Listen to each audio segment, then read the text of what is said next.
What's up, Raider Nation? Welcome to another edition of the Silver and Black Lounge, the home of unfiltered Raiders talk. If you love the Silver and Black, you've come to the right place. Hit the like button, subscribe, turn on notification because we're live every single week talking everything Raiders. Tonight's show is absolutely loaded because former Raiders safety Jonathan Abram has everyone talking after a cryptic message that appears to take aim at former Raiders coach Josh McDaniels. Abram has suggested McDaniels ruined everything they built and accused him of sabotaging the organization before heading back to New England.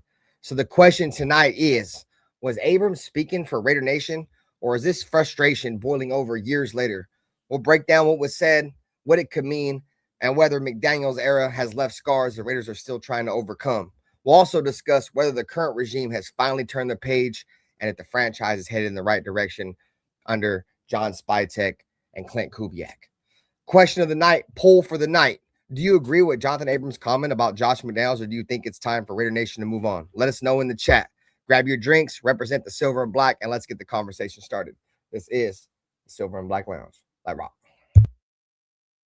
Which team, by colors alone, is identifiable around the world? The autumn wind is a Raider. Which team, by slogan, commitment to excellence? Pillaging just for fun. Just win, baby. He'll knock you round. All those things Then upside down are the Raiders. and laugh when he's conquered and won. When you have great coaches, then after you have great coaches, you get great players. You have a great organization, and you tell them one thing: just win.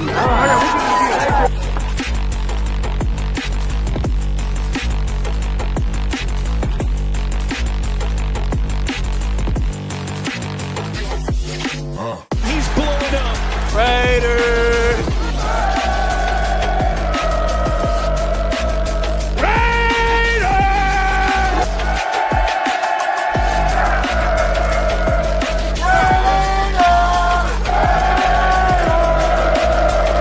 Just win, baby.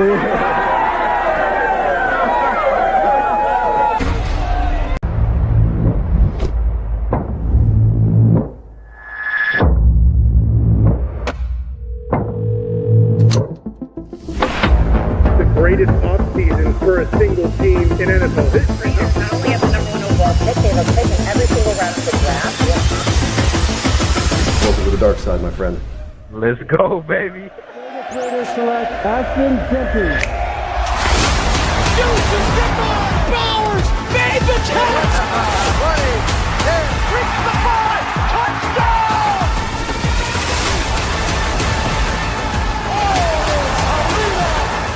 Over the middle, plugged up in the air, and picked off by Mark!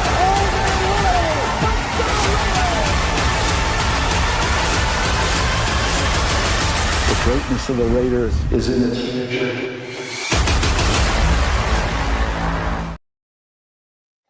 What is going on, Raider Nation, man? It's the Silver and Black Lounge. I'm your host, Raider Ben, man. We here every single week talking all things Raiders, whatever may come up, and sometimes we just be free balling, man. But, you know, right now it's the off season. There ain't really much going on. So whenever something comes up, we're going to be here live and direct to address it to the nation, man. You feel me? So regardless of what channel you're watching this stream on, man, this is the NWA, the Nation with Attitude. You are tuned in with the world's most dangerous chat. Whether you are on Dirty's channel or you are on my channel, you're on Black's channel, you're on Nutty Raider Nate's channel, man, wherever you may be. Take 2 seconds, man. Hit the like button. Hype up the stream if you saw this after, man. It helps the channels more than you guys may know. Like I said, we don't ask for much over here. We ask for a simple like, a subscription. I want to come on here first and foremost, give a big shout out, man, to all my new subscribers, man. Everybody that's welcome, that's new to the channel, bro. We appreciate you guys taking your time out of your life, man, to come tune into the network. You're in the lounge. We're drinking some beers, talking Raiders, keeping it cool. Like I said, unfiltered, the home of unfiltered Raiders talk. We're going to come on here. We're going to talk our shit. We're going to smoke our shit. That's the Raider way, man. You feel me? As much as I really didn't fuck with Antonio Pierce, you feel me? That slogan definitely represents the Raiders. You feel me? So The main topic of tonight's show, we're going to talk about Jonathan Abram, former Raiders first-round pick. Has gone on Instagram while driving past Allegiant Stadium and was reminiscing a little bit on his time in Vegas. And as I'm talking, man, Dirty is in the building. What up with you, Dirty? What up with you, brother? Man? What's going on? Shit. You know, over here just basking in the ambience of what is the Raiders off season. You know what I'm saying? Trying to grab on any kind of straws we can grab on for content at this point. So we here. We talked about Justin Jefferson the other night, and tonight we're gonna talk about Jonathan Abram. It ain't never a dull moment in Raider Nation, folks. I say this all the time. It's never a dull moment. The poll in the chat for the channel is get your votes in the poll. We need to know your thoughts, Nation. Do you guys agree with Jonathan Abram's comment about Josh McDaniels tearing it apart? As you can see the post right here. Or do you think that Jonathan Abram is like a sour ex-girlfriend? Because I've also seen that lately, man. Motherfuckers, oh, Jonathan Abram just mad because he don't play there no more. I mean, there may be a truth to a little bit of that regardless. But I'd be willing to go on a limb and say most Raider fans are going to agree with the statement on the screen right now. I know me and my squad, my circle, my team, you feel me? My camp, we was all on the verge of we didn't want Josh McDaniels. You can go back and look up the receipt yourself. We didn't fuck with Josh McDaniels. We didn't want Josh McDaniels. But at the end of the day, we always supporting with him because he was a damn Raider. But outside of that, bro, I agree with this statement right here. How you feel about the whole Jonathan Abram situation, Dirty, and this whole post that we got here presented on the screen?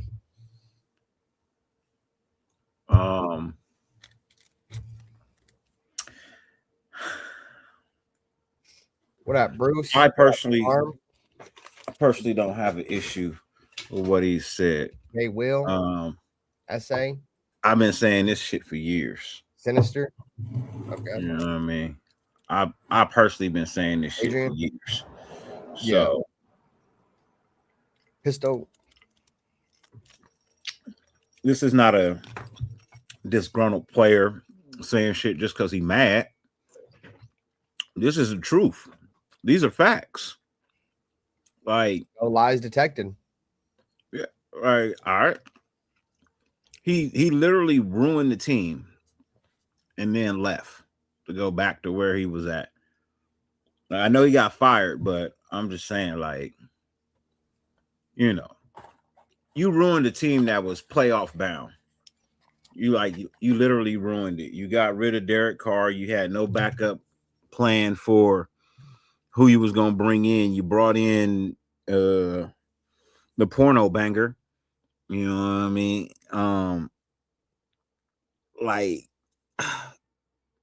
you did the same. He did the same shit he did to the Broncos. Bro. I'm good, man. How are you? He did the exact same thing that he did to the Broncos, bro, which was destroy a halfway decent team that was on the verge of getting somewhere. He totally destroyed that. He got outcoached by two interim coaches. The one before him and the one after him. Both outcoached him. So this ain't no diss towards Antonio Pierce, bro. But imagine getting outcoached by Antonio Pierce, bro. You got outcoached by Bisaccia and fucking Pierce. And Bisaccia. He got outcoached by a special teams coordinator and a linebackers coach. Some people just aren't fit to be head coaches, bro. I said that when we hired him. He's not fit to be a head coach. I saw what he did in Denver. I mean, like the writing was on the wall, gang. Like, you knew that. I mean, Dirty, you ain't stupid, bro. Like me, you, neither one of us. I mean, we may have been born at night, gang, but we wasn't born last night. You feel me? Like we knew. That's what I think. That's what really bothers me the most, Dirty. Is like people act like they don't see it. Like you don't see it. Like the stats aren't there. Like the numbers aren't presented to you on a silver platter, and you just like it's like you just fail to acknowledge it or something. Yeah. You know what I'm saying? Like, What up, Ahmad? Yeah, I've seen a couple games of the World Cup, dude. But you know, I mean, if you go back and you look at what was the 2021 Raiders, bro, you know what I'm saying, with Gruden and you know what was left of Bisaccia. We finished second in the AFC West. We qualified for the playoffs as a wild card team. And we lost to the Cincinnati Bengals, bro, like the last play of the game, right? And then you fast forward 1 year later. What up, JT? And you fast forward 1 year later, bro, to 2022. We finished 6-11, finished third in the AFC West, missed the playoffs. Bro, we added Devontae Adams, and fucking Josh Jacobs had like an all-pro season and led the league in rushing, and we got worse. Got worse. Bro, that's nasty work. Like I say, bro, motherfuckers be like, oh, this is the Raider way. That's the Raider way, bro. That's the Raider way right there, bro. I ain't gonna lie. Raiders fuck around and go to the playoffs, and 1 year later lose all of our head coaches and shit. Bring in this other ass head coach, and then be worse. Get worse, dog. Like, bro, when you see a team make the playoffs, bro, you expect them, you feel me, to maybe go to the playoffs for a couple years. You feel me? At least be in that realm of the playoffs, bro. We went from 10 wins to 6. Like, bro, you get 6 wins, you ain't sniffing the ass crack of the playoffs, dude. No. And no, you're right. That Colts game against Jeff Saturday was fucking terrible, dude. Like that was blasphemy, dude. What up, JT? That was blasphemy. Hey, bro, JT plays Diablo, bro. I was live the other day, fucking playing Diablo, and JT was like, bro, I didn't know you played this shit. Me and JT was live on YouTube playing fucking Diablo and shit. That shit was pretty cool. I don't even know what the fuck that is. Diablo's like a computer game. They've transferred over to console. It's like an RPG type game. Yeah, I be streaming games and shit just like in the off season and shit. And he pulled up, he's like, bro, I didn't know you played this shit. JT was coming through, bro. His fucking build was hella overpowered. He was just running through everybody, bro. I was getting all the money. He was killing everything for me and shit. Anyways, that's besides the point. Shout out to JT, man. Appreciate you, bro. But the craziest thing is, bro, it's like, how do you go and get Devontae Adams, you feel me, Derek Carr's best friend, have Josh Jacobs have the best year of his career, stay healthy for all 16 games or whatever, and be worse? Like, I don't get it. What up, James? It just don't make no sense to me. And you know what's crazy is a lot of Raider fans, when Josh McDaniels came to the Raiders, a lot of Raider fans like, bro, he's about to come over here and just sabotage this shit. Like that was a lot of Raider fans said that shit. And I was like, I don't know. I don't really want to believe. I don't really want to get too much into conspiracy and shit, especially because it's the Raiders. I didn't want to think he was going to come over here and sabotage us. But, when you start hearing shit like this out of former players' mouths, it just kind of makes you second guess some things. Like, that shit's weird. That's like point. I feel like that's against the law. Like he said, that motherfucker should go to prison. I agree. That's bullshit. This motherfucker was literally breaking the law. Like, he was coming over here and just fucking us on purpose. Like, that's like, I think there's a rule against point shaving. Is that not point shaving? I would consider that like probably worse than point shaving. What up, Nutty Reader Nate? What up with you, brother? What up, Nate? What's in, man? What's good? I don't. Shit, we taking a break from beating up on Max Crosby, and we're beating up on Josh McDaniels tonight. That's all. You can't really call it point shaving because he's not playing. You know what I mean? I suppose. What is that? Coaching malpractice? No, that's not. He's not a doctor, bro. That's why I say coaching malpractice, guy. Hell nah, bro. That's literally like that's career sabotage, bro. You know what I mean? And like I get that it may have been time to move on from Derek Carr. This motherfucker was more known for benching Derek Carr and getting Devontae Adams and doing fucking nothing, bro, than like anything else. He's not outside of that. Nobody even thinks about Josh McDaniels doing shit, but just fucking our whole team. Pause. Like, all he did was fuck our team up.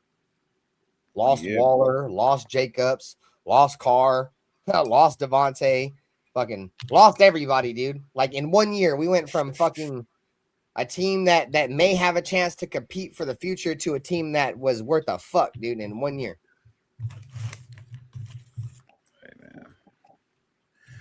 What can you say, man? What can I say, brother? It's the Raider way. That's what I can say. That's the Raider way, dog. That's why, bro. Me and my girl had a long ass conversation about the Raiders, bro, last night. And it's crazy, bro. Like, I get drunk and I just like when I'm talking to my girl and I just go on these long ass tangents about the Raiders, and she gets it, bro. 'Cause she knows I love the fucking team, bro. But it's crazy, bro. Like, as much fucked up shit that happens to us, bro, I feel like the fact that we have more negative shit ever go our way than positive shit, that's just the Raider way, in my opinion, bro. Like, us getting fucked over, that's the Raider way, bro. The Raider way ain't winning shit. The Raider way ain't committing to excellence. The Raider way is either getting fucked over by the league or losing. Like, I hate to say it, but that's just my opinion on the Raiders now, bro. It sucks. It sucks, bro. Like, of course we would get Josh McDaniels. There was fucking 5 other teams that probably had a coach opening, and guess who we get? Fucking Josh McDaniels. Like, bro, come on, gang. Like, out of everybody, bro. That's why Mark Davis stepped down. Was like, man, I can't do this. No, you cannot, bro. You can no longer decide who's gonna be the head coach of this team, man. He had to hire some people who can make better decisions. And that's what he did, man, because the decisions he was making was just terrible. Telesco? Seriously? That was awful. That was a match made in hell, bro. Telesco and fucking he had Ziegler. Telesco was after Josh McDaniels. I know, but I'm saying Telesco paired with AP was fucking. Okay. I didn't know what that was the disaster made in heaven. You know what I mean? Made in hell. Like that was. They didn't like each other, bro. They did not like each other. Tom Brady's got to so check this out. In 2022, under Josh McDaniels, with all the upgrades, right? With Devontae, Josh Jacobs playing fucking lights out, all that shit, right? The Raiders coming off a playoff season. 9 of our 11 losses the next season, bro, were by 1 possession. And multiple of those losses, dog, were like blown leads. Like, bro, we were up, what was it, the Cardinals game? We were up like, what, 21 points? 21 or something against the Cardinals, 17 points, and lost. The biggest blown lead in Raider history, bro. That's all I kept hearing during the game. This is going to be the biggest. If the Raiders find a way to lose this, it's going to be the biggest blown lead in NFL history. Like, or not, but in Raiders history, I'm like, oh, bro, no fucking way. No fucking way, dog. And then Hunter Renfrow got knocked out in overtime, bro, and the rest was history, dog. This motherfucker got knocked out in overtime and was never the same. That ended Hunter Renfrow's career right there. When he hit that dude, that was it, dog. I knew he wouldn't. What up, Circus? I knew he was getting fired. I knew he wasn't going to keep his job very long, bro. What up, Packer fan? Appreciate you, bro. Boy, he got cracked by Isaiah Simmons, bro. I don't remember a Raider getting hit that hard in a long time, bro. Maybe since like Johnny Lee Higgins got killed versus the Steelers, dude. Or now, was it Johnny Lee Higgins or Darius Hayward-Bay? One of them got absolutely obliterated by the Steelers, dude. Isaiah Simmons hit that dude with the wrath of fucking Satan when he hit Hunter Renfrow, dude. Like, I was like, oh my God. Like, I didn't even feel bad that Hunter Renfrow fumbled that ball. I wouldn't say I didn't feel bad. I mean, I didn't judge him for fumbling that ball, dude, because he got fucking whacked, bro. And we all know, dude, Hunter Renfrow's a little guy, dude. Like, he came into the league, bro. He was super undersized, no muscle, like nothing. And Isaiah Simmons, bro, a former first-round pick, dog, like SEC fucking all-American linebacker, dude. I mean, Isaiah Simmons really wasn't good in the NFL, but in college, bro, he was like that. Boy, he hit that dude with the wrath of Satan, dog. He went down there with the intent to hurt Hunter Renfrow, dog. And he did just that, bro. He hurt Hunter Renfrow, dislodged Hunter Renfrow from the ball, and won the game for the Arizona Cardinals. And I almost spit my beer out, dude, when we lost a game like that. And the Raiders were already in field goal range. They were already in field goal range against Arizona, dude. And instead of running the ball, you want to throw a fucking flat route to Hunter Renfrow, dude, who like had already got hit like earlier in that game really hard. And you throw it to him again. And it cost us the game. Like, it was just insane, bro. Circus said, don't forget the magic number of 17-3 with McDipshit when the score was 17-3 in our favor. We would choke. Anytime we were up 14 points, we'd lose. You say Hunter was the hunted that day. Yeah, Hunter was the hunted. Exactly, dog. Oh, for sure. Fucked up. I mean, Yeah. I don't know. I felt like Derek. I'm not gonna put this on. This ain't gonna be about Derek, but I felt like at that position, bro, we should have been running the ball. I don't know why we were throwing the ball anymore. The game was over. The next score won the game, and instead of just sticking to football and doing what probably every fucking analytic would say to do, which is run the ball. What was it, like first or second down, like early downs? It wasn't a go-to must-have third down. Run the ball, get some positive yardage. But no, you want to do some dumb shit. No, you're right. You're right, Charm City. He put Renfro to bed, dude. Renfro was sleeping before he even hit the ground, dude. Yeah, that wasn't DC fault though. No, I'm not saying it's on DC. The only reason why I mentioned is I felt like DC probably should have checked to a run. And the only reason why I mentioned that is because he checked to a run that Seattle game, won the game with the Josh Jacobs run in Seattle. I feel like at that point he should have realized this call ain't gonna work, dude, and just checked to a run. Well, but you know, it is what it is. Him and McDaniels was battling, so he basically had to do what he wasn't given the free reign. I was gonna make that argument too until he fucking made that play against Seattle. I mean, he called the run for Jacobs. That had nothing to do with McDaniels. That wasn't with McDaniels. That was with McDaniels called a pass play and Derek Carr checked to a run, just like McDaniels called a pass play. Wasn't even the coach. McDaniels wasn't the coach when we beat Seattle like that. When we were that season when Josh Jacobs led the league in rushing, that was under Josh McDaniels. No, it wasn't. That win, that run, that was not under him. Who was it then? That was fucking Gruden. No, it wasn't, bro. It was after. Yes, it was. Yes, it was.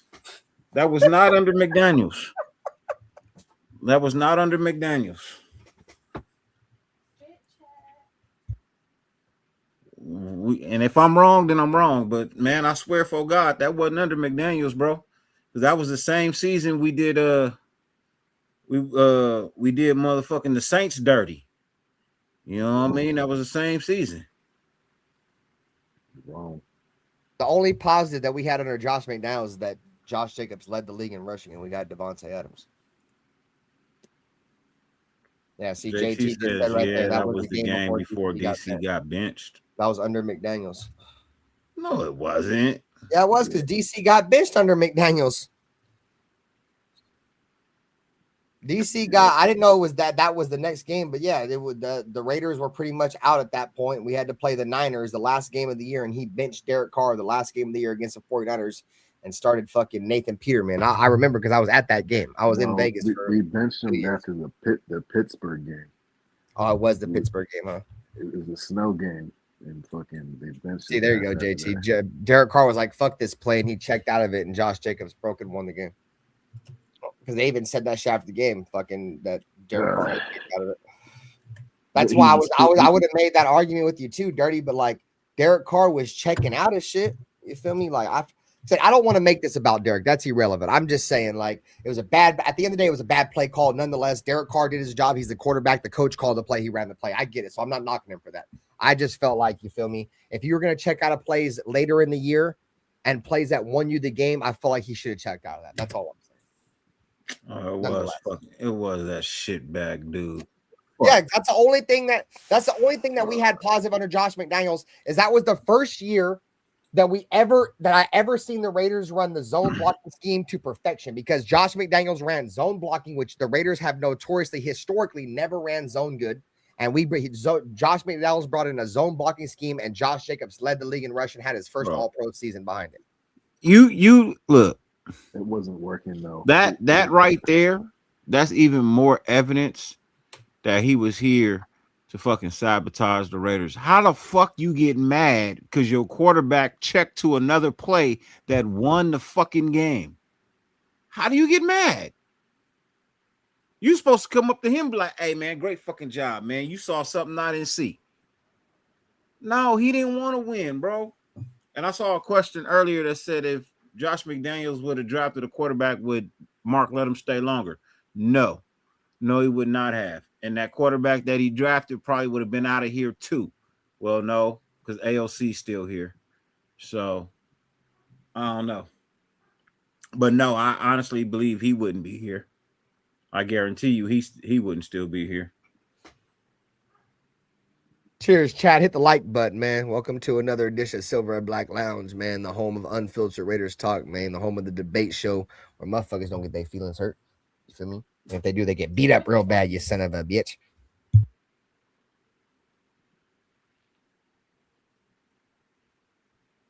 Yeah, bro, he's a fucking undercover spy sent in by the NFL to destroy us. Tom Brady's here to finish the job. Keep an eye on that motherfucker. You muted. Mute. Yeah, I don't know, man. I'm so good on that guy, bro. I'm so cool on fucking Josh McDaniels, bro. I'm straight. Any and everybody that got something to say about him, I'm gonna agree with him. He doesn't deserve to have a job, bro. He should be banned from the NFL. No, he can be a coordinator because that's what he's good at, being a coordinator. That's it. You're not a head coach. Anybody gives you a head coaching opportunity, they deserve to lose their job. Only Mark Davis, huh? That's why him and the fucking GM got fired at the same time. Marky Mark the Markster.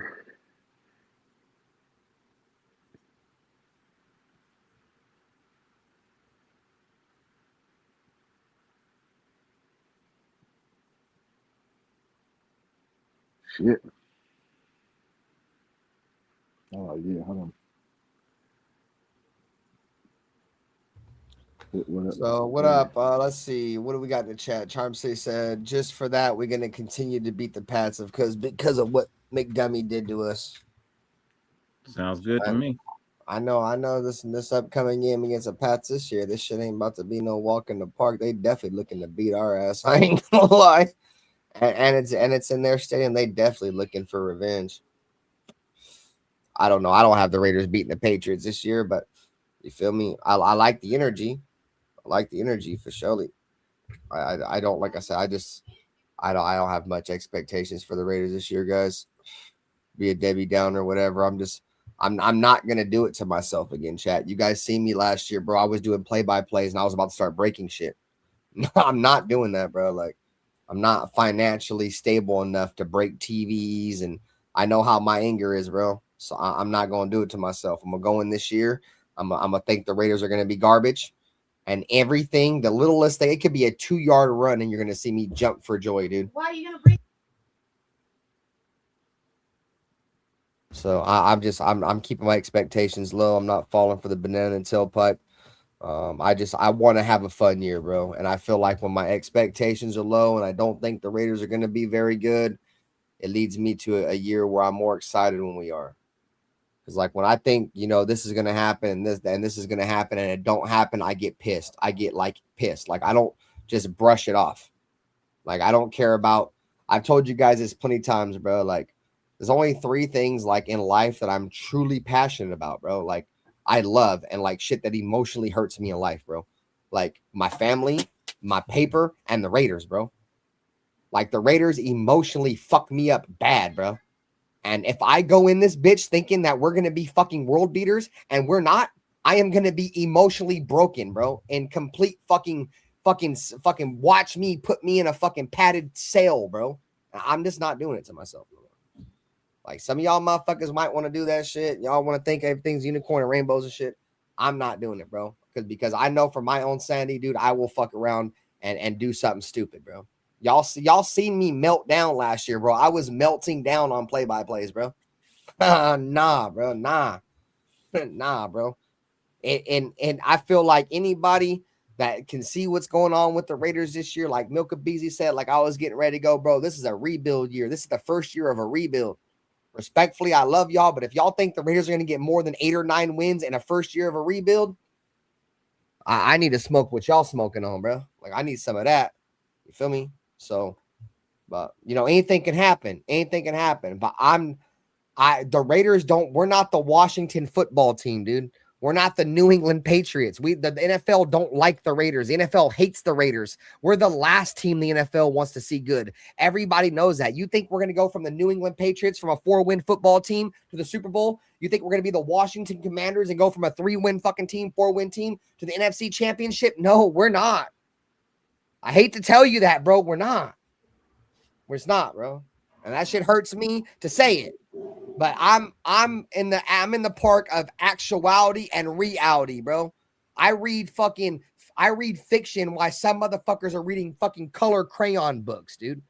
You read color crayon books and pop-up books where you open up the book and the whole fucking world explodes and shit comes about the book. Read those all you want, because that's not reality. And you might as well go be a Chief fan or an Eagle fan or somebody where that's their life, because that's not the life of a Raider fan, bro. The life of a Raider fan is reading a Jeffrey Dahmer book, a fucking the shittiest true crime book of all time, like the shittiest serial killer.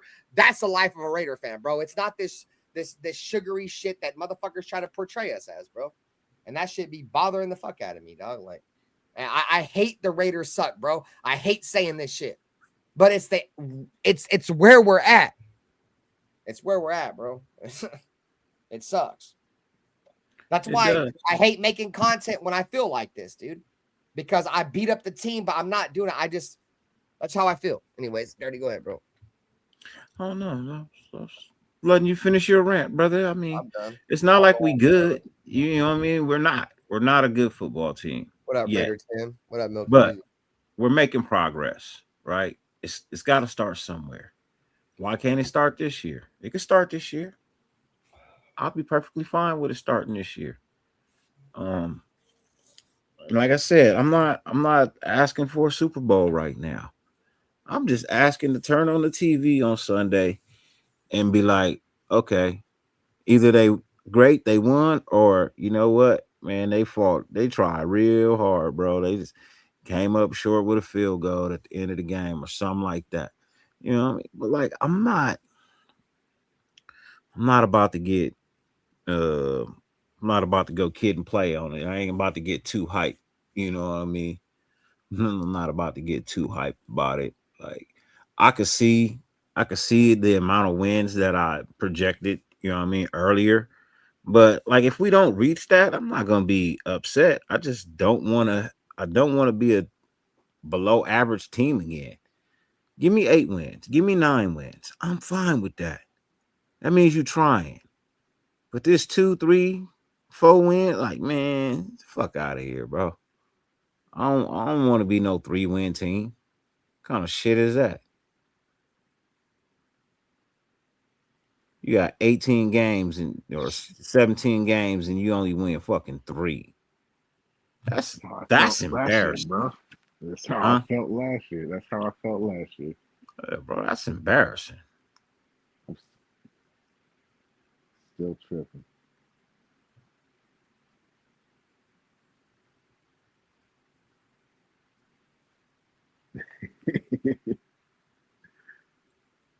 It's all right though. It's all right.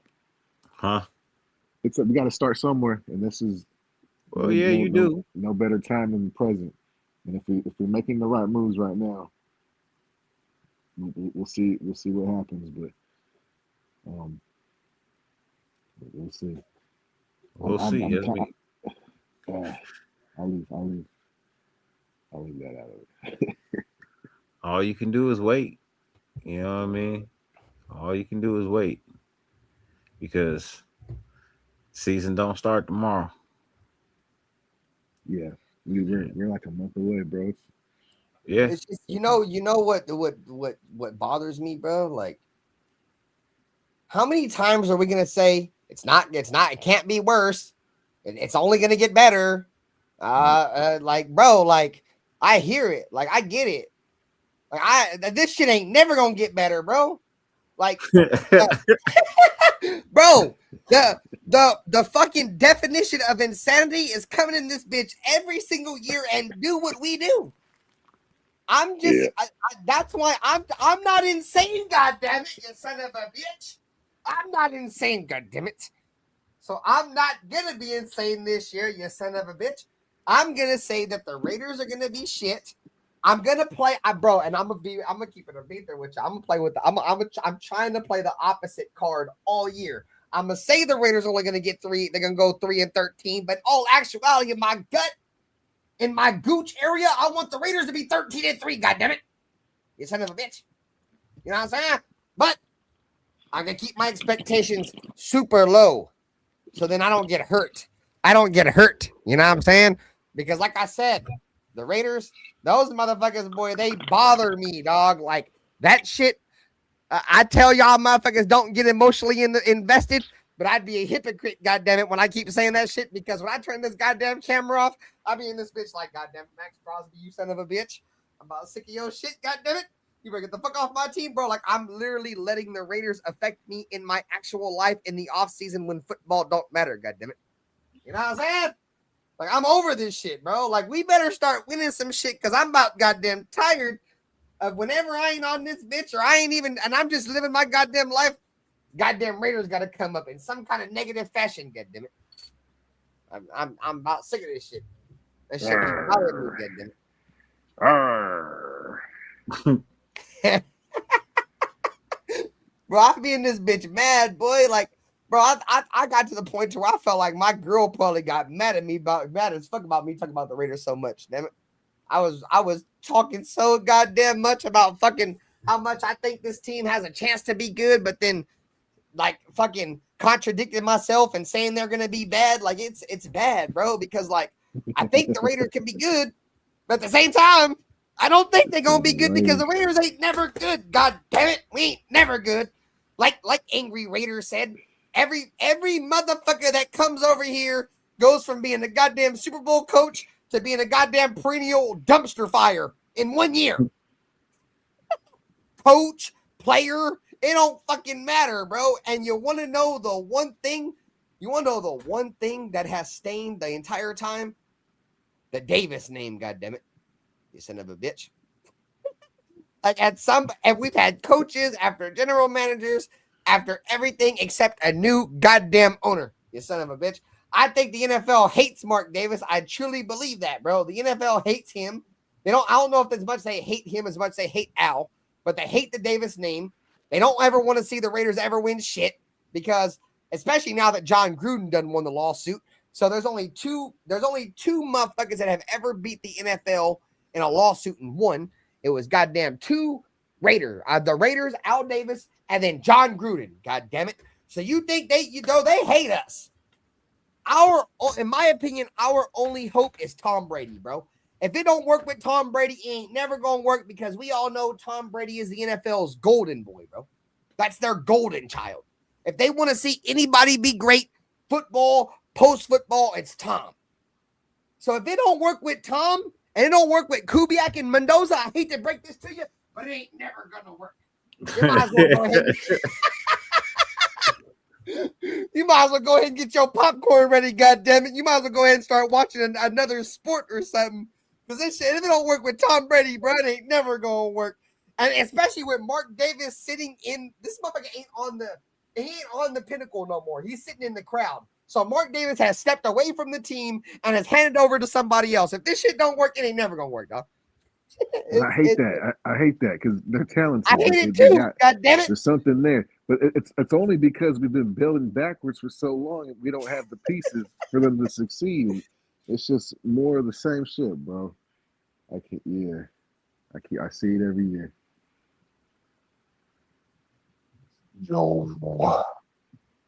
What up with you, man? Black What up, man? Wolves.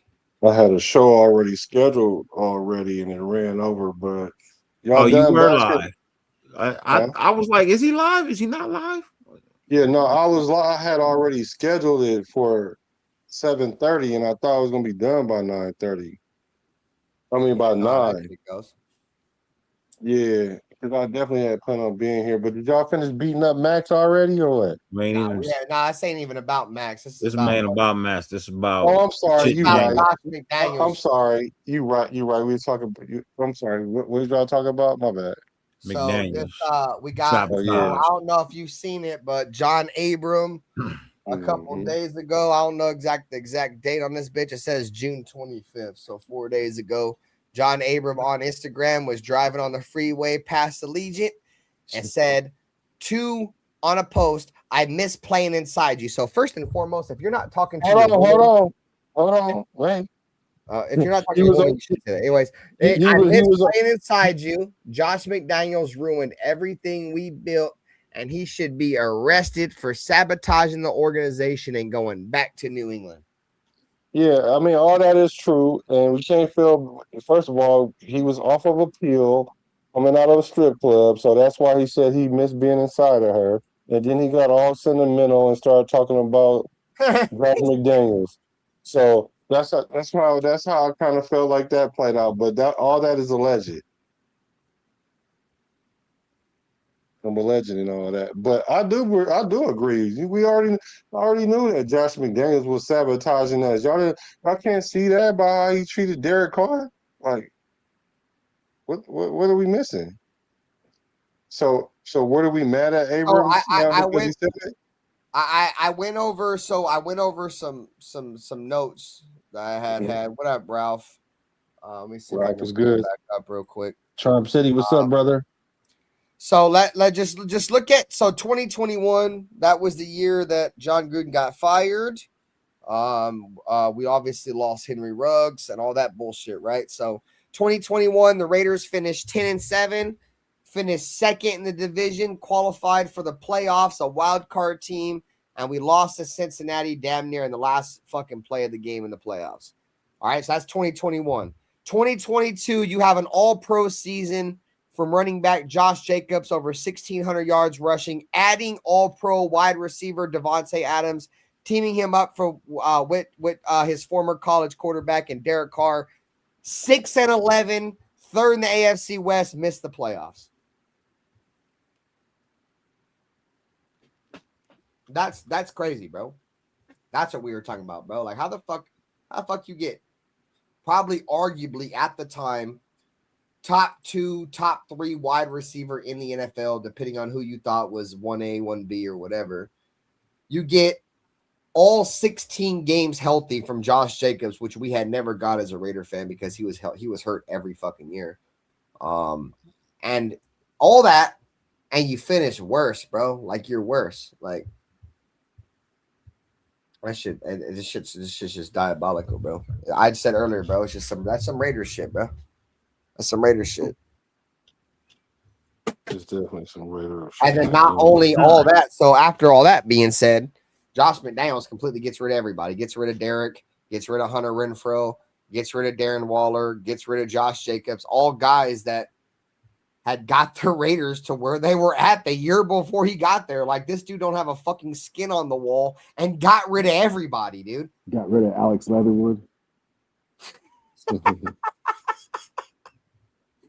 I mean, that's good guard. Thing he did right was get rid of Alex Leatherwood. But he gave us something like herpes, like the gift that keeps giving, like AOC. He got us that. I am fully convinced you have some kind of personal issue with AOC. You can believe that all you want to, but something. This boy always refers something back to Aiden O'Connell. God damn it! Well, because it applies every time, bro. So I was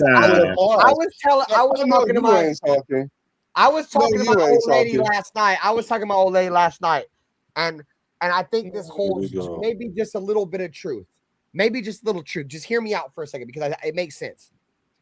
I feel like a lot of the people that hate Aiden O'Connell for some fucking weird ass reason are Derek Carr stans, bro. I don't know if it's because he was forced. I don't know if it's because Josh McDaniels forced Aiden O'Connell to wear number 4. So fucking Derek Carr stands hate Aiden O'Connell for that or whatever reason. The reason why I say that is because Black, I know you're a huge Derek Carr fan. Ern is a big Derek Carr fan. Neither one of y'all fucking like Aiden O'Connell. Y'all both hate him. First of all, don't put my name with his. God damn it. First of all, don't put my name with his. And second of all, I'm just messing with you about that. And second of all, I'm just messing with you about that. I'm just messing with you about that. But that's not mutually inclusive. The thing is, the reason why I have an issue with with AOC is a AOC thing. It has nothing to do with anything or anybody. It's a AOC thing. And the thing about it is, I'm not even hating on him. I was just being funny because that's the only thing we got left from McDaniels. Because really, he ran our franchise into the ground Oh, and I then see where left you're us. going with that. Okay, that makes more sense with some context. And then he left us. And then what he left us with was the AOC debacle. And I'm not saying AOC shouldn't be a Raider because he should be a Raider. A matter of fact, I want him to be a Raider. I want him to be, I don't want him to get traded. I don't want him to leave. And I think he should be the emergency quarterback. And I think that's what's going to happen. All I'm saying is, hey, that's the only thing that's left from McDaniels. And I guess that's the best thing that happened out of everything that he's done. Michael Mayer. We don't got, didn't he brought in Adam Butler. We got Adam Butler. He was brought in under Josh McDaniels, wasn't he? I believe so. That first year we had Josh McDaniels when we brought in Adam Butler. Yeah. Raider Paul was good. So we got Adam Butler. No, but I hear what you're saying, bro. But the point I'm trying to make is, bro, like I kind of felt bad for Aiden, bro, because Josh McDaniels clearly hated Derek for some reason, bro, because Aiden O'Connell literally said the next year, he was like, I didn't want to wear number 4. I had respect for Derek Carr. Hey, dude, Josh McDaniels made this dude take Derek Carr's number, bro. Like, exactly. Who does that? Right? Bro, who does that? That's fucking bro, that's diabolical. Like, who does that? I've never seen that ever happen in football in my life. Like, he was a he didn't wear 4 in Pop Warner. He didn't wear 4 on nothing. He wore 12 his entire career and was forced to wear 4 because of Derek. Because of Derek Carr. Like, come on. Like, we're gonna make Raider fans fucking forget about Derek Carr in 6 months. Like, damn, bro, you didn't even try to at least give it some time. You went from taking the bitch to the movies to try to fuck the bitch in 2 seconds. Like, you didn't even give it time, goddammit. And then gave her the dress that you bought her to wear. Like, hey, that was his best year though. What up, Phil? It was though. It was. That's what I said. He should go back to number 4 because that was the best year he played. But that's why I was saying earlier, Black, that's the Raider way, bro. Like, that's some Raider shit. Like, that kind of shit only happens to us. Motherfuckers want to know what the Raider way is. The Raider ways is what Josh McDaniels does to us, bro. That's what happens to us more often than not. That's why I hope that the tides have turned.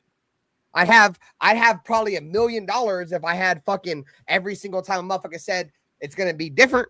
You know what I'm saying? But the point I'm trying to make is that, bro, that's the Raider way, bro. Getting fucked by the Tuck rule, the immaculate deception, the fucking Rich Gannon breaking his fucking collarbone against the Ravens, Derek Carr breaking his leg against fucking the Colts, fucking the John Gruden getting canceled after fucking rebuilding the Raiders again, Henry Ruggs killing somebody.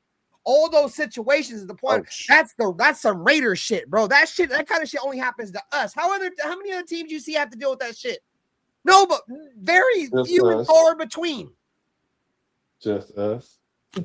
That's what I'm saying. That's why when motherfuckers be like, this is the Raider way, that's the Raider way. No, the Raider way is us either losing on some weird ass shit or us getting fucked by the league on some weird ass shit, bro. Like, that's why it's like that's why I've always, I won't say I've always said this, but like I'd say maybe 5 or 6 years ago, I started thinking that the Raiders were cursed. It don't matter what the fuck we do. If the name don't include John Gruden, we're probably going to lose. And the reason why I said that is because John Gruden is the only coach I've ever seen over my 20 plus years being a fan that has got the Raiders back to being good, except for a couple years out of Jack Del Rio. That's the reason why I was like, fuck it, bring John Gruden back for a 3rd time if we didn't get Clint, because apparently nobody else is going to do it, God damn it. I wanted somebody that has a track record of doing it. You feel me? Like, about to turn a corner. Yeah, he's about to turn the corner with Gruden, and then you see what they did to that. Yeah, that's what they didn't even let us have Gruden right. Crazy work, bro. And then on top of that, 1 week later, not even a week after John Gruden gets fired, Henry Ruggs killed somebody. Bruh. Like, what the fuck? Like, who expected that? Dude, You want to talk what they call it, Murphy's Law? Anything bad can happen will? Yeah, we got that. Anything that can happen will happen, god damn it. Yeah, it will for sure. Bro, how the fuck do you go from John Gruden getting canceled for some shit that had nothing to even do with the Raiders to within 8 days, you're the first, mind you, put context on this. The first ever player to ever be drafted by the Las Vegas Raiders. Las Vegas, ever drafted in Las Vegas within 8 days of John Gruden getting canceled by the league that had nothing to do with the Raiders, kills a woman, god damn it. Don't forget the dog. Yeah, and the dog. Yeah, respectfully. Hey, but the cold part about even all that is the investigation that they were holding, looking for whatever they was looking for. What happened to that? Would they just drop the investigation or what? Because they was like, oh well. Wild. That was crazy. Great Weber, great one. You mentioned right there. I forgot index card game. Yeah, that too. Bro, yeah, that was like one of the ultimate spits in the face by the NFL I ever seen, dude. And you know what's crazy is that every single time the Raiders are playing the game and they need a review, this goddamn cocksucker Gene Steratore comes in. Like, you already know. That's troll, bro. The NFL is trolling us, dude. They'll use other motherfuckers for all these other teams, but it's the Raiders. Hey, Gene Steratore, let's get your opinion on here. How do you feel about this play for the Raiders? Yeah, I know I had a bad history with the index card, but yeah, the Raiders are getting fucked here. You know what I'm saying? Like, bro, fuck. Like, bro, every time I hear his voice, dude, I just want to, what was that shit? Wake up nation, goddamn it, right to the goddamn string, you son of a bitch. And his face being right there, goddamn it. You know what I'm saying? He said, oh yeah, Terrion Arnold just got caught up on some weird shit. No, he said, y'all see Terrion Arnold got bail $1 million. The Lions released him. What did he get caught up with? I know he got in trouble. Shout out to Stillmatic. I forgot. I haven't really locked into what he got in trouble for, but I know he went to jail for sure like a couple days ago. I don't know what all his charges were, but he got 9 of them things. Bro, that's him, right? He got in trouble. So he's gotten in trouble. Josh Jacobs just got in trouble. Who was that fucking pass rusher? James Pierce Jr. from the Falcons. Motherfucker's getting in all kinds of trouble right now. Dude ate his girlfriend's phone. Oh, Geno Smith fucking cussing out his old lady over his fucking special needs child. Yeah. Apparently, allegedly Geno Smith beat up his old lady and shit because he didn't want to take care of his special needs child, bro. What a piece of shit. We know that didn't happen, though. We know that. She was just making that up, man. I don't give a fuck. I can only go off allegations. The video does not show her making that shit up, bro. What did she do? Why? Because she was yelling and screaming? What did he do? Of course, Black's going to defend Geno Smith, bro. Geno Smith can do no wrong. I didn't defend him. I just asked, what did he do? Tell me, what did he do? I'm just saying, I saw a video of her just making all kind of allegations, and he like, get away from my house. First of all, what are you doing at his house? So y'all going to say, drop it off? They live together. Yeah. Oh, they live together? Yeah. They have a special needs child. So wait a minute. So if they live together, that means he's taking care of the child, because where the child stay at then? No, just because he live with you don't mean you taking care of a child, bro. Here we go now. Did the kid have a roof over their head? Allegations. That's not the same thing, bro. That is not the same. Oh my God. Does a kid, does the mother have somewhere to stay? Does she have somewhere to stay? Just because you got somewhere to stay don't mean you're taking care of, though. Oh my God, he's taking care of him. The way y'all made it sound like that, he had nothing to do with the kid. That's what it's not that he didn't have nothing to do with the kid. Dude, there's plenty of people who have like had children, right, and had them in their house, and they were like special needs, right? Like they couldn't take care of themselves, and they let them fucking like die in their beds, dude. Like refuse to take care of them. This is not the situation, though. I know. I'm just saying. I look at the big picture, Black, when I look at shit So like this. what happened in the video that he did that was against the law? What did he It's do? not the video. It's not the video, bro. I just Apparently, said there's video. legal shit. There's like legal shit that they're filing against him, dog. It's bigger than just You can that. file a lawsuit on a ham sandwich. It don't matter. That's why we're just making allegations right now, bro. We're Oh, just talking okay. Yeah, so speculation, Gino, and allegations. plus anyway, if Gino threw something at her, he probably would miss. So it's cool. Let me see if I can send you the link, JT. Hold up, gang. He threw something at her, he probably threw an interception or something. Like He said he probably threw an interception. he tried to throw it at her and hit Don't himself. talk about your favorite quarterback like that.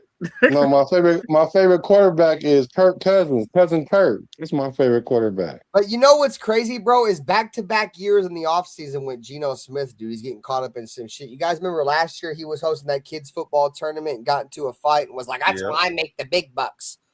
So you go from that one offseason to the next offseason. Now you're not taking care of your family and beating up on your old lady. What and proof do y'all have he don't take care of family? I mean, there is no proof as of the moment, but we're just talking. There's proof for the big buck shit. We've seen it's proof of that for sure. Hey, just like. Go ahead. No, you're good. No, you're good. Go ahead. No, I was about to say what was crazy, just even with the Josh Jacob thing. You see how everybody jumped on that, and then he got released because the woman was lying. Like, y'all act like these women is truthful. And Jacob just got off. Is that what you just said? Well, I'm gonna say this, man. Look, wow. I thought you said my whole thing is yes, I did, Josh Jacobs. He got off. So Josh Jacobs, all that shit he was in trouble for, he's clear of. Yeah. Oh wow. Hey, but he had video. Josh Jacobs, fuck that bitch. That bitch tried to get a chicken out of you, and you said, "Fuck that bitch." Take care of your chicken and your Mentos, my boy. He had clear video. He had clear video evidence. Josh Jacobs, boy, saludos. So, yeah, I already said. But my thing with Geno is this, bro. His characteristics are more what I look at versus, you know what I mean, trying to say, oh, she's lying or she telling the truth. I don't really care. My whole thing is, bro, enough is enough, man. Last year, you getting into scuffles on the sideline before the season even starts with fucking Pop Warner. You know what I mean? Like, basically, it's Pop Warner football, bro. Then you flipping off fans because you can't take, you know what I mean? You can't take the abuse as most Raider quarterbacks have had to take. They ain't flipping off fans, but you want to flip off fans. You know what I mean? His body language doesn't sit well. Hey, JT, hold on, man. I'll let you talk. I didn't even say nothing. I'm on mute, so you don't hear my nothing. So you don't hear me breathe. Go ahead. Hey, JT, I sent you the link, bro. You know, the body language, you know what I mean? The past history of having issues in the last couple of years. Hey, look, who's to say he ain't took too many hits? He could be wrong in the head. You know what I mean? I don't know. It might be CTE.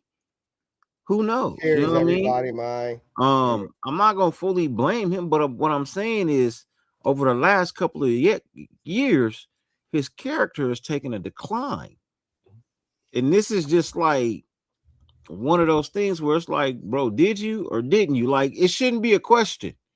You know what I mean? When you look at somebody, it shouldn't be a question. That over the last couple of years, it's become a question now. Like, did you or didn't you?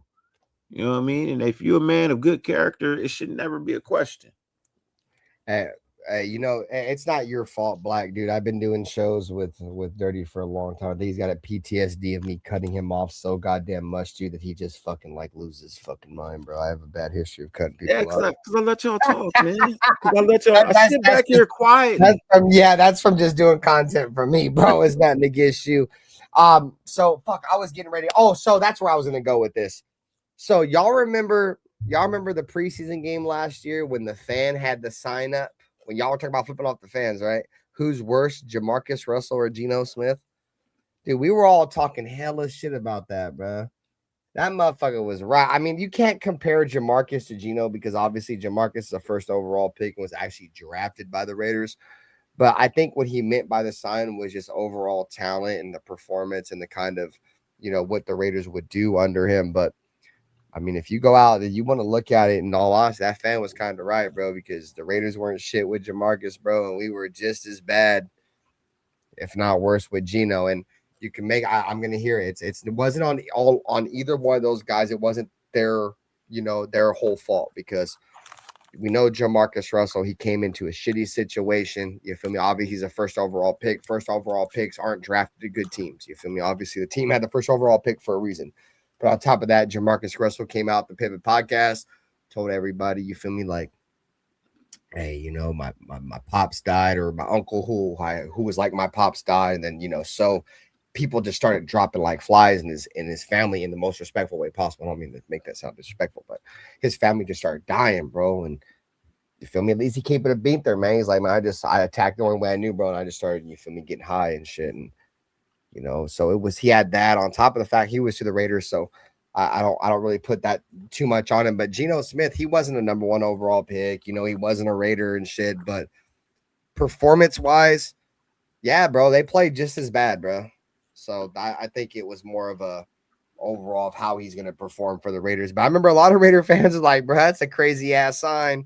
And Geno Smith flipped it off. And Max Crosby too. Shout to the follower, the all eyes on me guy.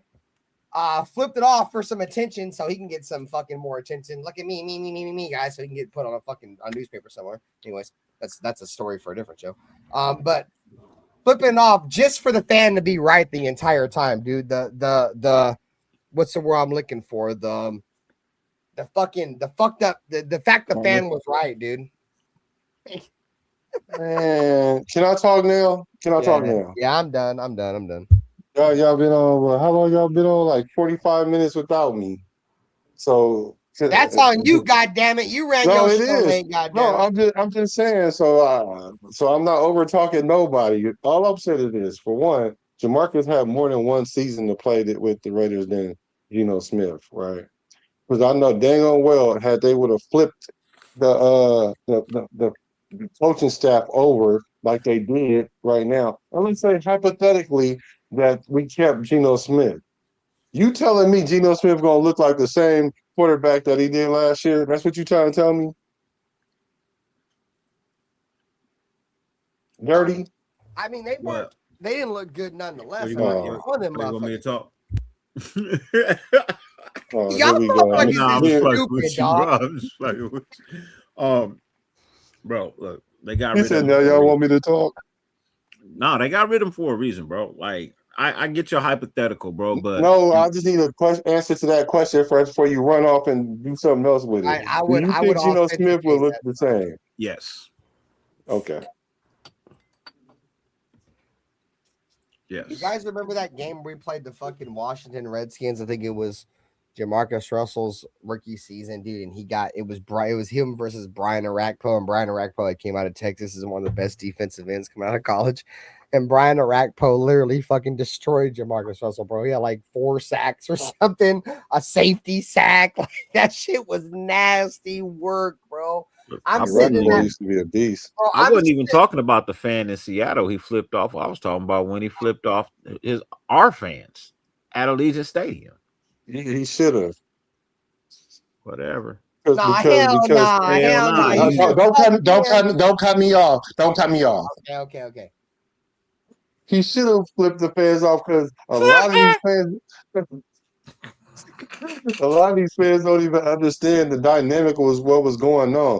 He obviously knew he was being sabotaged, and he out there playing with that man's life like that. And so then the fans, being that they're fans and don't understand what's really going on, yeah, he overreacted. He shouldn't have flipped him off. Yeah, I agree. You can't lose your medal like that as a quarterback, because what that shows is that you don't have the mental capacity to deal with the ups and downs. I get it. I agree with that. But at the same time, two things can be true at the same time. A lot of people deserve that middle finger that he gave because they didn't understand what was going on, that we found out later once the season was over. We found out Chip Kelly was sabotaging the team. We found out that the head coach and the offensive coordinator was funking. We found out that the head coach and the defense coordinator was funking. So it was a F y'all. Y'all don't know what y'all talking about, and I'm up out of this beach. And that's what happened. And I'm glad for him because I ain't got to talk to him no more. I ain't got to talk about Gino no more. And then after I'm about this piece, I ain't gonna take care of my special need kid, and I'm gonna beat up on my old lady, allegedly. You know what I'm saying? Yeah, allegedly. On the way out. But I'm not going with the beat up on the old lady. I'm not saying he I know. did I'm that. just trolling, But damn it. I could see him maybe not. Those are just accusations. No. I could see him not giving the special needs kid as much as attention as she may want him to give, just because of his job and what he has to do. You know what I mean? But at the same time, I look. You off right now. You ain't doing much of nothing. That Reginald pack if you got it. You know, she talking about he just there on the couch playing video games, ain't even paying attention to the kid. Like, I don't know if it's true or not. I don't. You know what I mean? All I'm saying is, over the last couple of years, his character has come into question, and if you a good, upstanding man and your character is never in question, then we don't have these problems. But y'all better not ever get accused of nothing, because I swear I'm gonna be accuse me of some shit. I'll probably tell you I did it. No, I'm just saying, don't get accused of something that you didn't do, or you kind of did, or halfway did, and she inflates it or whatever. Like, ain't no come on, man. did nothing. Y'all acting like you either did it or you didn't. That's not true. That's not true, because just because she said it don't mean he did it.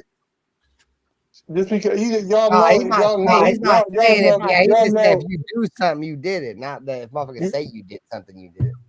Yeah, right. Either he did or he didn't. No, but I said there ain't no halfway doing something. Like, either you did it or you didn't. There ain't no halfway. So, well, I kind of did. No, nigga, you didn't kind of do shit. You didn't do shit. I kind of robbed that bank, but I didn't really rob the bank. Y'all have that he did it then? What proof do y'all have that he did it? I'm not saying that there's proof, and I'm not saying that I believe what she did. What I'm saying is I have a problem when I have to question a man's character. That's my agreed. Because somebody make up something. Agreed. Bro, it's a track record over the last 3 years now. It's a track record. This man got into a verbal altercation with somebody at a football field. Now all of a sudden that rises to the level of he flipped off, and then he was flipping off the fans. He flipped off a fan in Seattle, which was okay. I get it. He was saying shit about you. Hey, JT got a Washington Redskins logo. Yeah, bro. He ain't from your team. Cool, but when you flip off your home fans because they unhappy about the amount of money that they paying to watch this shit show, well, why y'all don't? You kind of gotta take that, bro. Well, why do you only flip off the player though? Why y'all don't flip off all parties involved? Why don't y'all get mad at all parties involved? I am mad at all parties involved. God damn it, he's the head, the general. He's the fucking judge, jury, and executioner. God damn it! I didn't make no excuses for Chip Kelly. Y'all don't never say nothing about Chip Kelly until I say something. Make excuses for Chip Kelly. Neither. Nobody made excuses for Chip Kelly. All that shit came out. Y'all don't remember none of that. Black, when all that shit came out, we was on here calling all that shit out. We gave you credit. You was right. We forget my credit. I'm talking about whenever we talk about how Gino played, we don't ever talk about the majority of what caused him to play bad. Not because he was out there just throwing interceptions. He wasn't throwing interceptions just because he's just garbage. When they already came out and said that the offensive coordinator was calling plays that they didn't even talk about. Him, Black. I said it wasn't all on him. We already said it wasn't all on him. But here's my thing, and I've said this to you before. When Chip Kelly left, this nigga didn't get no better. Yeah, exactly. Oh my God! The season already. The line was already gone. What are you talking about? Y'all acting like once again, just another way to blame the player for something that's really the head office and the coordinator Hey, fault. Black. But okay, Hey, Black. Hey, Black. okay. I hate to say it. No, Bro. you don't. You No, you you should don't. know you should know this, right? As playing quarterback, right? There's And that's only why y'all two. don't. Listen. There's only two positions that bad play and losses and wins go to. It's the quarterback and the coach. I hate to be that way, For but fans. that's the way it For is. fans. No, For for the fans. entire NFL, No, it's not not. just for No, it's fans. not. No, it's not. When the NFL, No, it's not. let me No, finish. it's no, When it's the not, NFL bro. judges, let me No, finish. it's not. When the NFL judges by who goes No. to the Hall of Fame, No. when they look at who goes to the Hall of Fame, your win-loss record, if you're a loser Oh and my hurts God. your Your chances, win-loss bro. record doesn't matter. Your win-loss record does not matter. It's I'm your gonna tell you why it don't matter. individual stats that take you to the Hall of Fame. It's not your win-loss record. Well, It's the your point I'm trying to individual make is y'all stats. get it, bro. 'Cause Like there's motherfuckers in the Hall of Fame that They had only count- great numbers on bad teams. They only count wins and losses on two positions, bro. The coach and the Fans. quarterback. Nobody else gets Only that. fans do that. Fans. But Only when fans do that. but what do you mean when coaches get when they get No, hired to don't. another team, they talk No, about they their don't. win-loss You record? What are want me you to tell you talking why? about? You want me What are to you tell you talking why? about? Let me tell you When why. quarterbacks go to other Listen to teams, they this. talk about their win-loss record. You Listen, don't see that for defensive ends listen. or wide receivers or I'm gonna tight tell you why that. ends. I'm gonna tell you why that don't hold water, because if that was the case, we know what we build our team to beat Kansas City. Yes or no? No, because Yes, we we don't do. beat Kansas City. Yes, we do. try to. We build. We try to build. Unless it's Aiden O'Connell. Unless it's Aiden O'Connell, we're not beating Kansas City, dog. So you telling me that? How many times did we beat Kansas City with Derek Carr, Black? Once? Bro, in 10 years, one time? I just asked a yes or no question so I can ask my question. Okay, but I see that y'all don't want to admit that we build our team around I beating already Kansas said City. yeah. Yeah, you did. No, I appreciate you don't. doing that. We attempt to. We This is my don't beat point. Kansas Black, City, Black, so hold we're on. not Bro, beating this is them. my point, bro. Ben, I get you, but Black is right, because the NFL was building their team to beat the Kansas City Chiefs. So of course we are. And so this is my point, though. And if that was the case, that they looked at quarterbacks based on their win-loss record, Kubiak would say, well, we already got a Kansas City beater because every time they beat them, we got AOC. We don't see AOC being the starting quarterback or even thought about being the starting quarterback. They don't think about it like that. That's a fan thing that thinks that. I was with you until you said AOC, but yeah, I know because you like AOC. It's no. I mean, I'm like AOC better than what we have, but I'm saying there's factors into it, and it's not just because of win-loss record. Hello, As JC. fans and media look at wins and loss. Yes, you're right. But when it comes to like coaching and things like that, it's part of the criteria, but it's also people who interview well. Because if it was about win and loss, then there'll be a bunch of coaches who shouldn't have gotten a second chance. Chip Kelly shouldn't have gotten a second chance. Josh McDaniels shouldn't have gotten a second chance. They're probably going to get a third chance. So it's not win-loss with everything. It's it's one of the factors. Love y'all, chat. Saludos, bro. Sorry. And what I said about AOC is, if they really was looking at it, if coaches was looking at it like that, they would be like, okay, well, AOC could beat the Chiefs, so let's build a team around AOC. But they know that it's more to it than just that. But if he can only beat Kansas City, then why you even? What I are you would doing? rather him be, because if you could beat Kansas City, you should be able to start beating any other teams. That's true, like, but then how do you beat the best team but can't beat no other teams?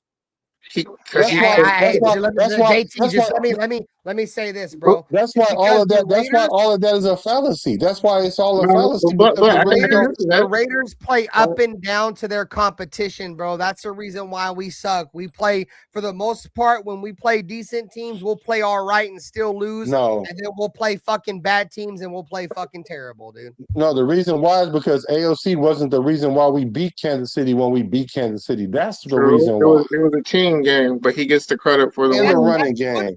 Football is the ultimate team game. No. What up, Alec? What up, bro? You can't have it both ways and say, well, the quarterback get the credit when they beat him, and then start saying it's a team game when they I'm not making that up. It's not like I'm saying he got you there, Ben.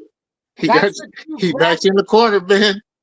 He backs you in the corner No, because you do that I with get same what he's players. saying. No, I hear you. But when you look at a coach, right, when they be like, okay, this coach is so and so record wise versus this team, and so record wise versus this team, they only look at that metric at quarterbacks and coaches. I Okay, hear for what the you're saying. fans. It don't matter.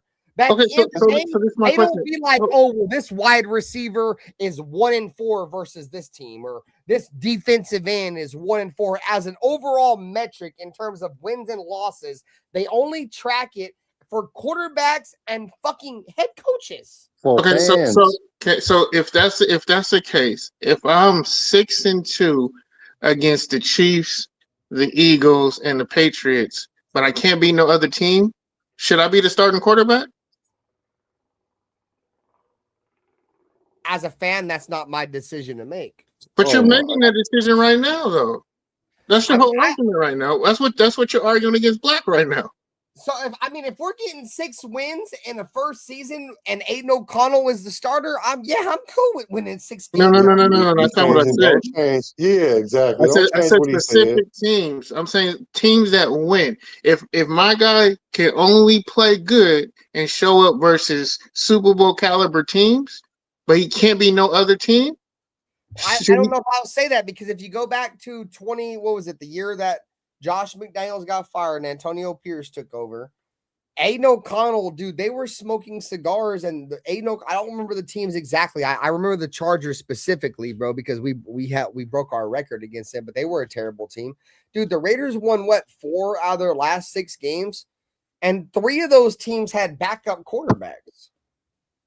So then what are we comparing the talent to? The only reason why I have any debate for Aiden is because Aiden is going to, and this is no disrespect to Kirk Cousins, bro. He's like 38, 39 years old.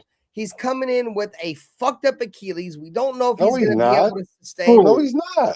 Yeah, he is. His Achilles is blown. He's 2 years removed from that. He's 2 years removed from that.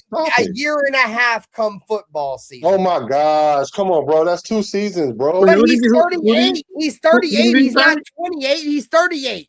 You talking about Kirk Cousins? Okay. Yeah, Kirk Cousins. Yeah, but Kirk Cousins ain't a mobile quarterback. If he was neither is Aiden. That's the reason why I think Aiden O'Connell could be just as good. You know what the is? Kirk Cousins is still faster than him with a hurt Achilles at the exactly, He's still more mobile. Who cares if he's mobile? Mobility know how to navigate the pocket better. Yeah, mobility matters.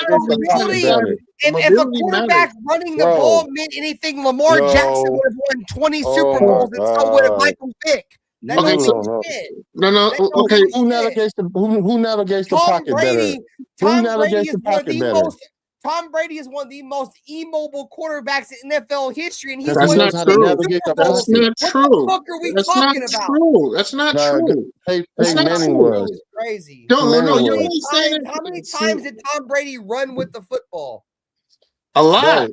No, he ran a lot to get first downs. He wasn't at the beginning of his career, yes. In the early 2000s, yes. But in the latter points of his career, he was 40. When was he winning Super Bowls? When he was 40. Tom Brady won a Super Bowl almost every single pinnacle of his career. When he was in the early part of his career, in the middle part of his career, and at the latter point. But he was just as mobile when he first came in, and got more mobile as an older quarterback. Tell me, how does that make sense? How do you get more mobile as an older? I'm gonna tell you why. I'm gonna tell you why that happened. He only ran when he was forced to run the ball. He didn't have to because he knew how to navigate the pocket, unlike AOC. The Patriots ran a lot of screens, bro. The screens were the run game for the Patriots. He wasn't throwing screens to Gronk. He wasn't throwing screens to freaking Randy Moss. I didn't say they were running about? Screens to Gronk or Randy Moss, dude. The Patriots had 20 different running backs that were fucking crazy for New England because they were great screen catchers, dude. No, they were system guys. No.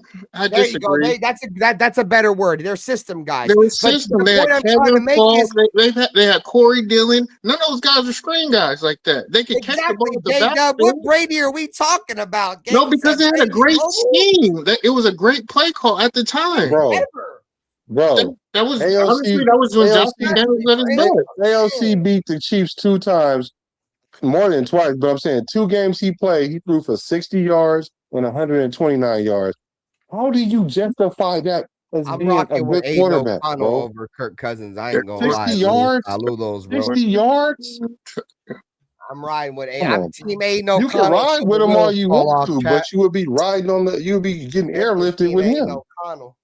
I'm gonna say Kirk Cousins done a lot with what he had in the cards that were dealt Yeah. against him.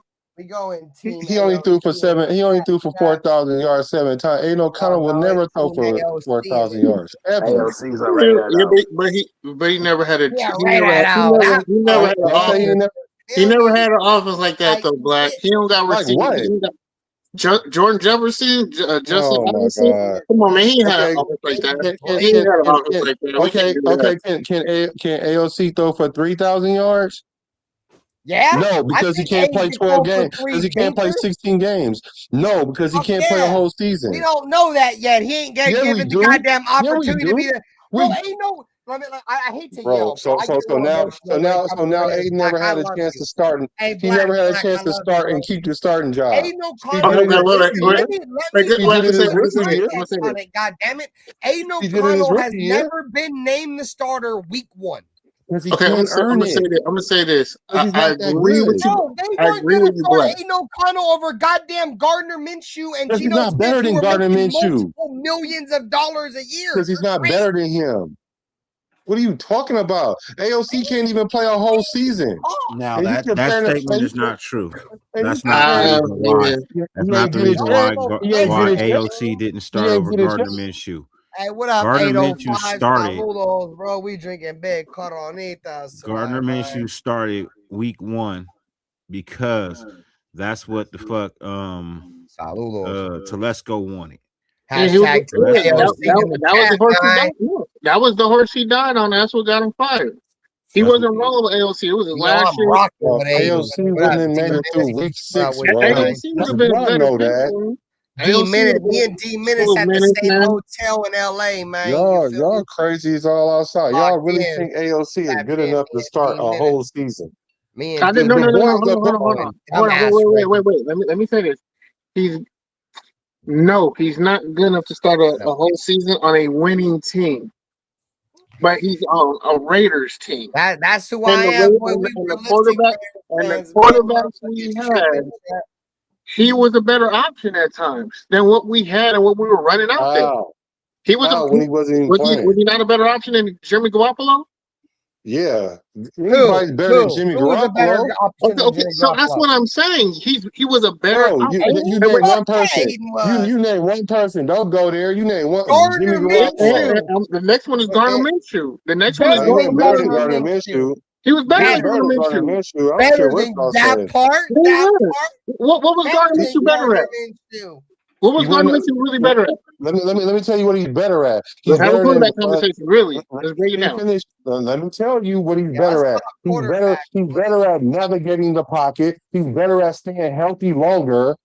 He's better at those two things. So those are Because two. Gardner Those are two Minshew. main things. Ben, hold on, Ben. Let's chat. Go ahead, Black. Let's start with those two things. Let's talk about durability and navigating the pocket. Let's all right. Wait. You can't do a durability argument, and Gardner Minshew ain't finished the whole season when he was the starter from day one. You want to know why I'm that saying, was? here, let me That's go. true. Hey, on That's top true. of the fact, Hold on. man, come on, That's true. That's true. But how many seasons have Gardner Minshew played a whole season, or 80% to 90% of the games? Gardner Minshew was coming in. Wait. When Gardner Minshew was How many seasons, bro? Let me go now. How many seasons, bro? How No, many hold on. times has Answer Gardner my Minshew question. started Answer my after leaving the question. Raiders? God Answer damn my it! questions. Yeah. No. I can do that. He got hurt. I can go before that. I can respond to you. Just answer my question first. When Gardner Minshew was drafted, what was his projection at quarterback when he got drafted? That Oh team. my God, bro! No! Don't oh my God me. Now we're Was he talking not about projected to be the number one? projections. When he We're was what? talking about projections now. No. When he got drafted by, who did he get drafted by? We ain't got nothing else to Oh my argue about. God, The J-Dub. Jags, right? When he got drafted by the We're Jags, really, was he not the number one? Hey, J-Dub, we're really arguing about Aiden O'Connell. We're not arguing Was he not number one? We're arguing bro. about Aiden. I don't know, He bro. was projected to be the number one, right? I'm just saying. Bro, we I saw talking him at West Point. projected, bro. Reggie He Bush was the was number projected. one. We We don't got care back what on the his rookie. projection is, bro. What? The projection got to do anything. Okay, Well, let's he was He was projected to projected be number the one, and number he one, became the and starting he quarterback ended with up being the Jacksonville. number one until they got Trevor Lawrence, and then they didn't need him And he anymore. got beat out by Trevor Lawrence. Because Trevor Lawrence is light years better than both of them put together. What are you talking about? But I'm Well, just saying let's Hold that's his compare career. Gardner Minshew's let's compare Gardner Minshew's first 17 games to AOC's first 17 games. You can't Which because one's faster? AOC was not game planned around. You know what? I'm done. I'm done. Now we making so being Hold at on, this wait, no. now we gotta curate Right now. now we gotta curate the best possible It's position like the for same him to be standard. in.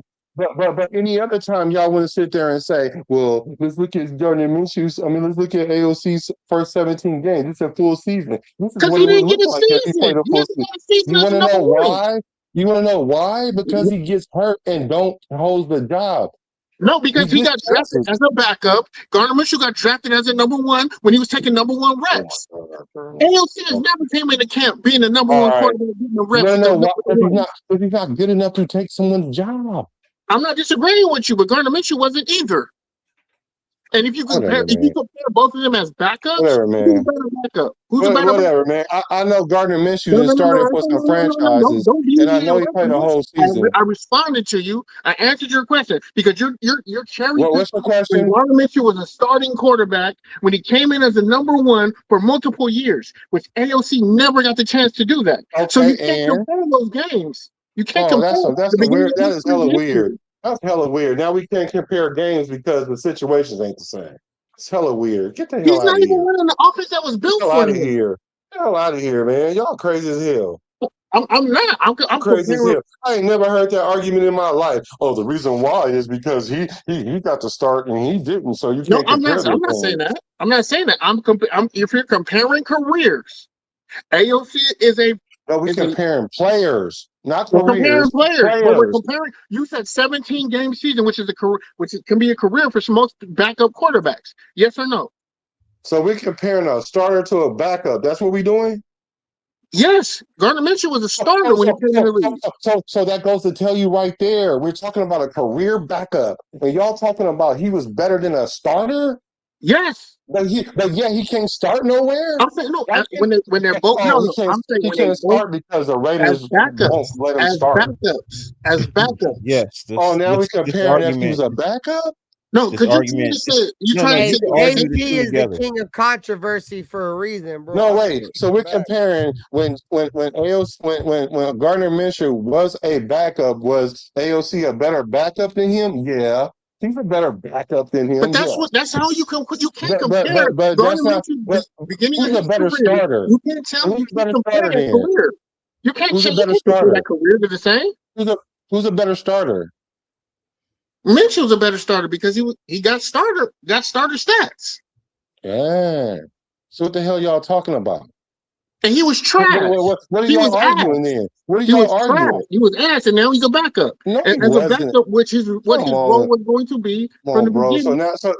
So you telling me he didn't win games as a starter too? I mean, but you can also say AOC won games as a starter. Games. He didn't. They both won games as a starter, but they're both at this point in time. At this point in time in the career of Gardner Minshew, he's been in the league a whole lot longer than AOC. All right, and at this point in his career, he's about the same level as AOC. Yeah, maybe, but see. Hold on, man. I'll let you talk. I disagree, man. All I said was maybe. That right there is the true argument. At what level is Gardner Minshew in his career? You know what I mean? Is he on the incline or the decline? He's obviously on the decline. Right. You know what I mean? He's obviously coming down. So in essence, you can't compare early Gardner Minshew to a early now AOC. You now have to compare a now Gardner Minshew to a now AOC. It's not about what Gardner Minshew did in Jacksonville because it wasn't much of anything. You know what I mean? As a starter, he wasn't phenomenal. he had a couple of good wins that got highlighted, and that's how you even know who he is. Other than that, he didn't do anything spectacular, and that's why the Jags went out and drafted a Trevor Lawrence right afterwards, because they knew they made a mistake in thinking they drafted a franchise quarterback, which is what he is not. Gardner Minshew wasn't even the starter when we got him from was it Detroit? Indiana. And he started 17 games, man. He started 17 games there, Richardson man. started over him. So now, all right. The man started 15 games. He did not. He started 15 games because of injury. He started 15 out of 17 games. Because what are of y'all injury. talking about? First, y'all gonna say Richardson started over him, but he started 15 out of 17 games. Because Richardson got hurt in week 2 and didn't play again. Now y'all making it up. But he was. Well, he wasn't playing bad enough to get benched. That's why Richardson wasn't coming in, because Richardson wasn't gonna give you nothing better, and I'm gonna go with the veteran. That's the reason why I'm gonna play Kirk Cousins. I'm gonna play the veteran. If they give me even production, I'm gonna go with the veteran who's gonna make less turnovers. That's the same situation. Just saying. And Minshew was not the quarterback that AP wanted. He wanted to run with AOC because AOC is what got us through the end of the season prior to that. So he wanted to kind of keep that cohesiveness with the offense. Like I said, like Telesco was the worst hire, bro. If you ask me, honestly, that shit was worse. That shit was worse than Josh McDaniels. Drafted Brock Bowers. God damn it! You ain't about to keep talking about Telesco like that. Man, he didn't draft Brock Bowers. I forced him to do that, man. I don't give a fuck what you say, man. I'm the biggest Brock Bowers fan in this bitch. God damn it, on YouTube. Everybody on this bitch. Everybody that I know was like, man, where's the Raiders draft another tight end? Boy, I was the only motherfucker on this bitch riding with it when everybody else was. That shit was a dumb pick, boy. Everybody, you didn't know who Brock Bowers was until I told you. Y'all was trying to pick the I'm other a Georgia fan. end. What are you talking about? I didn't know about Brock You Bowers. wanted to get Isaiah Washington. That's what you wanted. I don't even know who Isaiah Washington is. The 6'8" tight end. The only player I wanted the tight end Brock Bowers, because I didn't think we was gonna be in the position to draft Brock Bowers, was fucking the quarterback, bro, that went to the Falcons. I was like, bro, the Raiders are probably going to draft him because Phoenix? Hey, Nutty Raider Nate, boy, did I ever mention whoever the fuck JT? I don't even know who the fuck that dude is. Man, you watch Georgia, you know who Washington is, man. He's a tight end at Pittsburgh. Bro, me and Nutty Raider Nate was in this bitch making arguments about why the Raiders should take Cooper DeJean, and everybody was laughing at us. God damn it! I got laughed at with that too, bro. I got laughed at with that too. I don't know who you talking about, bro, but we was definitely on this bitch beating the table for Cooper DeJean, and and the quarterback from Washington. I can't remember his name. He plays for the Falcons. You know that. Phoenix. Bad knee, whatever. Phoenix. Yeah.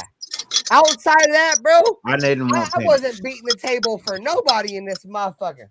Hey, look, I know Cooper DeJean happy we didn't draft him because he would have looked terrible under Patrick Graham as a defensive coordinator. The reason he looks so good is because he's in the perfect system that fits his skill set, and hey man, he can make plays in that system. If he was playing our system, that motherfucker would be a liability. He'll just be another white corner. I don't know, bro. Cooper DeJean is different, bro.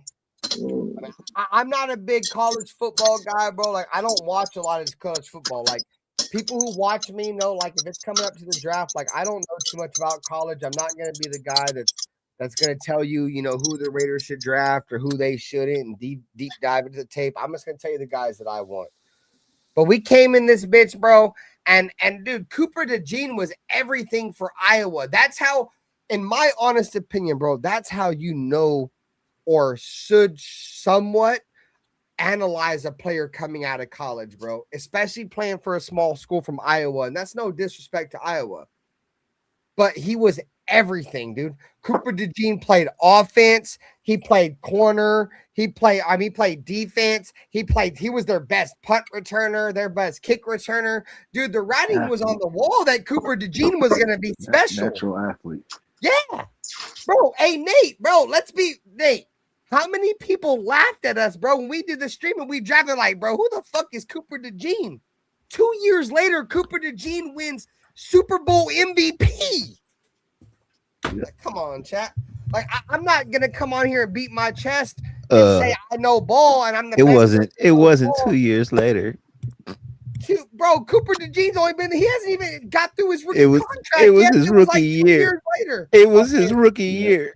Okay, there you go. I see where you're going. It was his rookie year, but bro. Like, I'm not trying to say that we're fucking the Just Win Baby podcast Adamas or the Silver and Black Lounge Adamas. But dude, like, we know ball. Like, it was crazy. We know like, ball. We know players. That's all. It's just crazy, bro. Like, and motherfuckers, like if y'all know so much, since y'all know so much, how many games is AOC gonna start the rest of his career? For the Raiders career? No, for the Raiders? For any team, is he gonna get to start week 1 for any team? So for the rest of his career, week 1 for the Las Vegas Raiders. Right now, stamp it. I'm gonna answer your question. Stamp it. I'm gonna answer your question. He gonna beat out the AOC will start a total of 21 games in the rest of his 27-year career. I mean, 20. I'm sorry, 7-year career. I think you said 21. He'll probably start 20 games in how much you smoke today? In his next 7 year. In his next 7 years in the NFL. Yeah. As a backup? As a permanent backup? Bro, I think he's gonna be a journeyman. He gonna go to some places. You know what I mean? He gonna start some games in like the tail end of the season. Well, maybe you know what? I'm gonna lower that. I'm gonna say 11. Say 11 games. He might start 11 games in his next 7 years of his career. Will he start week 1 for any team for his career? Know. Never. I don't know. Never. Yeah. Not earned. Maybe barring injury, but not earned. I don't even think that. He's always going to, from here on out, he's always going to have competition with an incoming rookie. So why do y'all think? So if y'all could project that he's not even going to start week 1 for somebody, but y'all got mad because he didn't start over Gardner Minshew? Gardner Minshew wasn't a starter either. I'm more mad. That's a lie. Gardner Minshew is starting for teams. Stop saying that week 1. My camera freeze out, dude. Let me explain why I'm mad, Black. I'll let Dirty go first.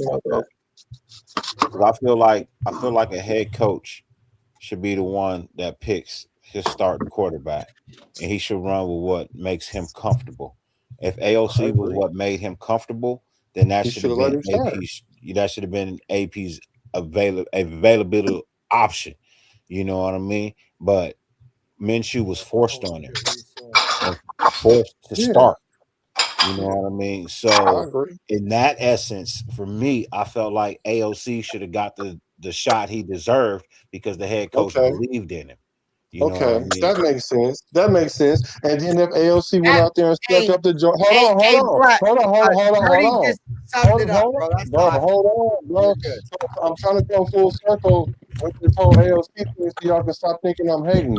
So if they should let him go ahead and start whatever quarterback he felt comfortable with. I totally agree, right? So if AOC would have went out there and stuck up the joint, then he got fired based on his decision. That's how he should have been able to do it because he got fired anyway. So they should at least let him have the quarterback that he wanted. Exactly. You know what I mean? Like, got you. You know what I mean? If you're gonna fire me, at least give me the opportunity to get fired. Yeah, you know what I mean? You basically got me here just because. One, I'm gonna say this, bro, and I ain't said it. I'm gonna say it. AP got the job because the fans wanted him. The fans asked for AP, not just Max. Everybody was happy with the wins that we're getting towards the end of the season. Everybody wanted AP. The problem was Telesco never gave AP, and Mark Davis never gave AP a full chance to actually be a head coach. They never gave him the actual reins to run his team. So we ended up with bullshit. And you could tell we ended up with bullshit because we followed it up with bullshit. We thought somebody was coming in here to make something great happen. Come to find out, he worse than the one we let go, who we didn't even give a full shot to. So I imagine if you would have just given him an opportunity to actually be the head coach, we might have actually accomplished something. So for me, like, AOC was the guy that he believed in, then he should have got that opportunity. And like you said, if he'd have came in and stunk up the joint, then yeah, then you turn to Gardner Minshew and you take whatever, L that is. But to be forced to do something and then it just doesn't pan out, and yeah, so now you can legitimately make the argument that yes, AOC might just be better than Gardner Minshew at this point in time in Gardner Minshew's career, because when AOC came in that season, he did do better than Gardner Minshew in certain aspects, certain games. There were certain games where AOC started and we had to turn to fucking Gardner Minshew. So I mean, they complement each other's lackluster of phenomenal football. If I can say that so eloquently, you know what I mean. They complement each other with the lacklusterness of competitive football. So the one little glimmer of hope that AOC had, they tricked it off. The general manager tricked it off because he really had a legitimate chance that year, which I could agree. But going into the season, I would have never picked AOC over Minshew. But if I'm the head coach and I really felt like this guy give me a better chance to do what I want to do, then I'm going with that guy, not the better player, allegedly better player. Because at this point in the career, it's arguable that Minshew is on the decline, because it ain't like he was a Kirk Cousins where he started hella places. Because Minshew really been trying to get in where he fit in all his whole career. So let me get on this, bro. Let me get on this. So let's keep it a beanter here. So after Josh McDaniels got fired, right? Josh McDaniels was running with Jimmy Garoppolo, right? AP took over and he's like, who's the quarterback going to be? Who do I have the best opportunity to be a future coach of the Las Vegas Raiders? He chose Aiden O'Connell.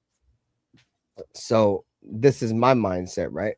So he put his career and his future career as an NFL head coach on the line in Aiden O'Connell's hands.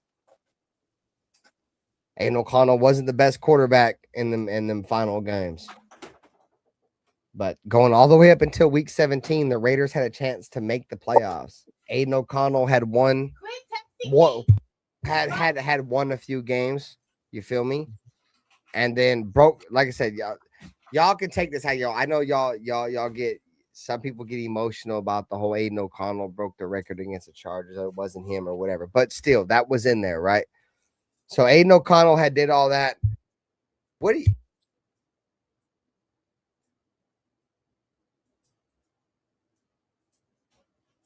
What I do know is Aiden O'Connell got to play the year AP was the coach. He also had a chance to steal the starting position during that same year, and he kept getting hurt. Well, he got hurt. I know he had the opportunity to take the job, especially if you got the coach rooting for you and you got Devontae Adams saying it. Like, so he comes into the game, get a chance to play, but then he gets hurt. So I'm like, okay, cool. You might have been a better quarterback, but not if you get hurt.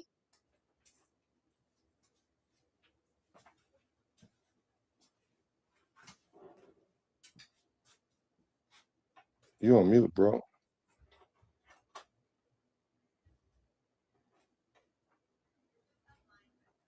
The point I was trying to make is, bro, was like Antonio Pierce put like everything, his entire coaching career as in the future in Aiden O'Connell's hands, and Aiden O'Connell went out there and got Antonio Pierce the job, bro.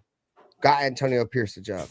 Now, did Antonio Pierce choose Minshew over Aiden? I don't know. A lot of the speculation is that the general manager forced Minshew forced, you feel me, Antonio Pierce to make Minshew the starter because of contract. This dude's making so much, but whatever. The thing that bothers me is that after everything went sour with Antonio Pierce, I mean with Gardner Minshew, even, and shout out to Gardner Minshew, bro, because Brock Bowers broke the record with Gardner Minshew. You feel me? Yeah, that was Gardner Minshew was definitely throwing the ball, boogers included. He had hella boogers on the football, but that shit didn't matter. You feel me? But you feel me? At the end of the day, that fool at the end of the year waited until the same situation, bro. Waited until like the final 5 games. Hey, Aiden, go out there and try to save the fucking day again. And Aiden O'Connell performed well, but it wasn't enough to save Antonio Pierce from his job. The point I'm trying to make is that I feel like Aiden O'Connell has been like the last minute savior for the Raiders over the last few years, and he's performed decent. Is he the best quarterback? Nah, but like the Raiders have disrespected him, bro. Like the last couple of coaches have disrespected him, bro. And we all have our own opinions if Geno's better, if Minshew's better, if Jimmy Garoppolo's better, whatever. You feel me? But at the end of the day, when Aiden O'Connell has come in and played, he's played well, and he's won games. So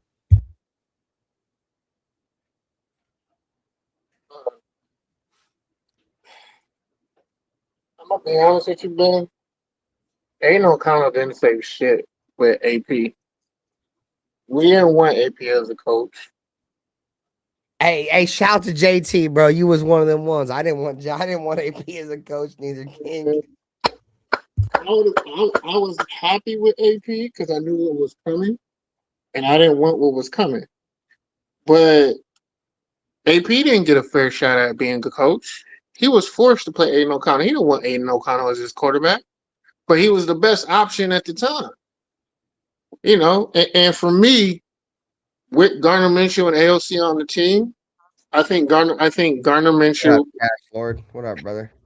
If I was to run them, I have AOC as a better quarterback as a backup at that point. When they're both backups at the point in their career, I pick AOC over Gardner because I know what Gardner was going to give me. Me too. I know what Gardner was going to give me. I didn't know what AOC was going to give me. Like I said, he showed sparks. He showed, if you really coach behind it and have a scheme, he showed a little bit. But so did Gardner. Gardner had moments. You just talked about how he had his moments. Meaning, if you coach him right, you get the players behind him. Yeah, you can rally behind things, and that's what Gardner Minshew is a great locker room guy, and people want to play for him because he's a great guy. But he ain't that guy. He ain't really that guy. He's just a good dude. But AOC is. That's crazy. Hey, but honestly, well, see, but the thing, I don't know. There's not a large enough sample size to really go off of it. It's not a mover comment. Hold on. Huh? They forget about this part, Cool Kev, how they played head up in preseason, that he really lost the job in the preseason. But they forget about that part, though. That's the reason why Minshew. But now, hold on, black. Let's keep it real. You really gonna sit here and say the preseason is something that you grade on? If you have 2 equal quarterbacks, from my starting number 1 quarterback, from my starting number 1 quarterback. No. You asked me a question. Let me answer it. No, I wasn't finished. I wanted to classify what my question was going to be. I don't need you to quantify the question. The preseason is for backups. It's not for starters, and you know that. No, it's not. It's not always for starters. What starter has to fight for the position? Bro, it's only for backups when you don't know who the starter is. They didn't know who the starter was going to be, Minshew or AOC, so they was in competition. When you have 2 somewhat equal quarterbacks, the preseason matters. What do you mean? When they gave Gardner that contract, you knew he was the number 1. He played so bad in practice that it actually became a competition. Yes or no? How much did they pay Gardner I Minshew? don't know, bro. No. I don't know. You do know. Don't tell me what I know. I don't know because yes, conventional wisdom will say, yeah, the person with the most money is gonna start. And if y'all know that, why the hell y'all be crying so much about the damn quarterback competition? Y'all should never fix y'all mouth. When I say y'all, I'm talking about anybody should fix their mouth and be like, this is a quarterback competition. All three quarterbacks have equal chances of being the starter of game one. And we know what you just said. But what we did know in that moment was we got Gardner Minshew off a little cheap deal because we didn't know what kind of quarterback we was going to get, and we had AOC, and they both was going to compete in the preseason. Every franchise don't automatically start the person who make the most money, and it wasn't even like Minshew was making so much money we had to start him because we got him Compared on to the AOC, was no, not compared to nothing. Not compared to the salary cap. for Gardner Minshew. You know that. Compared to the salary cap, how much did Gardner Minshew make? Do you even know? $15 million. That Oh, year. he made like 6-7 million a year. No, he made like 6 or 7. He was making like 5 to 6 a year. So that's not nothing for a starting quarterback. He signed like a 2-year, $20-something million contract. They're just talking. I don't think it was that much. I don't think he made. Just guessing, man. It was like you son of a bitch. I'm tired of you second guessing me, you son of a bitch. No, you're so you're the one guessing. It's between like 11 and 15, bro. Here, I'm gonna tell you right now. Hey Google. We hella overpaid for him, and for him. How you overpay for a starting quarterback? Because he's a backup. He's not a starter, Black. In what world is he a starter? He hasn't been a fucking starter. Wait. Stop yelling at me, because I'm gonna tell you why. Because he was starting when he was. I got so goddamn angry, my camera froze. Goddamn it! Because he was literally starting when he left. 2 years, 25 million. With 15 million guaranteed, Black. There it is. 15 so you got 15 million. 15 million. You was right. 15 million. That's what he got. I don't be coming out. Yeah, be second guessing myself. I don't be coming out here telling false tales. 15 million is a lot of money to pay for a starting quarterback. A backup? He wasn't projected to be a starter. Oh my God! How do you say that when the team that he the team he played for literally before that he started. So I can answer that. He wasn't the starter from day one. Oh, now he got to be the starter from day one. No. He was the projected third. Okay, man. All right. Was he not? Was he not at the beginning of the season? Right. What game did he start in Indy? What game did he start in Indy? He didn't play the first 5 or 6 games. So that's not a number one. Whatever, he man. Ended up as number one because of injury and because the player got benched. That's the only reason why he ended up as a number one. He was the best option at the time because the rookie was playing like shit. Did he start 13 games? Did he start 13 games? The rookie was playing like shit. So that doesn't make you a starter, though, Black. You know that. Right, that doesn't make you a starter. So he didn't start nowhere else? He didn't start nowhere else? No, he hasn't. He hasn't started nowhere else. You making up stuff. Where did he start? What else has he started at? No, wait, stop. Where else has Gardner Minshew? He never started in Jacksonville? We're talking after Raiders. We're not talking about you can't sit there and say before we're talking about when we picked him up. Your question was, has he ever started? I said, has he started somewhere else? And you said no. You know what I'm talking about, though. You said no. You need to know what I'm talking about. I'm the one that asked the question. I said, did he start somewhere else? You said no. And I said, yes, he did. And you said where? And I said Jacksonville. And you said, I'm not talking about there. Like, so what are you talking about? He only played with 2 teams after he left Indianapolis. He played with the Raiders, where he started. He started there. Game 1, he started. And then the second was he playing behind Patrick Mahomes. So what are you talking about? He started in Kansas City too, though, and ended the season as a starter. Is he going to start there? He played in Indy too. No. Black. Okay, because Black is saying, "Hey, wait, hold on. No, JT, hold on, bro. It's all football shit." So Jack just said, he said, pause the show. He said the Pena family is watching the show. They want to know that I came on, and happy to say that you should give a shout out to Robert Pena.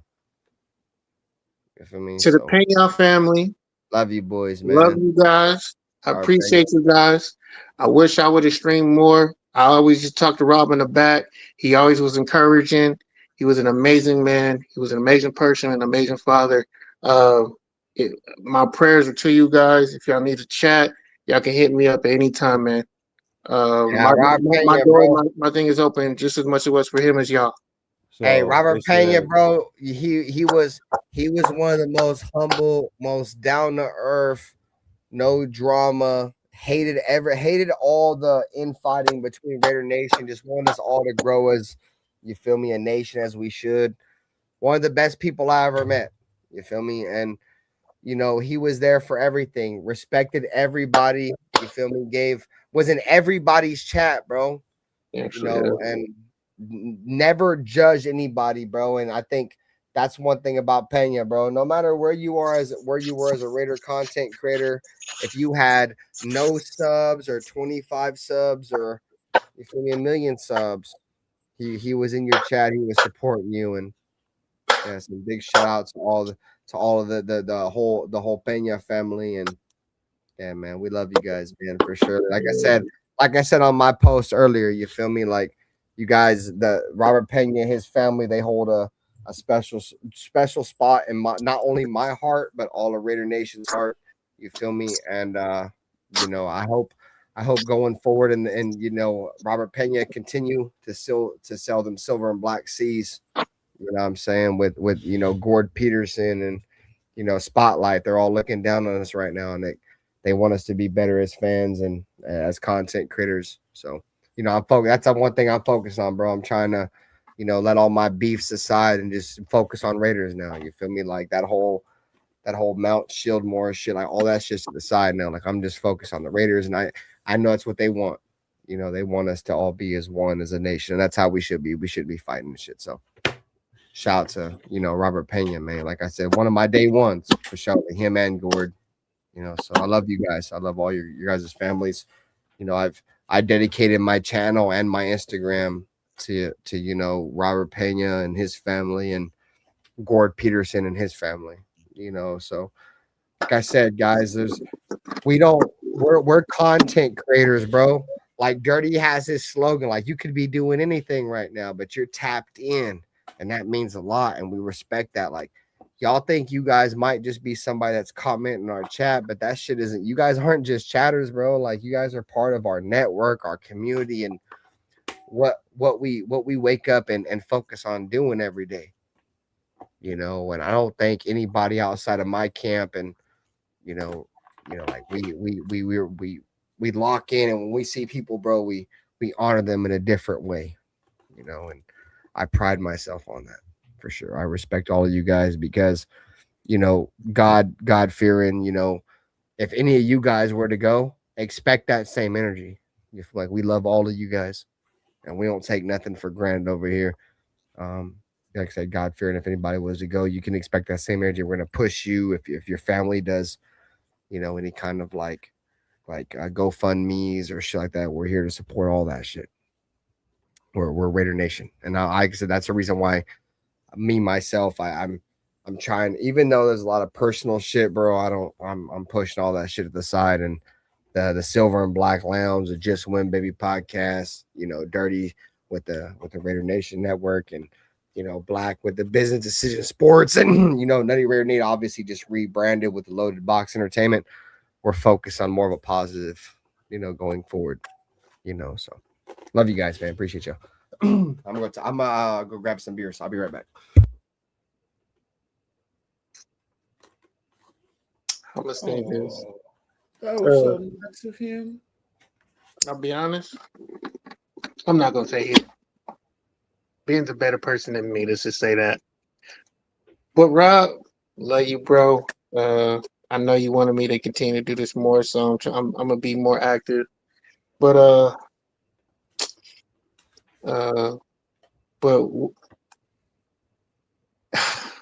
as a starter, Gardner Minshew right now was a better quarterback. But he's not a starter anymore. He's far from starter. And you know that. I'm not arguing what he did with Jacksonville. And guess what? Because he's not the player he was at Jacksonville. We're grading what he did at the end of Indy. We're grading what he did here and what he's doing in Kansas City. Okay, hold on before you go too far. So if they don't see the quarterback now that he was his rookie year, I'm sorry? That's a yes or no, bro. It's not even I didn't hear complicated. you. I didn't hear you for real. I really didn't hear you. Is Aiden O'Connell the same quarterback now that he was his rookie year? No. Maybe. Is he better? Is he better or worse? Better. How is he better when he didn't play all last year except for the last game, and then the year before that he got hurt and only played like a handful of games? How is he better? How is he better? Less turnovers. Better command of the pocket. He wasn't even on the field. He wasn't okay. So he wasn't even on the field. He literally started 10 games his rookie season. He literally started 10 games rookie season. He ain't even played 10 games the rest of his career. Well, yeah, he did 11. What up, Truth? What up with you, man? Saludos. So you're saying he hasn't progressed at all? That's what you're saying? Bro, stop putting the at all and all that other goofy stuff in there. I didn't say all that. All I said was his rookie season. I asked you, is he better now than he was his rookie season? And you're saying I said yes. And you told me you how. said yes. Did you not? And I said how? Because he hasn't even played. How can he be better and he ain't even play all of last year? And then when he did play I would agree with you, Dirty. And when he did play, he didn't throw a completion for 3 quarters. Come on, bro. You gonna tell me he better now than he was his rookie season when he started 10 games? That's what you're telling me? Yes. Yes. I don't understand how you play. I don't understand how you don't play and get better. That's crazy. No, but you're just comparing it to what you've seen on the field. Okay, you can't compare anything on the field if you didn't play. But you're telling me you're telling me he ain't gonna get better with age? We don't know that. You do when you see it in practice. He might not never play another game. We don't know that. Let's go off what we do know. I can tell you why. For a guy who didn't see the field at all, who's still competing for a starting position, how did he not get better? He ain't starting for no start. He ain't competing for no starting position. Hey, shout to the Truth, man. He said it's crazy how. Hold on. Y'all can go on with your debate. It's gonna be him and Fernando. Yes or no? Bro, just hold on for a second, bro. He said this is some personal shit, bro. We off Raiders for a second. He said it's crazy how someone cared for the interest enough to come up and interact with the show. That's not something every family does. We probably have known that more about or with Robert Pena, Spotlight, and Gore Peterson. Or bro. Like that's the thing, bro. Is like we honor people, bro. Like we love everybody that comes by and show love. We want that, bro. Like we're never gonna take anybody for granted. I think. So we're a smaller network. You feel me? We're not like, you feel me, Docs and all these other fools. They got a lot of more people that watch us. You feel me? But regardless, if we were on our level or on their level, bro, we don't take nobody for granted. So just keep that in mind, bro. And see, I think that's what makes us so genuine, though, is the fact that we know, like, we genuinely care about the people who watch us and follow us because we know who you are. You know what I mean? Like, you're here so much. We literally feel like we know who you are, even if we've never met you. Like, if we ever do meet you, it's gonna be all hugs and daps, bro. Like, you know what I mean? High fives and sugar pies. Like, I don't know, you know what I mean? But like, for the most part, like, bro, like, we pay attention to y'all. We may not answer every question that you type in, but we see them. You know what I mean? We can only get to so much, but we try to acknowledge you guys as much as we possibly can because time is short for everyone. You know, like they say, time waits for no man.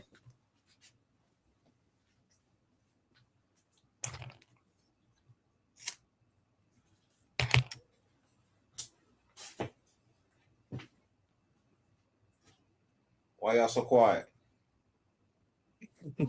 Yeah, I went on my. I wanted to just give a Because quick, shout out to Pena and Gord Peterson and Spotlight, man. But outside of that, y'all go on, bro. I'm doing my thing. I'm drinking hella Coronas. I done drank like 7 of these bitches. So man, cheers to the chat. We appreciate y'all.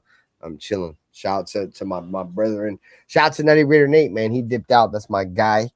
You feel me? Hopefully you have a good rest of your night. We got Dirty. We got JT in this motherfucker. Probably one of the most controversial Raider fans in this bitch. I'll be up here talking. We got Black. And then we got Black. Hit You the heard how like you said button. that shit? Black is my And then we dude. got Black. But to respond to this, what I'm gonna say. Should ALC be competing for starting positions? No. Should Gardner Minshew be competing for starting positions? No. I look at them. I don't look at them as starters. It don't matter how you look at them. It's about how the league look at them. What are you talking And the about? league looks at them as backups. No, And you they know, don't because Gardner Minshew about to have a chance to start right now in Arizona. What are you okay, cool. talking about? Let's get to the nitty gritty. You and I both know coaches will fucking sabotage you and fuck you over if they don't like you, if you don't fit their fucking system. And you know that. AOC Bro, ain't really an athlete. that's Hold on, wait, true. hold on. You and I fucking know the NFL is in transition because they want athletes at quarterback. AOC is far from a fucking athlete. Gardner Minshew is a better athlete. He is very mobile, has a good arm, almost great arm. He's undersized.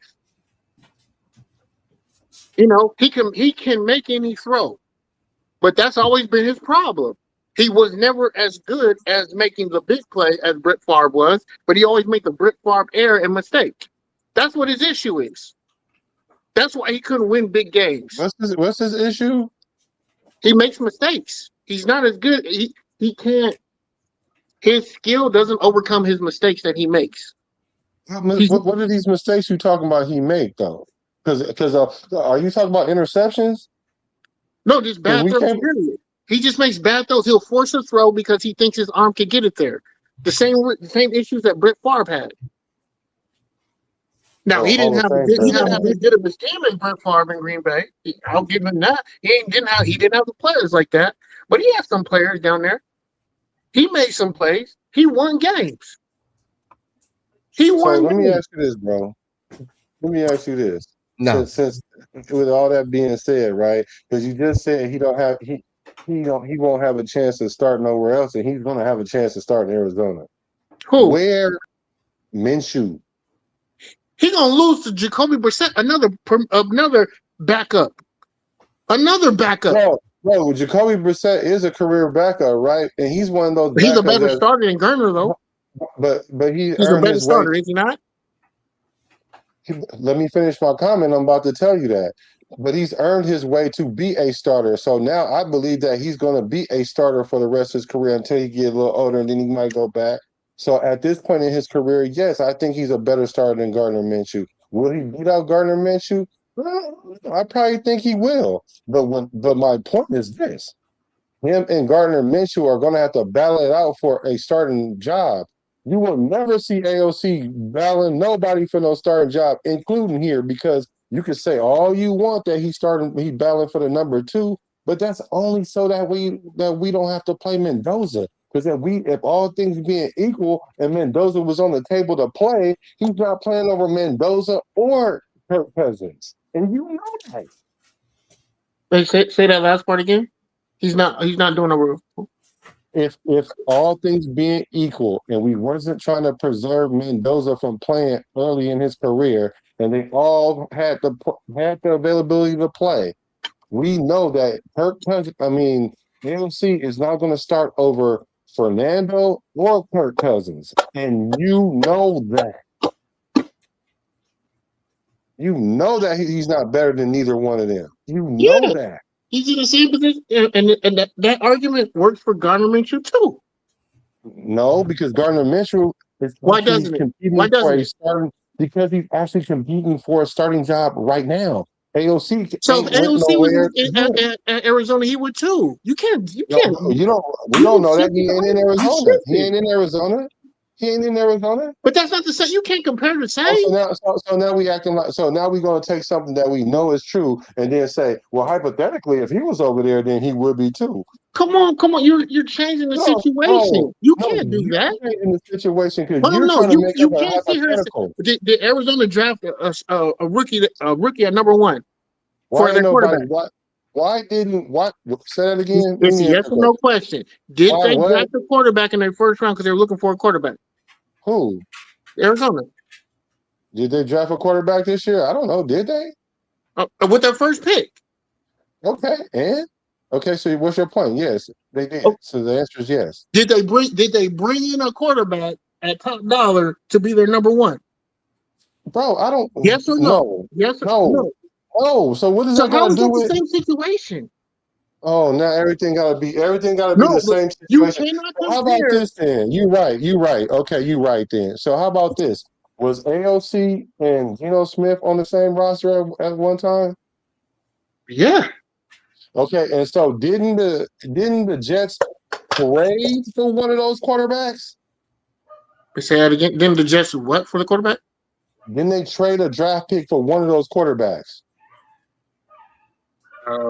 Trade away a quarterback? I believe they traded. Bro, did the Jets give us a draft pick to one of those 2 quarterbacks that was on the roster? Yes or no? Yeah, they Bro, probably did. Yes. Yes, because we got Dalton Johnson for him. So why didn't they go get AOC instead of Geno Smith? Why?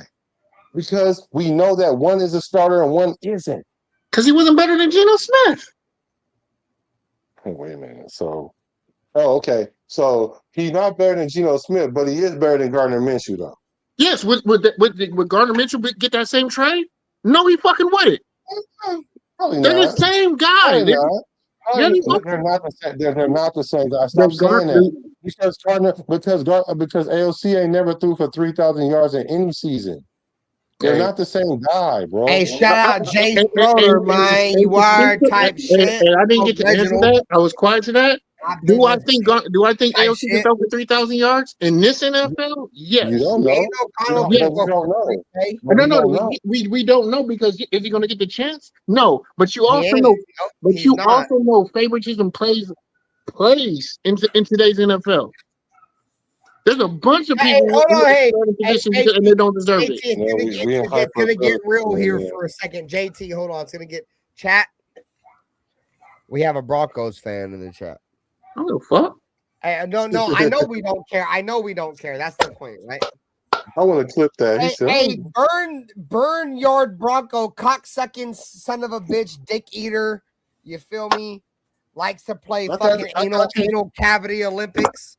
Hey, bud. Hey, where the fuck were you at when the Raiders were 10-0 against the Denver Broncos? I think it's funny. That all you cocksucking, dick riding, dick in the booty ass Bronco fans like to come around my channel now because y'all are winning games against the worst team in the league, one of the worst teams. You're over here beating your fucking chest about beating the Las Vegas Raiders when ever since Josh McDaniels have taken over the team, we've been one of the worst teams in the league. But you're over here pounding your chest like you're beating anything significant, cocksucker. You motherfuckers have never beaten the Raiders 10 games in a row, bitch. Where the fuck were you at, cocksucker? Goddamn, all he said was he warned us about McDipshit. All he said was, damn, he warned y'all about McDipshit. He told you McDipshit was gonna be trash. You jump on the man? We can eat my damn. I thought you rebranded. About shit. Anybody Is this part of the?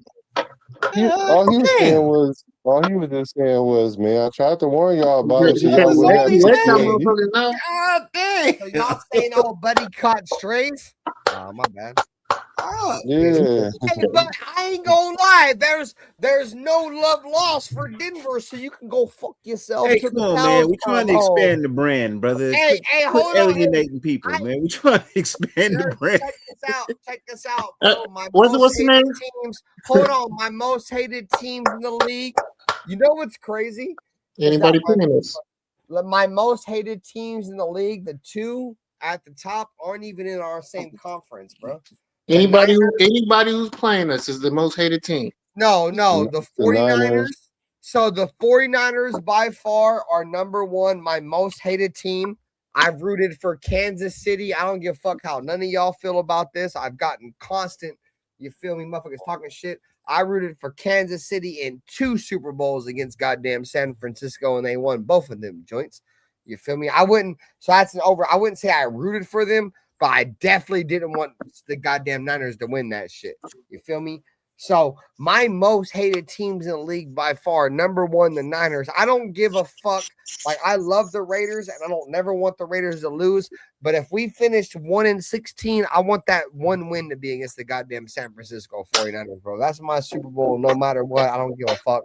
And then number 2 is Dallas. By far, if we play anybody, bro, besides the Niners, I want to beat Dallas to the motherfucking fullest, bro. I hate Dallas. Fuck Cowboys to the Cowboys. I mean, to the cows come home. Motherfuckers say Dallas is America's team. Nah, gang. Dallas is America's bandwagon, boy. They got the biggest dick riding ass, bandwagon ass fan base outside the goddamn San Francisco 49ers that aren't in the Bay Area. You feel me? And then number 3, right there, goddamn Denver Broncos, you sons of a bitch. You know what I'm saying? And you feel me? Like, I didn't really care about Denver. You want to know the main reason why I hate the Denver Broncos? Because if you've known me for a long time, I hate the Denver Broncos because of YouTube. You feel me? Shout out to, you feel me? I hate the Broncos, but shout out to Savage Sav. Shout out to Bronc Nuts. You feel me? If you watched me for a long time, I ate dog food because we lost to the Broncos. I poured spaghetti over the loss to a Broncos. I ate black licorice. And if for all of you fucking demon motherfuckers that might like black licorice, this might not attest to y'all, but black licorice is dog shit. I had to eat an entire bag of king size black licorice for the Denver Broncos. So that alone right there is why I hate Denver. So Denver by far is number 3. And I think it's so funny that all you fucking dick riding ass Denver fucking Bronco donkey dick riding motherfuckers weren't in my channel, weren't around my channel from 2020 until 2024. And then 2025, y'all finally want to show your face. Where the fuck were you at in 2020, 2021, 2022, 2023, 2024? Y'all was over here fucking fanboys of my channel and didn't want to type dick rider. You feel me? Now your team is good. You want to suck dick. You feel me? I'm done. That was catching a stray just for saying, hey, man, we try to warn you. There's no such thing as a Denver Bronco fan catching a stray. Fuck the Denver Broncos.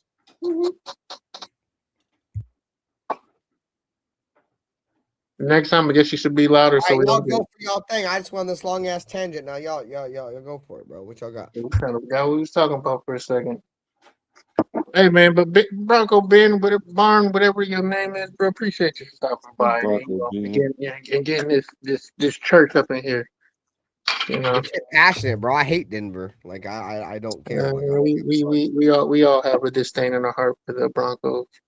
But it is what it is, man. They pretty decent. Like there's certain, JT, there's certain fans that their families hate the Kansas City Chiefs. There's certain fans that hate so-and-so. I hate Denver. Like, but at the end of the day, as long as they got a quarterback by the name of Bo, they not winning shit. They don't get to the playoffs. You mean a quarterback? You mean a quarterback by the name of Blow, and his last name is, instead of Nix, replace that N with a D. His name is Blow Dix. We've been calling Bo Nix for Blow Dix since he got drafted. And shout out to I'm Not Bueno, because I used to call him Bo Dix. When he was drafted, I call him Bo Dix. And then Bueno came through and was like, bro, his name is Blow Dix, bro. We ran with that.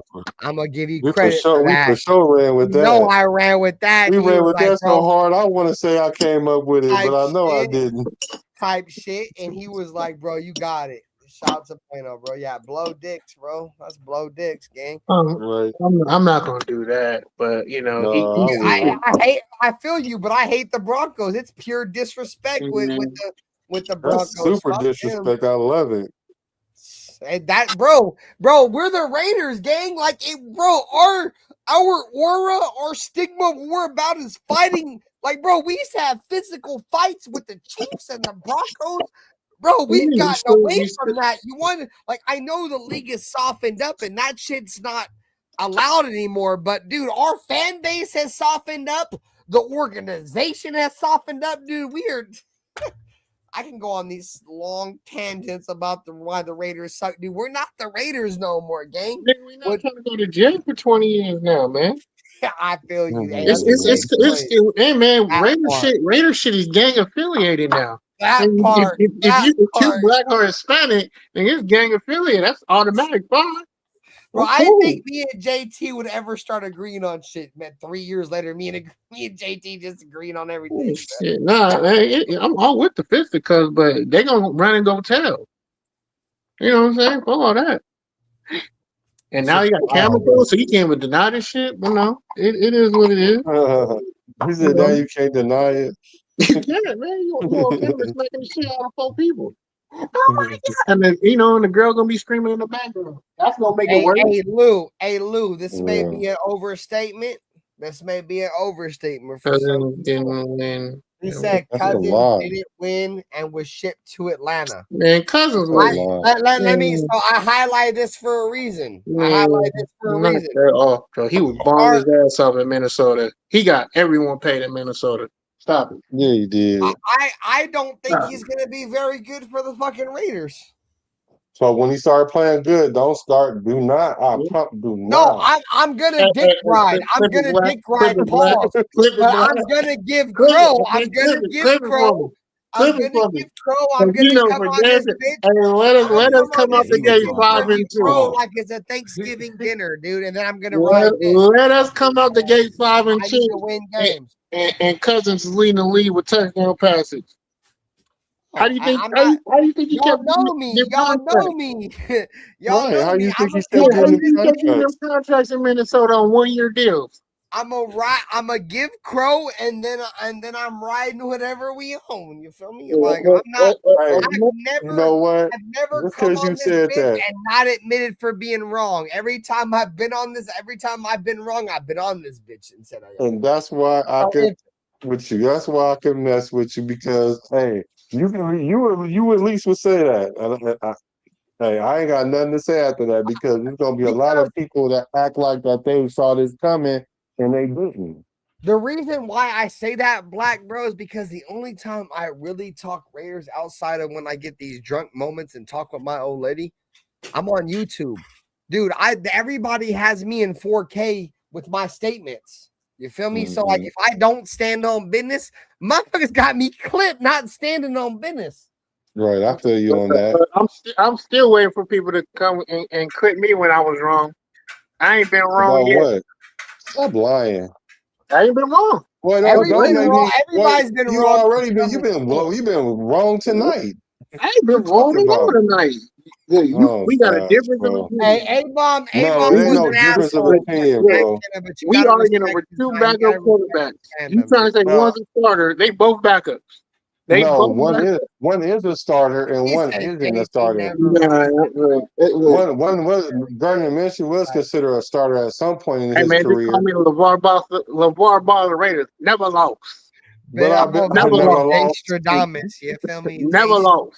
Don't make me go find any kind of clip where you had an interaction. Don't do that. You can Don't do that.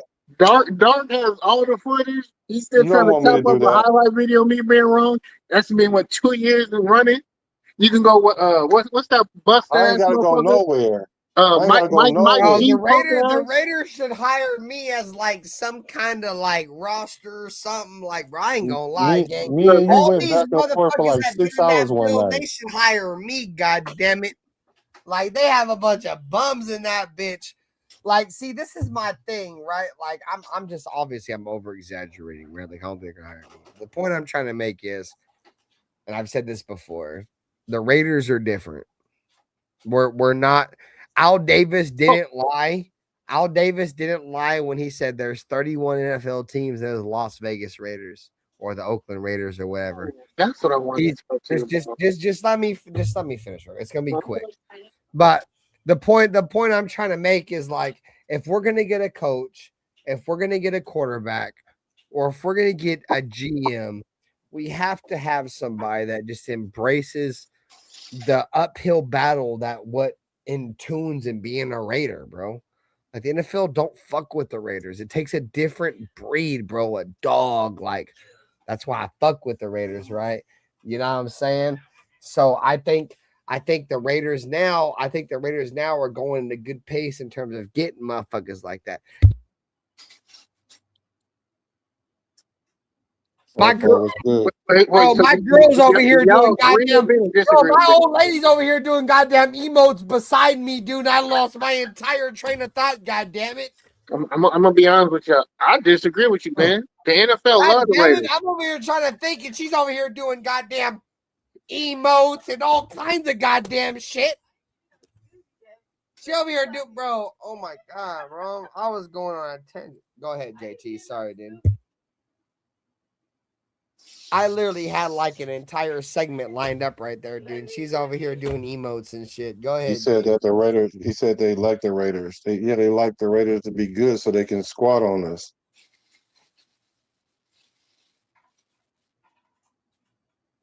But JT, me and you went back and forth for 6 hours one night, and I know dang old well you wasn't right the whole night, bro.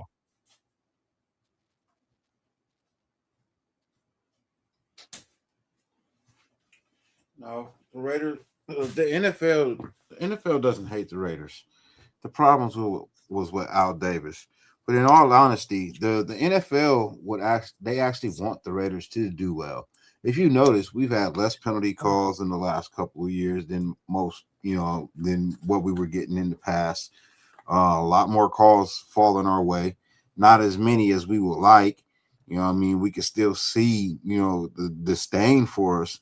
But in actuality, the NFL actually thrives when the Raiders are doing good. The NFL numbers go up. They make more revenue when we are a better team.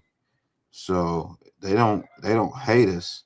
There's just a slight disdain for us not going with the flow like everybody else. We still kind of do our own thing. They don't really like that, but that's who we are. We're not going to change from that. Hey, I like this comment. I like this comment from Lou Skunk. The NFL owns the Raiders now. Hey, Lou Skunk said my pass doesn't include Geno and Cousins in terms of these older quarterbacks, right? Garoppolo, Minshew, Stidham.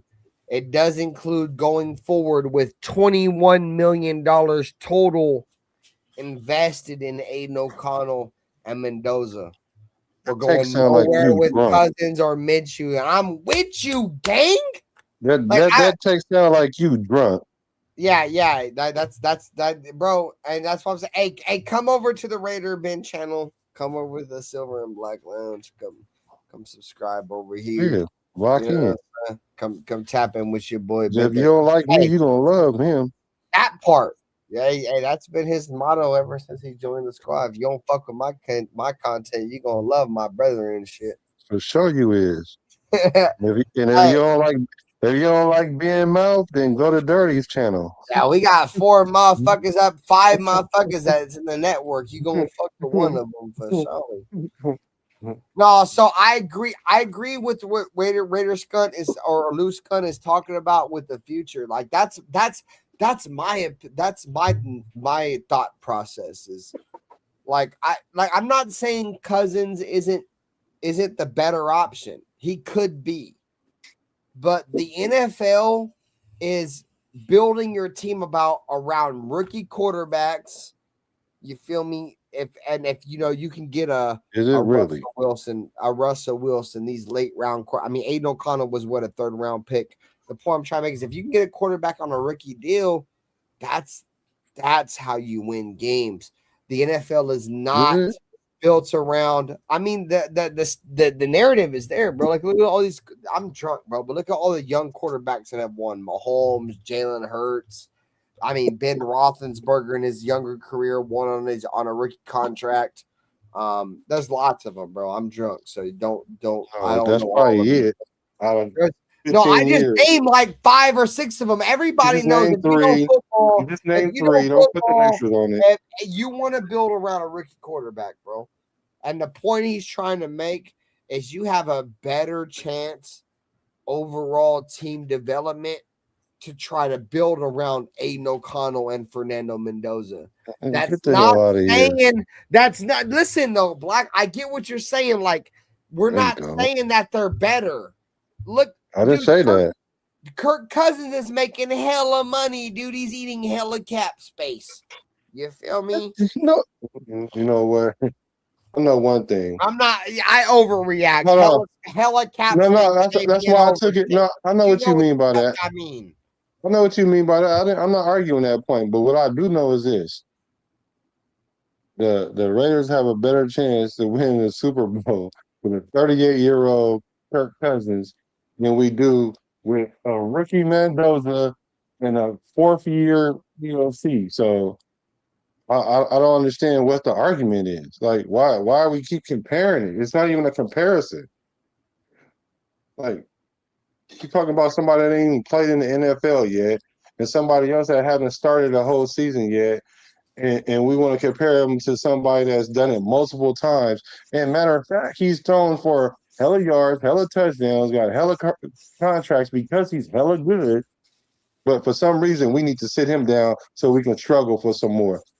This comes from the same fan base that cry week in and week out. I just want to win. I don't care how we do it. I just want to win. I'm tired of losing. I wish we could just win somehow. And then when you get a quarterback that's capable of doing it, you want to go give it to somebody who ain't never played or somebody that get hurt every 4th or 5th game. Y'all weird. everybody's weird in their own way, bro. Like we're all weird. I am too, for sure. Hey, bro, like I told you before, Black, you feel me? I'm not saying you didn't know Raider Nation, you feel me, in terms of like online, bro, but you're going to find out there's a lot of Raider fans, dude, that are on this bitch that might have some mindsets, dude, that you be like, bro, what the fuck? I remember we did that show a few weeks ago, bro. You're like, why is this even a debate? You're going to find out real soon, bro. Wait, Raider fans are weird, bro. Like, I love y'all, and we're all weird in our own way. You feel me? That's one thing about I try to pride myself on, and all of us is we try to be that happy medium, because when people are like that and there's Raider fans like that, they either want the content creator or the guy that talks about the Raiders to be all unicorns and rainbows. You feel me? Or they want a content creator that's more realistic. And we pride ourselves, bro. Like we have a lot of guys like Dirty and Black, like they're the more optimistic Raider fans, and then there's the happy medium with some of us that don't think we're going to be very good, and that includes with the chat. So the point I'm trying to make is, bro, is like we're at the end of the day, bro, we all want the Raiders to be good, and we're all content creators, bro. Like I can't stress that enough. Because I could understand as like maybe somebody that grew up in maybe the YouTube generation, because I'm old, bro. Like I'm 30. I mean, in this day and age, I'm old, right? I'm 34. I grew up watching.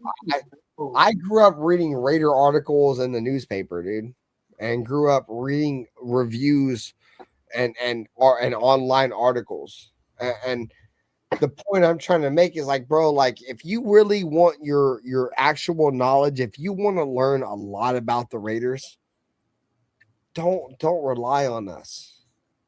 And I respect that. Don't rely on who?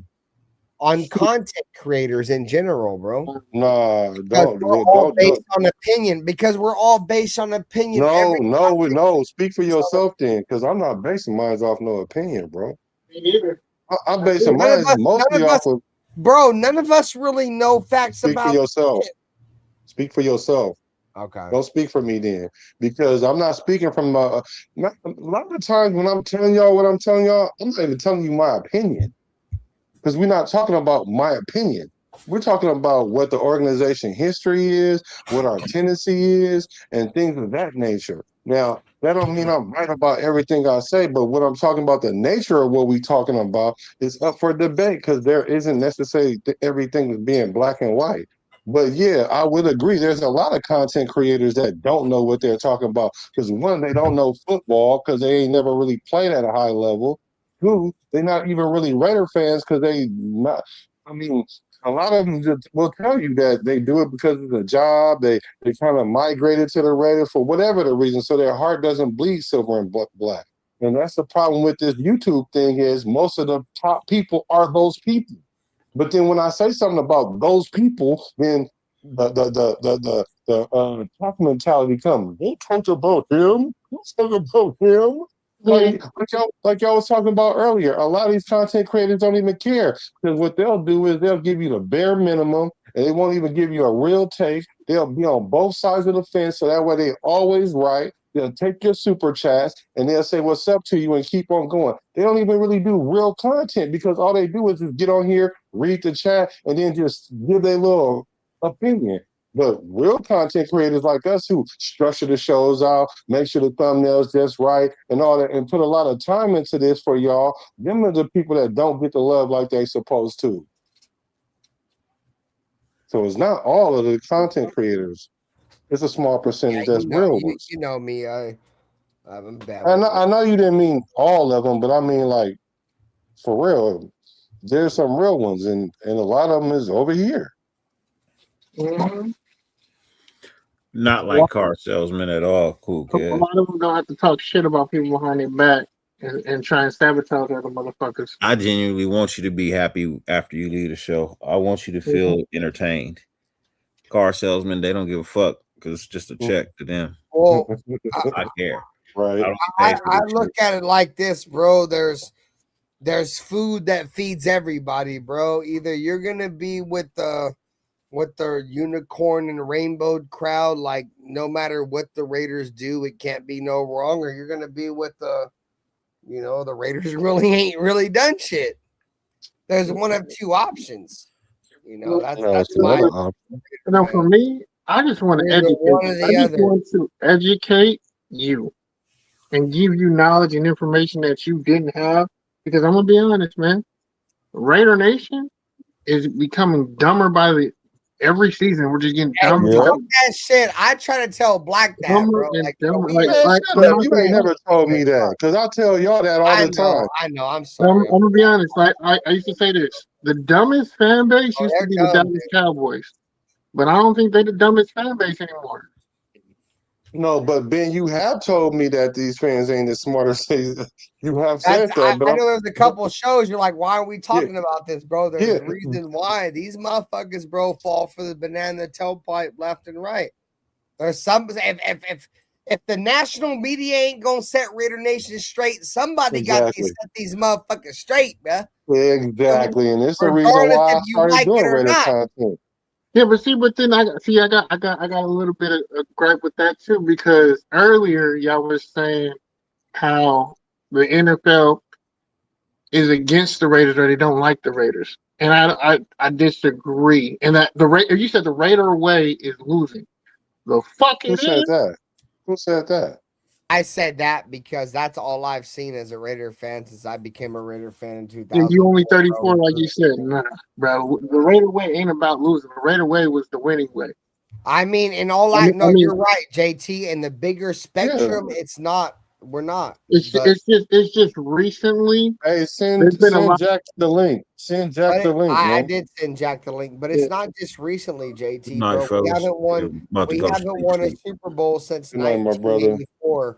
We're going on the 22nd anniversary of the Raiders winning a Super Bowl, bro. It's not like just recently. I mean, okay, but that's not easy to do. And just because you don't win a Super Bowl doesn't mean you're not conducive of being a losing organization. Because I love the Raiders, bro. We have so many accolades, bro. We're the team of the decade, 60s, 70s, and 80s. there's so many accolades that tie themselves into the Raiders, and I'm proud of that, bro. Yeah, and there's But been teams who've been losing for 40 years. Some you teams know ain't what's never crazy? won nothing. You There's know teams what's that ain't crazy? never won.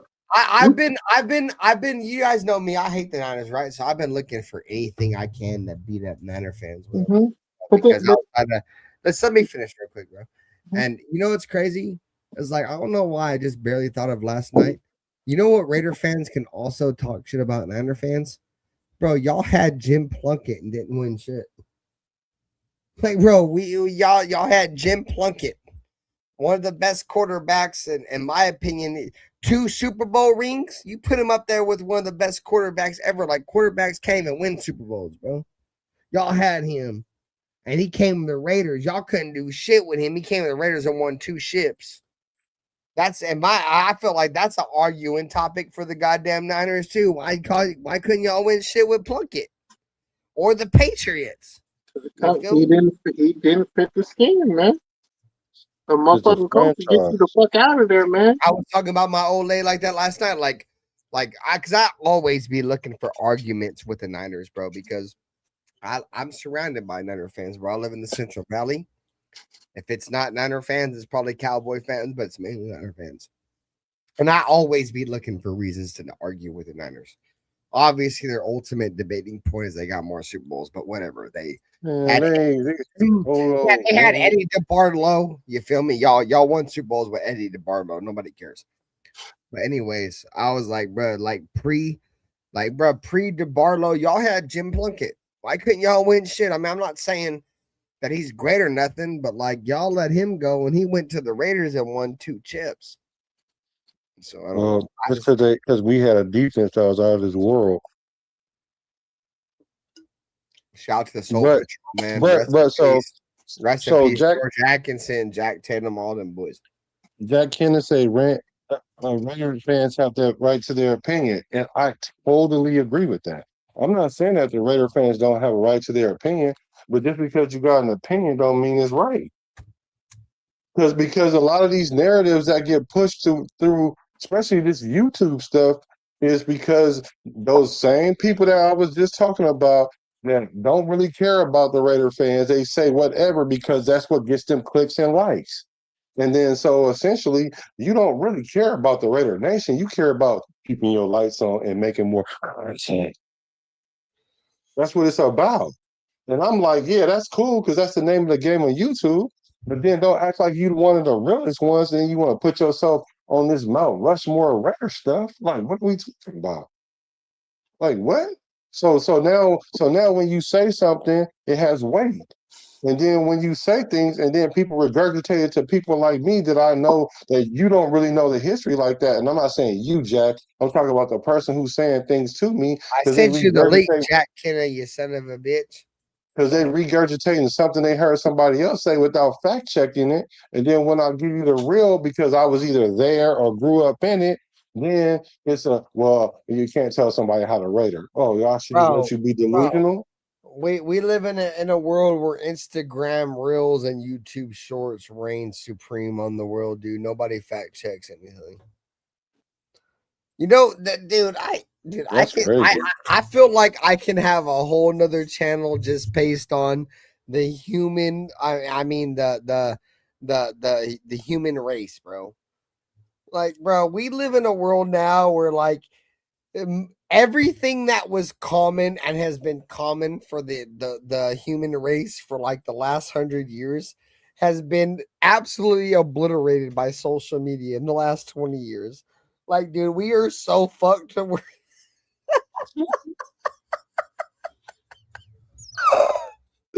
Bro, it's bad. I feel like I can make a whole nother channel and just shit on the entire human race, dude, because how bad we are. It's embarrassing, bro. It's fucking embarrassing, dude. We live in a very fucked up world, dude. And now we live in a world to where, like, you feel me, motherfuckers are fucking relying on, AI for everything nowadays. Like, oh, That's even worse. bro. I work in a mechanic shop, right? So I had this customer come by and He was like, "Hey, I'm trying to get a diagnostic or whatever." You feel me? Like, yeah, we'll run it or whatever. He's like, "Well, Chat GPT said it could be this." Bro, I almost like threw my coffee and like shit in my pants. Like I almost threw up, like not throw up, but spit my coffee out because I was so fucked up on coffee. Like I was about to like take a shit. It's kind of off topic. That's weird, whatever. But the point I'm trying to make is, bro, motherfuckers come in and be like to my shop and be like, "Oh, this is what my car's problem is based off the internet." Bro, the world is so fucked, dude. It's so fucked. And I feel bad. I feel bad for a lot of these kids, bro. Like these kids are about to be in a world that's about to be fucked. It's too late. It's already there. I literally had an argument with Chat today, and it was wrong, and it really tried to convince me and gaslight me that I was right, that I was wrong, and I had to literally like screen record whatever it was. And then it's going Chat GPT tried to gaslight me. And then it told me, "Oh yeah, you right." And I was like, "Well, where did you get the information that you was trying to tell me about?" And then it's gonna say I was hallucinating. It said I was hallucinating. The AI said it was hallucinating. Bro. He said, "I just tried to set." He's like, "I just tried to second, like have an over review of my work, and they tried to gaslight me." It did try to gaslight me, and it even changed his voice inflection when it read it back. It was like, it was essentially like, "No, it's this, like for real." And I was like, "No, bro, hold on, let me go look for real now," because really, I literally screenshotted the whole conversation because I couldn't believe it. But I caught AI being wrong a few times, and then it admitted. Because I'll ask a question that I know the answer to. I might not know the answer to what I initially asked you, but then once I start going down the rabbit hole, I'm gonna ask you a certain couple questions, and then no, it's not. That's not. Bro, I made an AI post about fucking Brock Bowers, and it said that Brock Bowers won the Rookie of the Year that year. I had to make a pinned comment like that was a typo. Like, dude was like, "No, Kyler Murray won that year." Yeah, no shit, you son of a bitch. All right, now you want to tell me that? Me look stupid. Right. That's Jack, what's good with you? Man, what's up, fellas? Dude, we got a lot of people in the house tonight. It's good to see everybody. Fucking dumbass Reginald pack. That's why dumbass Coronas. No, you know what? I'm starting to dislike this, StreamYard shit, and I've been having problems with it. It wants to go to my Google account versus just sending you fucking by your Yahoo account, and you get right in. And now I got to fucking like look at passwords and all this shit that I haven't used since I ever bought this phone. So I don't know. Are you guys having the same problem? Like getting in on shows because I don't join shows on my phone. No, but I have several people. But then that's all I do. I don't really have my own show, and the one show I did have, I gave it up. Computer or nothing, Jack Kenneth? I don't have a computer, dude. I'm an old school dude. I'm an old motherfucker. So I have an iPad I don't want and a to hear cell that phone. goddamn excuse. Goddamn it, you son of a bitch! There was like Windows 98 that's been around for like 40 years. You son of a bitch! I remember Y2K. Man, dang. That's just me. That's just you. Yeah, Black about to jump down my throat for attacking Jack. No, I just want you to just tone it down a little bit. Just a little bit. Jack, cool. Jack, no. Hey, Jack, Kenna, how you been on the earth for fucking? And they've had AT&T or something for like 40 years, and you ain't got nothing better than what you got. Yeah, I only have two. I have two emails. I only use one of them. One's Gmail, which I had to get because I have a Samsung, which I'm on right now. So I had to get that shit. And now StreamYard is like going to the Gmail. I'm like, man, I haven't ever opened that password up since I got the phone. I'm going to do Yahoo. So you want to know why it does that though? Yeah, tell me, Black. It does that now because let's say, for example, if you came on here, that shit ass. No, Samsung is way better than iPhone, Colt. But Anyway, so that way, if you was But like, you're let's the say if one you that came has on here, a Samsung in the group I chat. do. So let's say, I was wondering. let's say if you porn bomb this channel or whatever, they could trace you back. That's Yeah, why they shout have out you to logged that. in now. Yeah, porn bombing. Man, Yes. I haven't seen any of that porn bomb stuff, like the spam stuff in a long time. So No, I yeah, know, it's but I'm kind just of saying odd. that I haven't heard of that's porn how they bombing in a that's how long they time. that's Yes, how it they has been use a it while. to track you. Like if you were to do something, they could Hey, track you. bro. Hey, tell You're me. right. I haven't seen much of it lately, but Hey, tell me that's what why. they Hey, did. chat, y'all know. Hey, chat, y'all know. Tell me why when I came back to YouTube, Raiders YouTube, and I got away from the drama shit, like every single day we was getting like porn bombs. And Hey, since I I see Alfredo, cool Kev, dude. Okay, now that I'm on the show, now I get to see from all channels SoCal. I'm glad, dude. I see all my brothers in the chat, dude. All the guys I missed, man. So the only reason why I used OBS is so a motherfucker couldn't porn bomb. You feel me? So like, this would be like, see how we're up right now. You feel me? With you like the panel, right? So with OBS, I would just like capture us on the panel. Some motherfuckers would try to porn bomb me. Like, bro, if motherfuckers are trying to porn bomb me now, this is the perfect time. Well, I moved on from motherfuckers that probably is going to Porn bomb you or a bomb you? Nah, porn bomb me. So the reason why I moved on to OBS is because, like, say a motherfucker want to come up here, right? Just say hypothetically, right? Motherfucker want to pull up. He want to talk bull. I gotta put an overlay up. So let's just say hypothetically, right? This dude wants to pull up. Rest in peace to Robert Pena, my brethren. I gotta put this up because I'm worried about him porn bombing me, right? Like I gotta keep this up.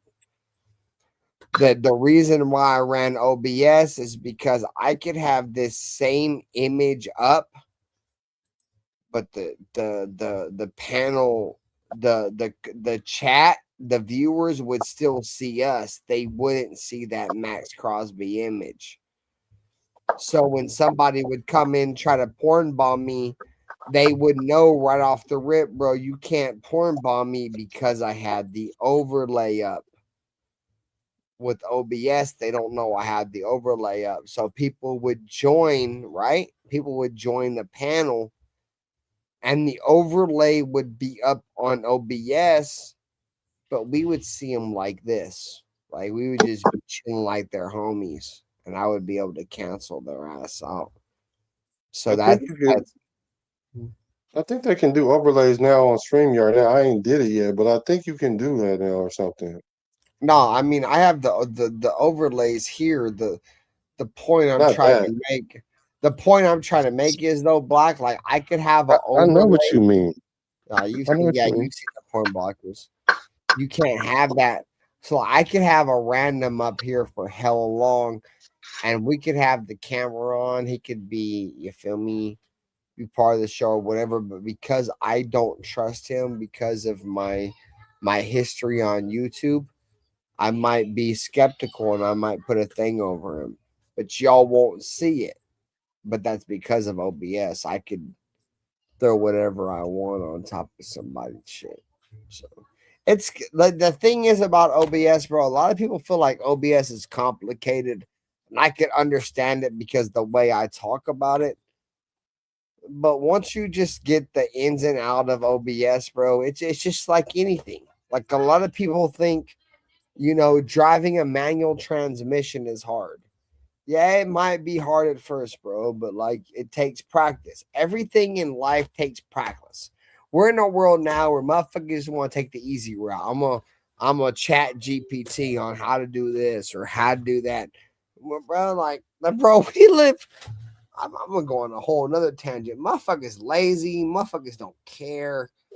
Like this shit's fucked, bro. Like I feel bad for my children, dude. Stop scubaing on me. You guys, Max Crosby did that same shit. I hate that scuba shit.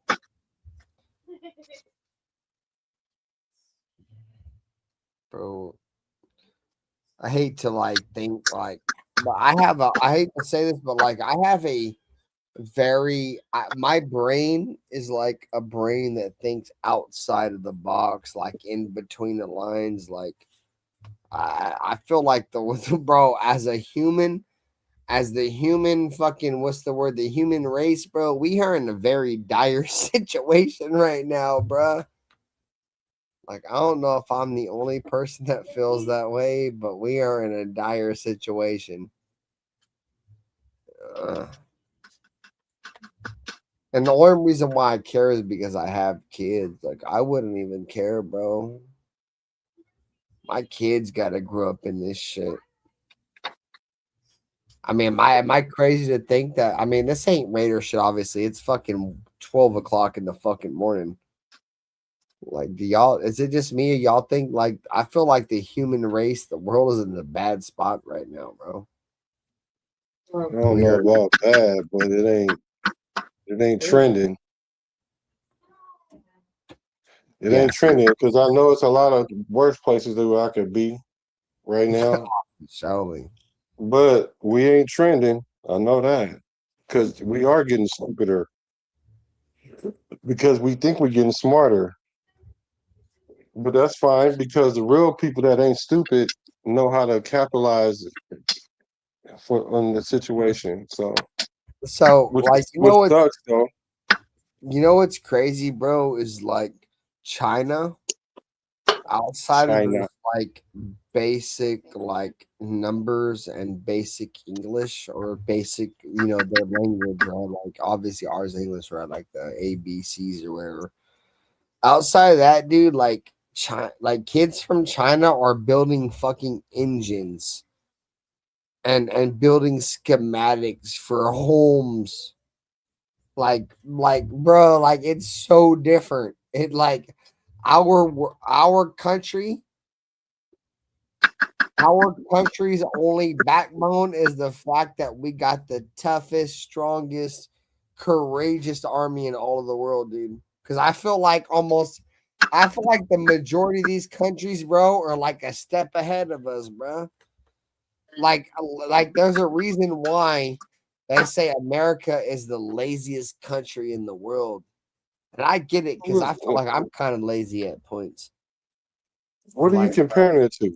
Who are you the comparing entire it to? world? Like if you look at like the production, like America don't produce shit, bro. We just bully everybody. Bro, you just been on a live stream for 3 hours, and you trying to tell me that we're more lazier than a third world country? But I also said that I'm lazy too, though. But I did just say that I'm a lazy motherfucker, dude. You're only saying that because you benefit from the comfortability of being in a country that's not third world. At the end of the day, are we leading the world in technology anymore? No. Do we lead the world in mathematics? No. But every country send their best here to learn and get educated here. And then they go back home and take everything that they learn and make their country better. That's what I'm saying, bro. Like the one thing that I can for surely say Americans do, bro, is we like breed like different animals, bro. Like we just motherfuckers. It don't matter if you're an American or if you come over here and you try to like learn the American shit. Motherfuckers over here is just different. Shit, weird. It's not that we're in a bad place. I'm like, politically, we're in a bad place. Yeah. But if you really look at it, America still, agriculture-wise, we're still one of the top countries in the world. I mean, we're falling back to everybody else. Everyone else is catching up to us, but we had such a far lead, and we've been so comfortable for a while. Yeah, we got lackadaisical. As it said, hard time breed hard men. Who make things easy, and as easy as they get, the less you do. So for a while, complacency, my friend. Huh? It's called complacency. Well, I mean, you can get complacent when you're the best for freaking like 5 decades in a row. And you got to remember, America is the youngest country out of all of them. So I don't. Like, why would they should never even been the best to begin with. It's like the youngest country out of all of them. Bro, my brain is so broken. I just feel like I represent a country that's supposed to be like the dominant, like the force of the entire world, right? And has kind of established himself that, right? And then I represent a goddamn football team that goddamn supposed to be just win, baby, and commit It's to time for you to go to excellence. sleep now. Nah, you're right.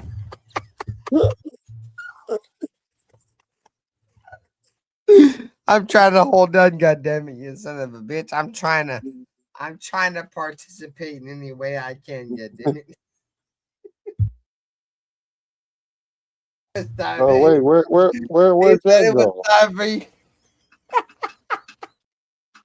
It's time for me to go lay pipe, boy. That's what time it is. It's time for You're me gonna to go to sleep. You're gonna whip out and go smooth to sleep. You're gonna go smooth to sleep. You might as well try to get that thing at 4 or 5 in the morning, man. I've been cooking Don't this whole take time myself. don't take a power nap and go and get it right how you live. It's gonna set the alarm on your phone for like 4:30.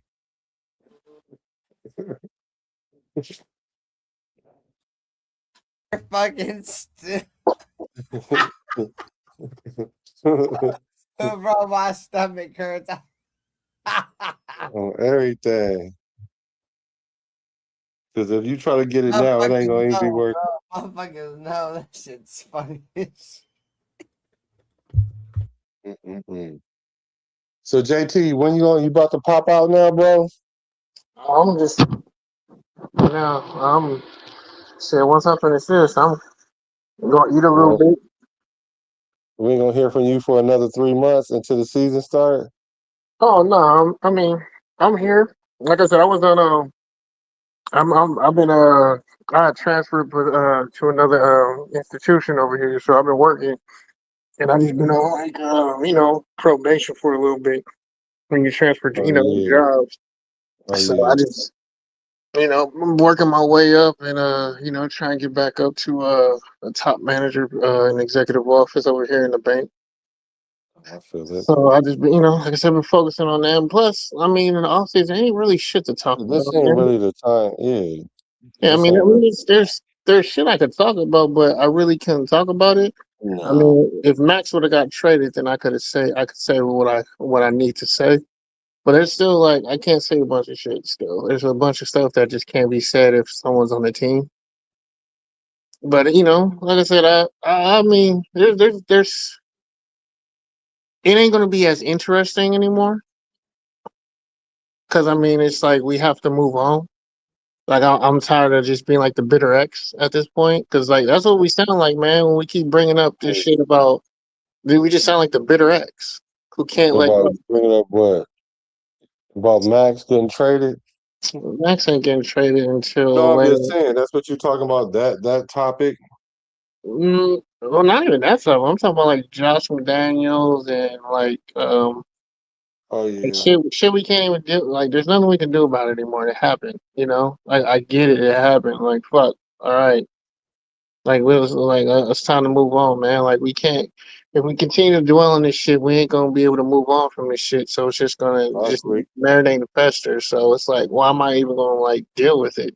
And that's really all you gonna talk about in this off season. I mean, we really ain't hearing shit from OTAs. I mean, Kubiak, he ain't really gonna say anything. Like, no one's talking because there ain't nothing really to talk about. You got a Yeah. brand new team. I mean, like I said, there's still a lot of positions that need to be updated within our organization for us to turn the corner, man. Like until our inner performance team, and that goes to scouting, player development, um, player strength gets better to where the talent that we bring in, that's young rookies that we draft, if we don't produce with them and they don't, then, like, because there's some people who just aren't going to start right away. but they're working on their game. They're getting their IQ up. They're getting their book knowledge up. A lot of kids really only ran 10 to 15 plays in college. Your playbook alone in NFL is around 90 to 120 plays, depending on who your coach is. So that's a lot of material that they now have to learn and have to understand. Like college simplifies shit so much, like it's just it dumbs it down to a point where it's just you just don't even know how to play football. Like you got people who can play. There's a bunch of people who can play the game, but don't know the game. And that's where the transition with player development, player personnel, like that's where that comes in. And a lot of teams a lot of fans don't understand how important that is to developing a team. Like Philadelphia, Kansas City, Detroit now, Chicago now. They all have player personnel and player development coaches that are outstanding, and they're just maximizing their youth that they have. So these young players are like, man, these young players are developing. So because it's a player development coaches, we have shit player development coaches. We don't keep none of our youth. I'll name it familiar. But that's what's been. It ain't been the big names that we bring in free agency that's been the issue with the Raiders. The biggest issue with the Raiders is that the talent we draft does not develop into what we need it to be, and they don't fit our team.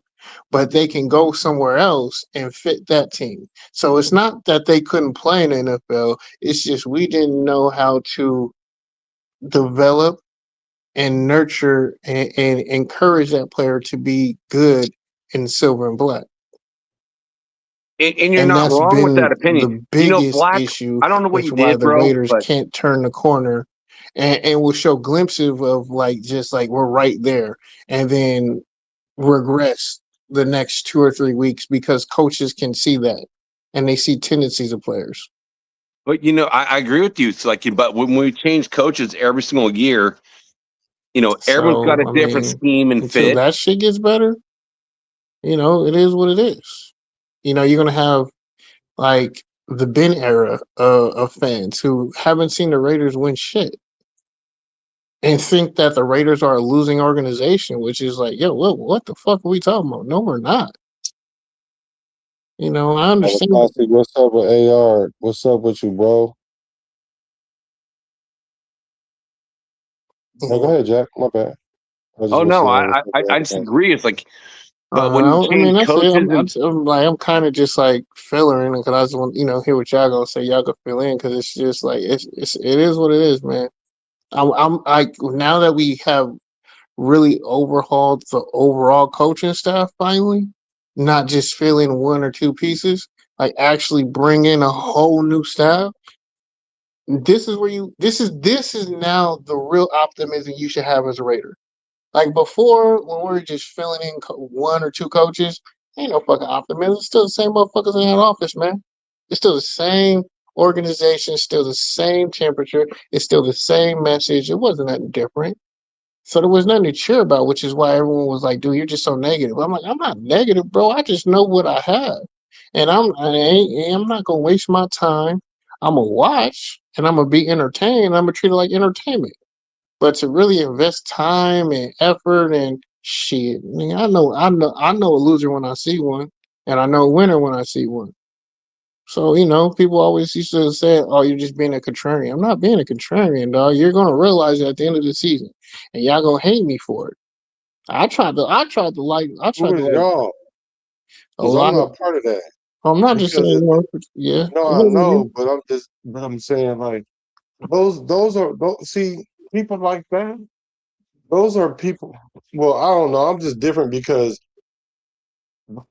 I'm not contingent on if the Raiders is good or bad because like you said, I know when the Raiders are good and I know when they're bad. That's because I've been a Raider for as long as I've been, so I can tell the difference.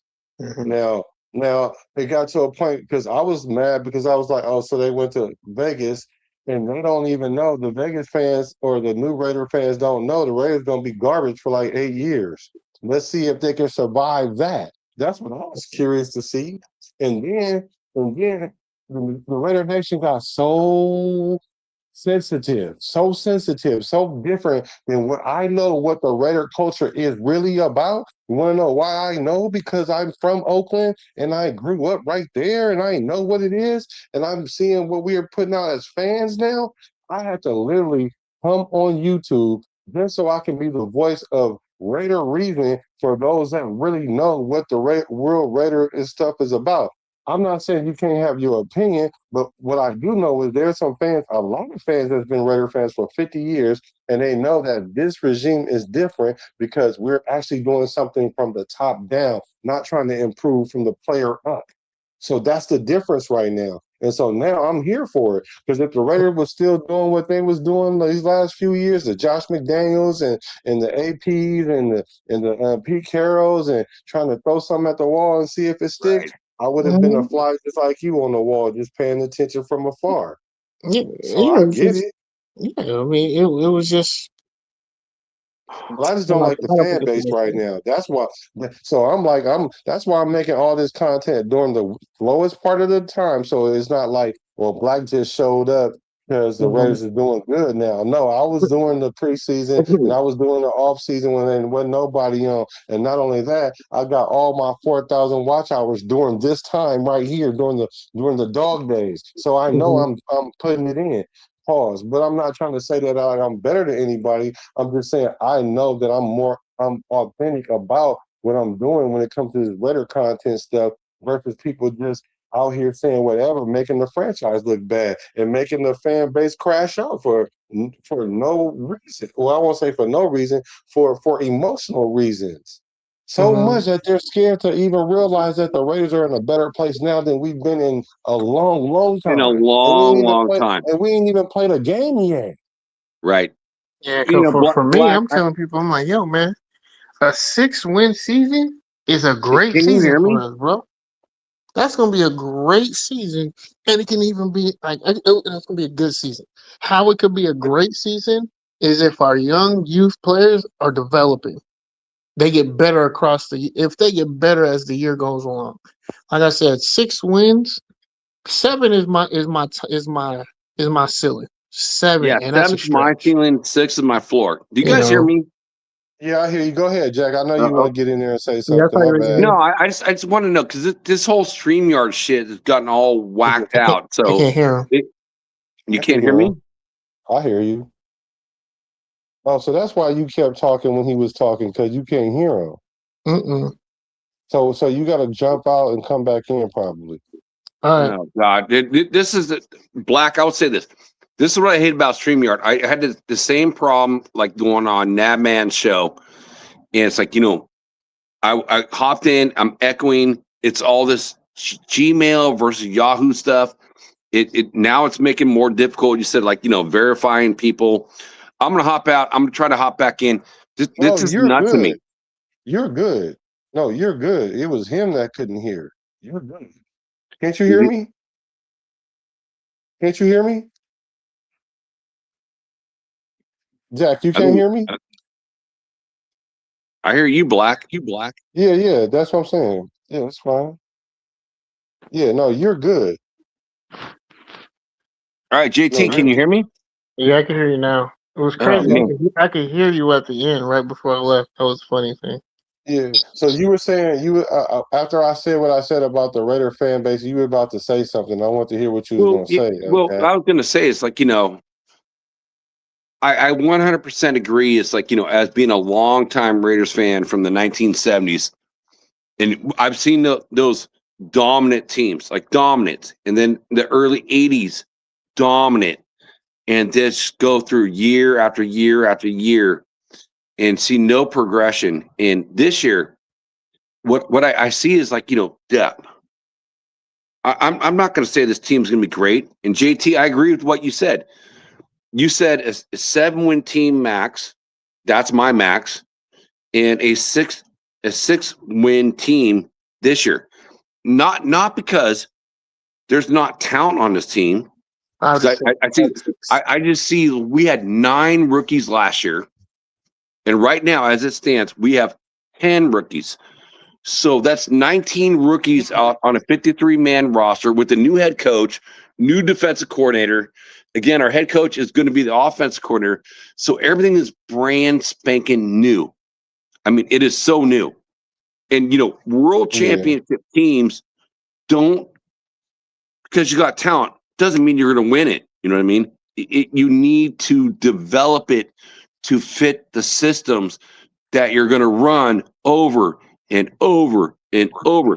I mean, and one of the things I will say is, like, you look at, like, one of the best defensive backfields ever is the Soul Patrol. And I know Black, I know you know that one. With George Atkinson and, fucking George the Hitman and Old Man Willie. It's like, you get guys that play 7, 8, 9 years together. They know each other so well.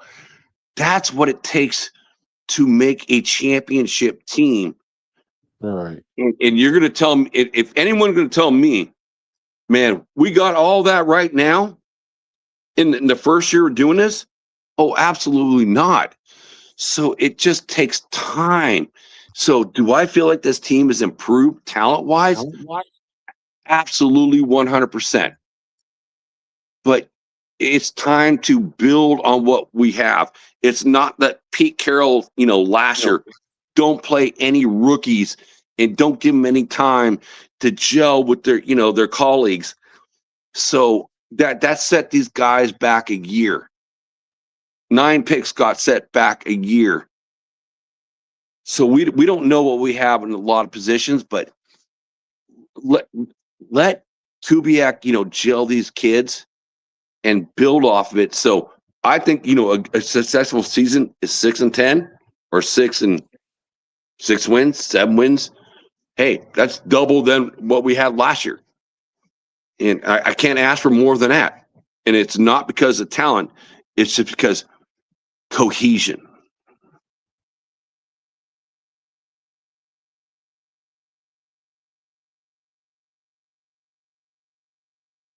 Did I freeze?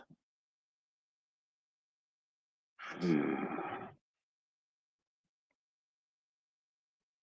I'm still here. I just had to had to get this rice right now. Turn this rice over. But I hear you. Oh, thank you, Kev. Thank you for giving me the Heisman. I'll take that trophy.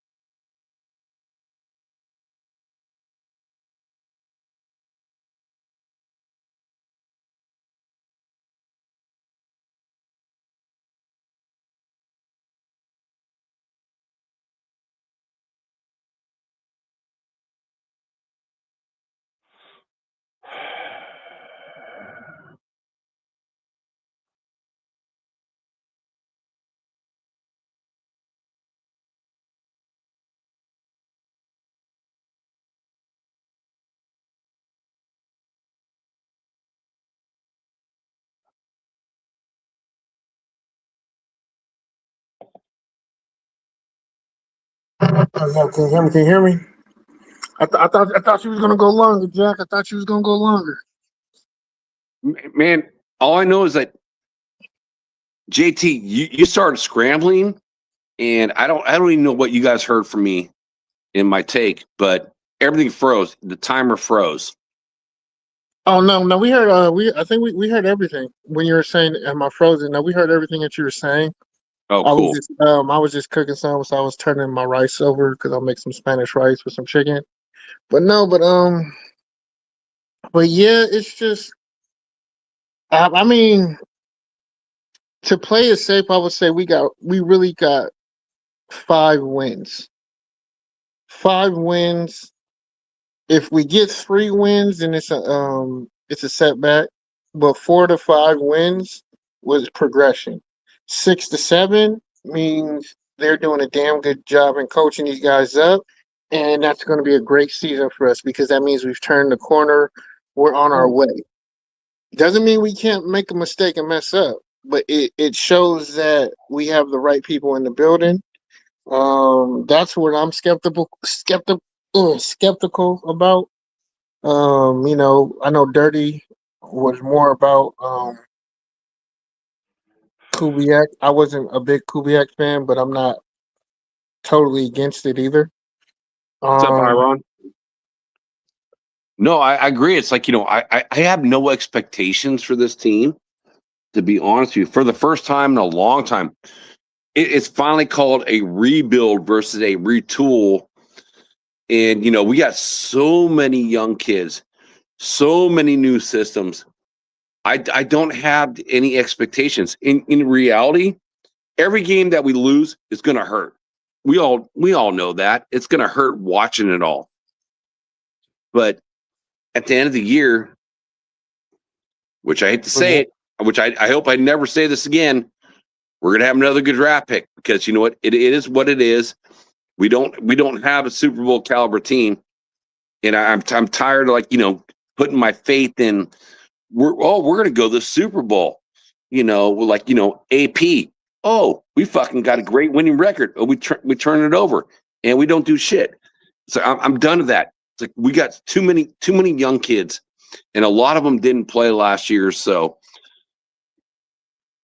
whatever win we get, and I hope we do beat watching the show earlier tonight before coming to chat. Yes, I hate the Niners more than any other team. My parents, my grandparents on both sides, my brother and sister are everyone in my family is Niner fans. I can't stand the Niners. And number 2 team, even after doing the Wild Wild West show, I can't stand the Donkeys because you know what? I respect them because they're always good. They're always good, and they play us tough. And I love taking their players like Lyle Zato and putting them on our team. So, I hope we kick the crap out of the Donkeys one game. I don't see it happening. I got us going 0-2 this year against them, but I would love to squeak one out against them for sure, like we did, against KC. But again, that game didn't have Patrick Mahomes, so that's a whole different story. And that did change up our draft. Instead of getting the first pick in every round of the draft, we had to swing with the other teams. Kind of sucks. What's up, JD? Strata, dude. What's up? Salute to the chat and everybody. I'm sorry, I'm not reading the chat as much as I should. Y'all know me, man. I'm not the chat demon like I used to be. I'm not gonna just read it like that. I like looking at myself, But I think first off, I think you need to have expectations as a fan, but they need to be realistic expectations. What I mean by that is, cool. We don't have unrealistic expectations like the Super Bowl like the end goal. Yes, is Super Bowl, but realistically, are we prepared to be a Super Bowl caliber team? Are we even prepared to be a Super Bowl caliber fan base? Are we even going to travel? That's a lot of things that come with that responsibility. And realistically, no, we're not ready to be a Super Bowl caliber team. If we get there, by all means, I know we all gonna be happy about it. None of us are gonna argue. Shit, if they make me eat crow, they make me eat crow. Ain't none of us gonna complain about that. Mm-hmm. But as a fan base, we have to be smarter. We have to have better understanding, and we just have to have realistic ideologies. Like, no offense, but the reason why our fan base is stupid because we have a lot of dumb fucking podcasters. A lot of dumb ones, and I know Dirty's not about that. I know these aren't the words of Ben. These are me, JT. Fuck a lot of these other podcasters, man. I'm not with this shit no more with a lot of these fucking clowns, man. Like I really don't even like pod like that. I mean, I can, and I'm going to do it more. I know Rob, like Pena was like on my ass about, bro. You need it. I was like, I know, bro. I just don't. I don't have the time, or I would not make excuses, but just like find a reason not to. And there was a lot of valid reasons. I just really didn't have the time a lot of times, but I could have did it, or throw out a bullshit. I just didn't want to throw out a bullshit ass, throw something out there. I should have, because I definitely would have interacted with a lot more people, like Gord and because I'm gonna miss the hell out of them like that. But it's just we're becoming a dumb fan base because we have a lot of dumb people who have a fan base within this organization. And they're becoming big content creators within Raider Nation, and they're dumb as shit. And they're making the fan base dumb. They're making the fan base have unrealistic expectations, and just they don't know what the fuck they're talking about. And I'm not cool with it. I'm not okay because it makes me look bad. It makes me look because the people come to me like, "Yo, can you explain your fan?" I ain't explaining shit. That's a grown ass man at the end of the day. He has his opinion, and his opinion, your opinion can be wrong. Shit, my opinion can be wrong. But I shouldn't have to answer for somebody else's stupidity. Like people losing their You don't need to. You don't need to, and I don't even want you to even answer the question who you think they are, because I'm probably one of the biggest moderators for Raider YouTube hosts in the entire fucking world, and I know a lot of good guys, and I respect every Raider fan's opinion. We may disagree, and we may get in debates on something, but if you're part of the nation, you're part of the nation. So it's changed. But see, there's a big difference between the old generation. It's like the old, modern, and new. And the modern and new generation are dumb or fuck ups. And they're really making us as a fan base look bad. And none of us are checking it. None of the old heads are checking it. Don't say that because I'm checking it. Not enough of us. I'm an old head, so I'm curious. Not enough of us who get the respect are checking it. Like we can right, so give me a couple years. Give me a couple years. I get that, but at the end of the day, we have to explain shit that we shouldn't have to explain. Well, are you talking about just the content creators or just Raider fans? Like, we're all born into our own world. Like, we're kids, and you see what you see. So I've gone after even some of my mentors, like in Captain Jack, when he went after Robert on the Wild Wild West show. It's like, Captain's like 62 years old, and Robert's 25 years old. And he's going after him, going, "You don't know, the fucking Chargers from the 70s?" And like, well, of course he's not going to know that because he's 25 years old unless you just watch the video on it. You know what you know when you become a fan. Mm-hmm. And that's when you become a part of it and you learn your history from watching the players you watch and grow up with and you idolize. But you can't judge another person. Man, there's going to be some guy out there that's fucking 80 years old, probably like Ed Winchell. It's like he's been like probably 67 years old and say, "Man, you don't know the guys from 1963 or 1960 when the Raiders first were created?" I'm like, "Yeah, I don't know that because I was born in 1970 and my first game watched on TV was 74. First game live was 75. But I don't know those guys on the 60s. But I do know guys like Ben Davidson, watching highlights. So it's I'm not going to critique any fan. It's like, what you know, because you know what you know because based on your age. So, and I will put it from that point forward, then you can talk about that. But I'm never going to critique anybody based on the knowledge when you weren't even born in that time period. I mean, I agree, but then I also disagree. If we're going to speak on something and we're wrong, then yeah, I can critique you and tell you that you're wrong. But the follow up with that is that it's now my job to educate you if I'm gonna critique you on it. And that's what we fail as old heads in doing with these younger cats who have no knowledge of it. And now it is their responsibility if you're gonna speak on shit, know your shit. So educate yourself. So if you're not gonna educate yourself, then I absolutely can be critical of you.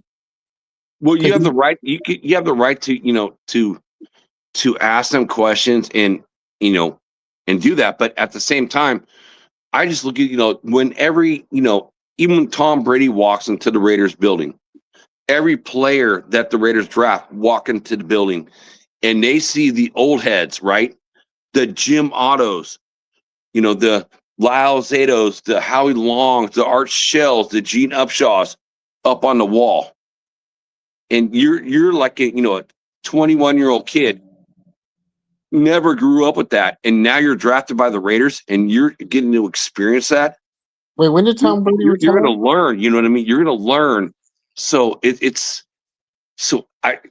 young people should be able to learn and not be criticized because what they don't know, because they were never around with that. Man, if someone said, "Hey, Jack, what happened in World War II?" I don't know. I wasn't born then. You know what I mean? But that's history that you need to learn if you're going to speak on it. Well, you learn, you learn it. You try to learn what you can, but if somebody's wrong, it's like there's never a wrong or right answer for the nation of like everyone can have their own opinion. You can like whatever player you want, man. It's like I hated McDaniels. I call him McShitnuts. Everyone in the chat knows my opinion. McShitnuts, the fucking one of the worst head coaches ever. And I got pushed back. I'm like, oh, there's bad players like Derek Carr. Well, man, I love Derek Carr. I think he's a great player. It's just you didn't have the right people around him. So there's no wrong or right answers. So, and I love the fact, we can all have conversations and talk about what we love, what we don't like, what we want to do as a team. Because if we were all uniformed, this would be fucking boring as fuck. I mean, what it is, a lot of shit is boring as hell. But but again, it's like if I'm going to include myself in spaces, I have to be educated on it. I have to have knowledge of it. I can't just be out here spewing things because I'm entertaining or just I'm trying to grasp something. And that's what a lot of these content creators are doing. A lot of them are younger cats who just seen an opportunity and they're passionate about the team. Right. Now I love that. I love that. Like, LVR 10, Jay Rader. It's like, I've met them the last 2 years up in Bakersfield. Young cats, young cats doing their own stuff.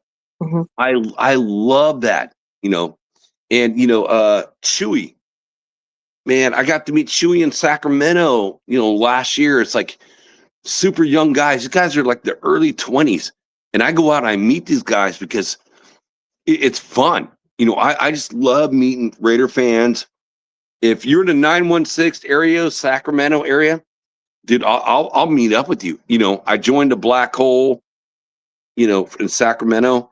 It's like I just want to meet young people and I want to meet old people. I want to meet every generation just to talk Raiders football. That's why I hopped on this, the show tonight.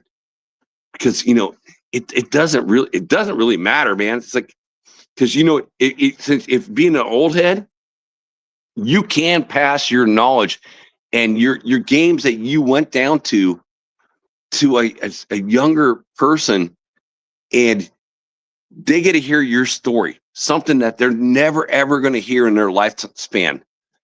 And that's what I love. And that's what I like about talking to the older dudes too, because I get to hear their stuff, like Captain Jack or OG Daniels, and I get to hear their stories because they're older than me. It's like, it's cool. It's like, it's a legacy that you get to learn from them, and you get to be able to pass that same story down to someone else going, man, I heard this from this guy. That is so cool. And that's the cool thing about Raider Nation is like, it's like, we are one big family. And so that makes it super fun and exciting because there's a legacy here. It's a legacy.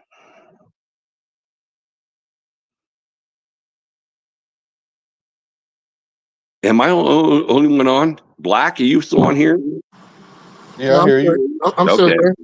No, I hear you, and absolutely, like, yeah, we have a legacy, but that legacy has been forgotten, and a lot of people don't remember it. Not enough people talk about it in the right way where it resonates with everybody.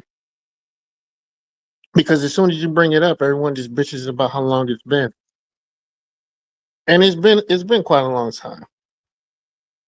But this is the part where being a true fan kicks in through thick and thin. Like this is a marriage. It is a marriage. It's a marriage through thick and thin. I'm gonna be there. I'm gonna be there when it's high. I'm gonna be there when it's low. I'm not trading you in at all. And a lot of people can't do it. And you can see the ones who can't do it. So when you hear them spew a bunch of bukkake, I mean, you can see it. Like you can see who's real. You can see who's fake. Like honestly, I can't even absorb other people's content anymore. Like I would watch people and just to see what they're doing because they're doing something right. Like when I was trying to, when I had the time to do it, I'm like, okay, what am I doing? What are they doing? Well, I'm just scouting the competition, scouting what they're not even close to talking about what they're talking about because what they talked about was fucking boring. But just to see what is so intriguing about why people are going over there, and it really ain't. Like I don't understand why people go over there, but because you're not getting anything. You're not getting any knowledge. You're not getting any insight. It's generic shit that you hear on Sports Center, or they're just taking somebody else's topic and running with it. Like Mitchell Renz is fucking idiot. No, I disagree with you on that. I've done two shows live with Mr. Wrench, and I don't even have my own show. And I'm one of the few people that have done that. But JT, I challenge you to do this. When you this is something I've always loved, and this is the reason why I've been. I feel like I'm appreciated by the nation because I always go on any show. And I love the fact when there's only like 2 or 3 people in the chat. I absolutely love it. Some new guy, right? Just a new person. Because you know what? If you like to talk Raiders, then you're having that one-on-one conversation with that individual. What you think. This is what I think. And you can have that conversation throughout the entire show. And that's how I met literally 90% of everyone here. I know AR wants to come on. I did that with his stuff too. It's like you can meet so many new guys that are doing this stuff because they have a passion for it. That's what they want to do. And I think that's cool. And I feel like I want to support all that. It's like, and I like the fact, when a show gets too big, you know what I mean? Even like, guys like Mitchell Rance and so forth, you go in there and then you're not recognized for like whatever take you want to have. And, again, I've done shows with them and I get recognized on the show, but I do feel like, going to, the guys that are like coming out, you want to hear their opinions and maybe you don't agree with them, but then you can challenge them to say, this is why I think this versus what you're thinking that. And it promotes their show. And it's just, you're having a conversation, right? What we're doing right now. You're just having a conversation and you're talking to your football team. So that's what makes it fun. Mm-hmm. It just makes it fun. No, I entertainment wise, I'm not going like, it is what it is. If you get your entertainment out of it, I get it. My thing is about the education of our fan base and how stupid our fan base is getting because of dumb people who fucking talk and don't know what the hell they're talking about. They don't. Our fan base is getting dumber by the day. Just listening to people who don't know football, who don't understand football, and they don't want to understand it. They just want to speak on what they speak on because they think it's entertaining. And it is for certain people. And they have a base that they have to cater to. So they're not even really giving quality content. They're just giving stuff that caters to their audience and what they think their audience wants, so they get the audience. Yeah, And well, my point, then and my, I and don't that, and believe that in was that. my I point of believe in your own contention. personal opinion. So, No, JT, no, I I have to understand that. stop you for 1 sec. 1 sec, Go ahead. just 1 sec. Mhm. AR, you're saying that Richard Lyon is in the chat. I've been really wanting to get in contact with Richard Lyon based off Robert. So please tell Richard Lyon, get his phone number from you to send to me in IG so I can reach out to him. Please. Thank you, AR. I really appreciate that. Hey, Okay, I apologize. Sorry. Doppelganger, I'm hating on my own family. I'm hating on people who make the fan base retarded. I'm hating on people who make you dumb. I'm hating on people who give you false expectations and don't even explain the game to you. So yes, if I'm gonna sit here and say I'm not hating, I'm just telling the truth. If you don't know football, I'm gonna call you out. If you just giving content to be entertaining, but put it off as this is football content and this is facts and valid, then yes, I'm gonna call you out. I don't care Sorry if you about like that, it or AR. not. My bad. So yeah, if you want to sit here and be mad and sad that I'm talking about people who you watch, I'm not telling you to stop watching them, but I'm not going to sit here and say that they're giving you quality information that's educating you and making you smarter in the world of talking football with other organizations, other Well, fans. there's different levels of IQ with the Raider Nation too. So, I have no problems with any content creator that's out there, and I'll support whoever I can when I can, and I watch who I watch, and like whenever my thing, and AR knows this. Welcome aboard, AR. It's good to see you, my brother. And it's like when it pops up, I'm subscribed to everybody that are my friends, like this boy right here. And I'm subscribed to Black, and I'm subscribed to Ben. I'm subscribed to fucking Mitchell Rents. I'm subscribed to Nabman.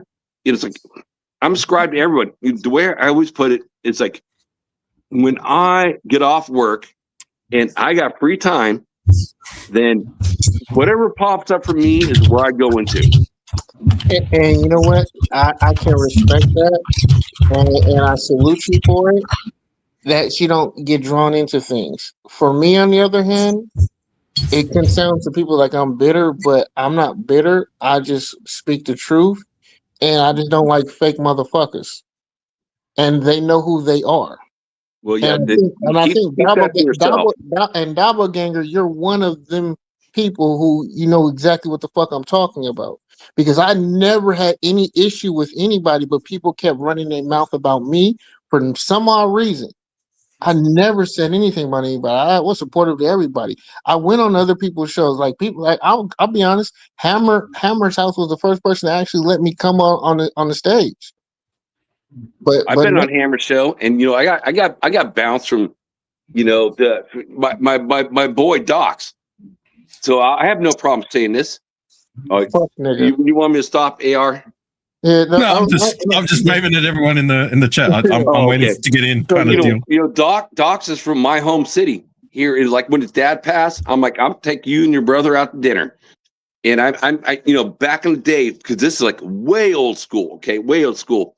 And I had this conversation with 805, Chris 4, D Menace, up in Bakersfield. I'm like, when they didn't have sponsors, and then Woodson Whiskey had a sponsor for Graf, and I'm like, dude, what's up with all the Woodson Whiskey, commercials? It was a joke. So I got booted. I used to be a mod for like half of that show, and I got booted from all of them. So it's like, but that's what I'm saying. it is what it is. Sensitivity shit, and that's what we talk about. Like motherfuckers is sensitive over what? Like you can't do anything. Okay, so I probably should have brought that up. That's just stupid. But I just want to welcome AR. And AR, if you still talk to Robert Lyons, I don't even know what that is, to be honest with you. All right, guys, just time out, Jack. Time out. Salute to everyone in the chat. You're telling me to tell him to tell you to tell me to tell you. Well, no, I don't know, because he's again. I know he told me on a different show. Like he deleted his ID. All right, Jack. I'll tell you what. He's just told me he's got Discord. Richard, I do have Discord. If you can just forward to hang on, Jack. Let me sort this out. If you got Discord, you can find me there. Everything's all the same handle, Afakazi Raider. If you could just message me maybe a number or a contact that Jack can reach you on, because Jack's been trying to get a hold of you through me. Yeah, just do that. Anyways, hello. Yeah, I'm just trying to do that because, again, I've had 3 family members of the Peñas reaching out to me like friends, and I know me, you, and Robert, and had our conversation. I know he's a friend, of Robert Peña, so I'm trying to get his address to the family. So that's the whole purpose. Yeah, I got you. Well, I hope that can get situated through that way. So Richard, just send us your contacts, and if I get them through Discord, I will forward them to you, Jack. But anyways, gang, hello. I haven't had a chance.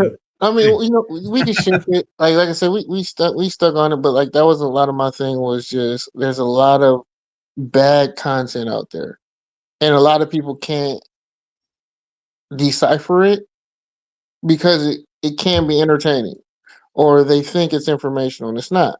And then when I get out there in these streets, like I can't believe I actually ran into people still who recognize me. I was like, I wasn't even on that long for people to really recognize me. And when I first was getting it, I like ran from it. But like I would get out there and just listen to people, like just listen to people talk to me about football. And it's like who have you been watching to understand? Like what? Just the realism of what expectations were listening to Raider fans was just mind-boggling and sad, because we were a fan base that was very educated. Like we knew football, and it was fun talking to Raider fans just in public. And it's not fun talking to like Raider fans in public anymore. They don't talk to them. It's like, it's not like the 70s, when that was the most winningest team in any pro sports history. I grew up, I was privileged to grow up in that era. Like it was super easy to root for this team. And that's why I'm saying I give all the kids the credit,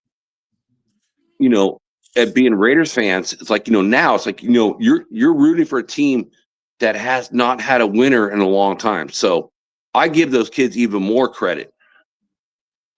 Yeah, but then sorry, gang, can I get in there for just a second? Richard, is that you, Zilius 92? Just confirm or deny. Okay, that is all. No, yeah.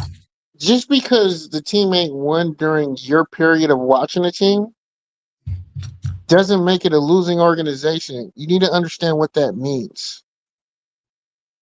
You really need to understand the terminology that you use when you talk about teams. And when you say that, you sound stupid. Well, JT, again, I'm going to ask you the same question I asked you earlier. So if you got a 21-year-old, boy that doesn't know the 70s or 80s because they're only 21 years old, are you going to blame them for that? Yes. You know why? Because you have the information at your hand. We're in the information era. You can easily go back and look. But they're not going to know all the players. They may see the highlights. The same highlights that we all watch. We all watch the same highlights. We watched it again, like Willie Brown. when he caught that interception against the Vikings and running it back, and you could see him huffing and puffing and running. You see that type of stuff, but to say, man, who's the second stringer on that team? Most people, like even old heads may not even know that. So it's like, who is that safety who's got the he has the record for the most interception in the 80s? I'm drawing a blank now, but I brought it up on one of my shows. A name that not many people know about. Rod Martin. He was from that. No, Rod Martin. Rod Martin's Rod Martin linebacker. was like the 82, 83 Super Bowl, 3 interceptions. No, he's a safety. Matt McElroy. That's it. McElroy. Oh, Van McElroy, number 26. Mm-hmm. He's one of my favorites. Most regular season interceptions for a defensive back during the course of the 80s. Not many people knew that. I didn't know that. Yeah, like okay, for me, I need to do a better. I'm part of that. Like, I need to do a better job of knowing Raider history and more lore. Like, Alpha Kasi is younger than me, but he knows more Raider lore. And like, I know football, but he knows the team better than I know the team. He knows the history better than I know the history. So I don't really like when you'll have guys. 21 will talk about Raider lore and Raider history, but can't give you information like that. So we all start somewhere, JT. I right. mean, I mean, I can only credit someone.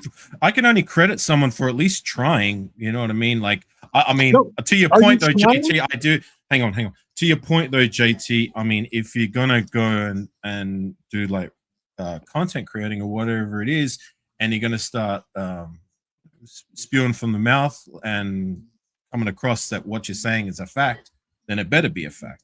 So, right. To a point, get what you're trying to say. Like, look, we all get it wrong sometimes. I mean, a lot of our recollections aren't what they used to be, or they just aren't 100% accurate. Shit. I'm guilty of it myself, but I'm not going to knock anybody who's at least willing to learn. Just don't come on here, to your point, JT. Like some people who come across as know-it-alls and that their opinions are gospel because they've done this or I know that. We all know who I'm talking about. DSR. Excuse me. But I kind of, to a point, get what you're saying. But like I said, I agree with Jack as well. So anyways. Mm-hmm. No. I mean, I don't disagree. Like, I could probably fall into that boat too, you know. But it's for me. It's not preaching as gospel, but it's you're preaching it as education, and you're saying you're giving people information, but you don't. I'm not trying to like just be super like, because I'm not trying to. In a way, I am attacking people, but I don't want it to just feel like I'm just attacking just the chosen few, because it's not just them. Like, it's a bunch of just people who just don't understand ball.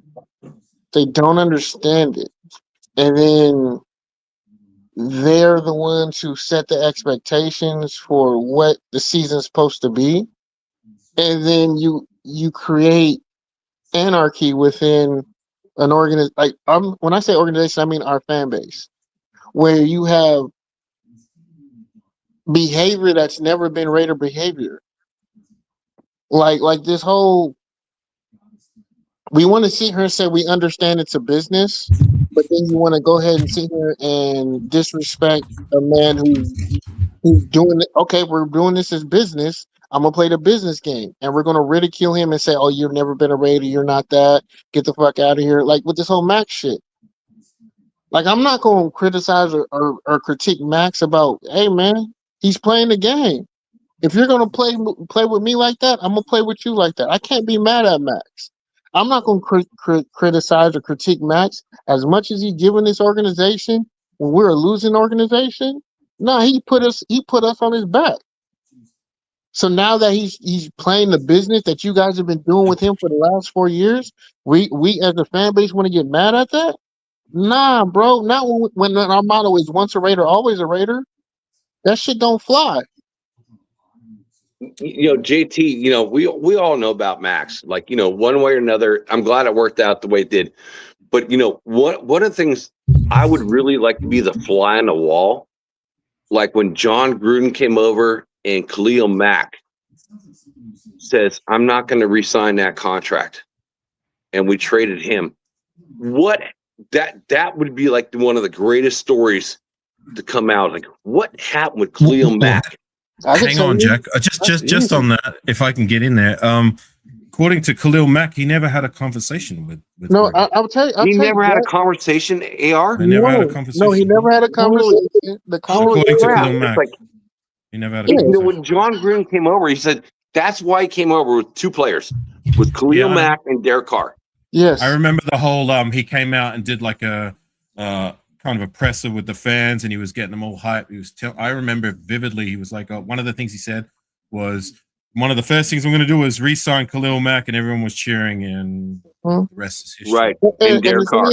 They were in talks with his management. They were talking with his agent, but then teams started calling, and if you're going to offer me four picks, hey, I love you, Khalil, but hey, dog, this is a once in a lifetime opportunity where you can do that. Now, if it works, if it works, was nuts. It was nuts, but it only is nuts because it didn't work out. If it worked it's nuts. Period. It's nuts. But period. I mean, there's no conversation for defensive end. When have you heard that? Let me say something real quick. This is gonna be good. I'm loving this. Yeah. All right. So we're talking about Khalil Mack specifically, right? Right. There's only two players that have been in the door, in my personal opinion, that played on the defensive side of the ball since the turn of the millennium that I could call generational talent, right? Mm-hmm. One of them is Charles Woodson. The other one is Khalil Mack, right? We had him on our rookie contract when we were negotiating. So this guy is still in the prime and the peak of his career. And I've said it before, and I'm going to say it again. You do not trade away generational talent in the prime of their career. You keep them in the door by whatever means necessary. I don't give a shit how many draft picks they gave us. They gave us what? 3 of them, 2 of them, whatever. What did we do with it? Nothing, nada. Well, we turned it into Josh Jacobs. And even that is not even worth it. I don't care how many draft picks a team is willing to give you. If you have generational talent, and I do not use that term lightly, you keep them in the door by whatever means necessary. All Khalil Mack asked for was to be paid what he rightfully earned and what he rightfully deserved. Instead, we traded him away, and the rest is history. And I agree 100% AR, but I'm going to add like 2 players, Howie Long and Greg Townsend on top of that. I said since the turn of the millennium. That's what I can say now. But go ahead, Black. Yeah, so the whole thing is this. Whenever a new regime come in, there's always going to be casualties in that war. And I hate to say this when it comes to Gruden, being that they say he was racist, which I don't necessarily believe, but he don't like a certain type of person. Like he got rid of more than just Khalil Mack. He got rid of Crabtree. He got rid of all the excitable people on our team because they were the nucleus of the team at the time, and he wanted to install his people there. So I mean, that's the business side of it. So I get it, and he made his choice, and he stood on it, which is whatever. I think it was dumb, but you want to go down with the ship and at least let it be your ship, which I can understand. That's what we was talking about ALC earlier. But and I just want to say this part real quick, and y'all can go right back at it. But to your point, though, JT, about these fans, is they are stupid because they're listening to the uninformed ones, the ones that's just entertaining. But the thing is, they're not, these younger fans, they're not listening to what the older fans listen to, like the player, like our age. We listen to our OGs when they told us about the stories. We listen to them. But these new ones, they don't listen because the very thing that you're talking about, I'm saying the very same thing in my content, but I don't see the old OGs in my chat. Not all of them, because I definitely see like Jack and there's a couple, but it ain't a whole bunch of. It's like, okay, substance. Well, Black know what he talking about because he lived it and he been in it. No, they rather argue me down and to the point where I'm like, y'all is talking like fans. Y'all talking hella emotional and everything. When did this become a thing? And I'm like, this is not how it's supposed to be. This is how it's been. This is what our history is. And I'm telling y'all, this is what it looked like. No, I don't want to say that because last year we did this and we found out with this. Jason. And I'm like, this is not nowhere near the same situation. But they don't want to listen. So all I can do is make the content, put it on wax, as they say, and then when it start imploding in their face, I'm gonna throw it in their face. Yeah, but then that's when you get called not a fan. You just want to hear you talking I about don't care what yourself. they say. I Yeah. don't care what they say because I already know they don't know. That's what the label I got. But to respond to you, Avocas, I agree with you when you want to win and be a winning organization. I absolutely agree with you. You don't trade or chase away generational talent. Agreed. You don't. Where is there a rhyme and a reason to trade away generational talent, especially a team like us who's been so void in drafting said generational talent? When you look at it as a business, why? When you look at it as a business, and that's what it was. It was a business decision. It's always it was a terrible business decision. It was a terrible one. Bad. It was bad. And that's the gamble. That's the gamble. I'm gonna stand on that, and I've been consistent with that all the time. Like I'm gonna stand on that till the day I die. And look, I appreciate Gruden for the most part, right? Especially when you see what has come through the door in terms of our coaching situation, right? He at least did some things. That's the only thing that I'm completely bitter about, and I will stand on that to this day. And I'm not going to change my opinion. You do not trade away generational talent in the prime of their career. You keep them in the door by whatever means necessary. Can I ask you a question though? Go on. If we keep Khalil Mack, do we do any better than what we did without him?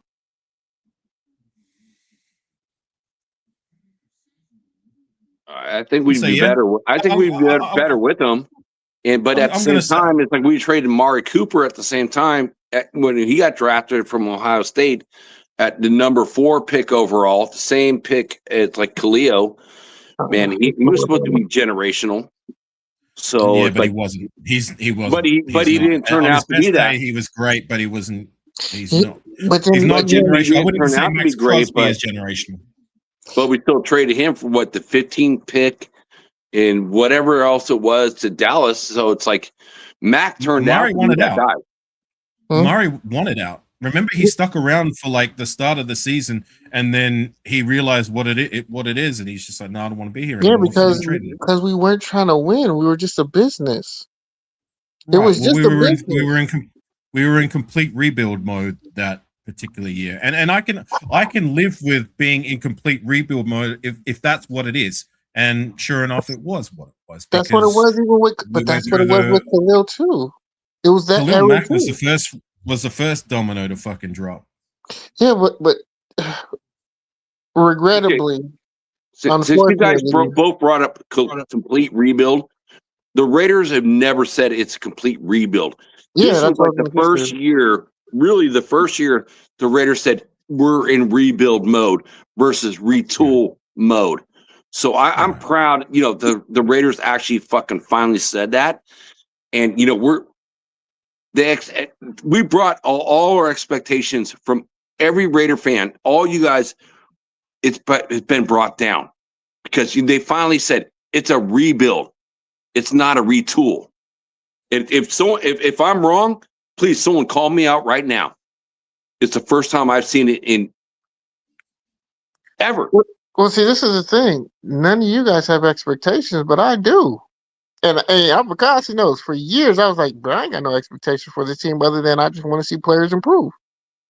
Like my expectation was I need to see players do this. I want to see this player progress. I need to see him look like this by week 15. That was my expectation. Like team goals and aspirations, there wasn't any because I knew the team wasn't going to go anywhere. And that's what I got labeled as not being a fan or what Doppelganger like to say a fanatic. Is because I was the truth teller at that point. I was like, I was the one who argued people like, how did you guys see us having double-digit wins during that Derek Carr time period? I was like, we don't have it. Like one side of the ball ain't going to do it because we're not just that dominant on one side of the ball. So my expectations are higher than they ever been in the last 10 years. Well, I guess like even though we're in the start of a rebuild year, I mean, like I guess there's nothing wrong with having a bare minimum expectation. I mean, right? You know, like I'm going into the season with very little expectation. Being we just came off a season removed from being the literal worst team in the league. Like the only thing it could only be go Right. up, right? You know what I'm We saying? were So the worst team in the league. the literal worst team in the league. We have the number one pick for a reason. So, you know, I'm not expecting Rome to be built in a day, but I think it's reasonable expectation to expect that we can at least have a vision, look like we're trending upwards, look like we're progressing.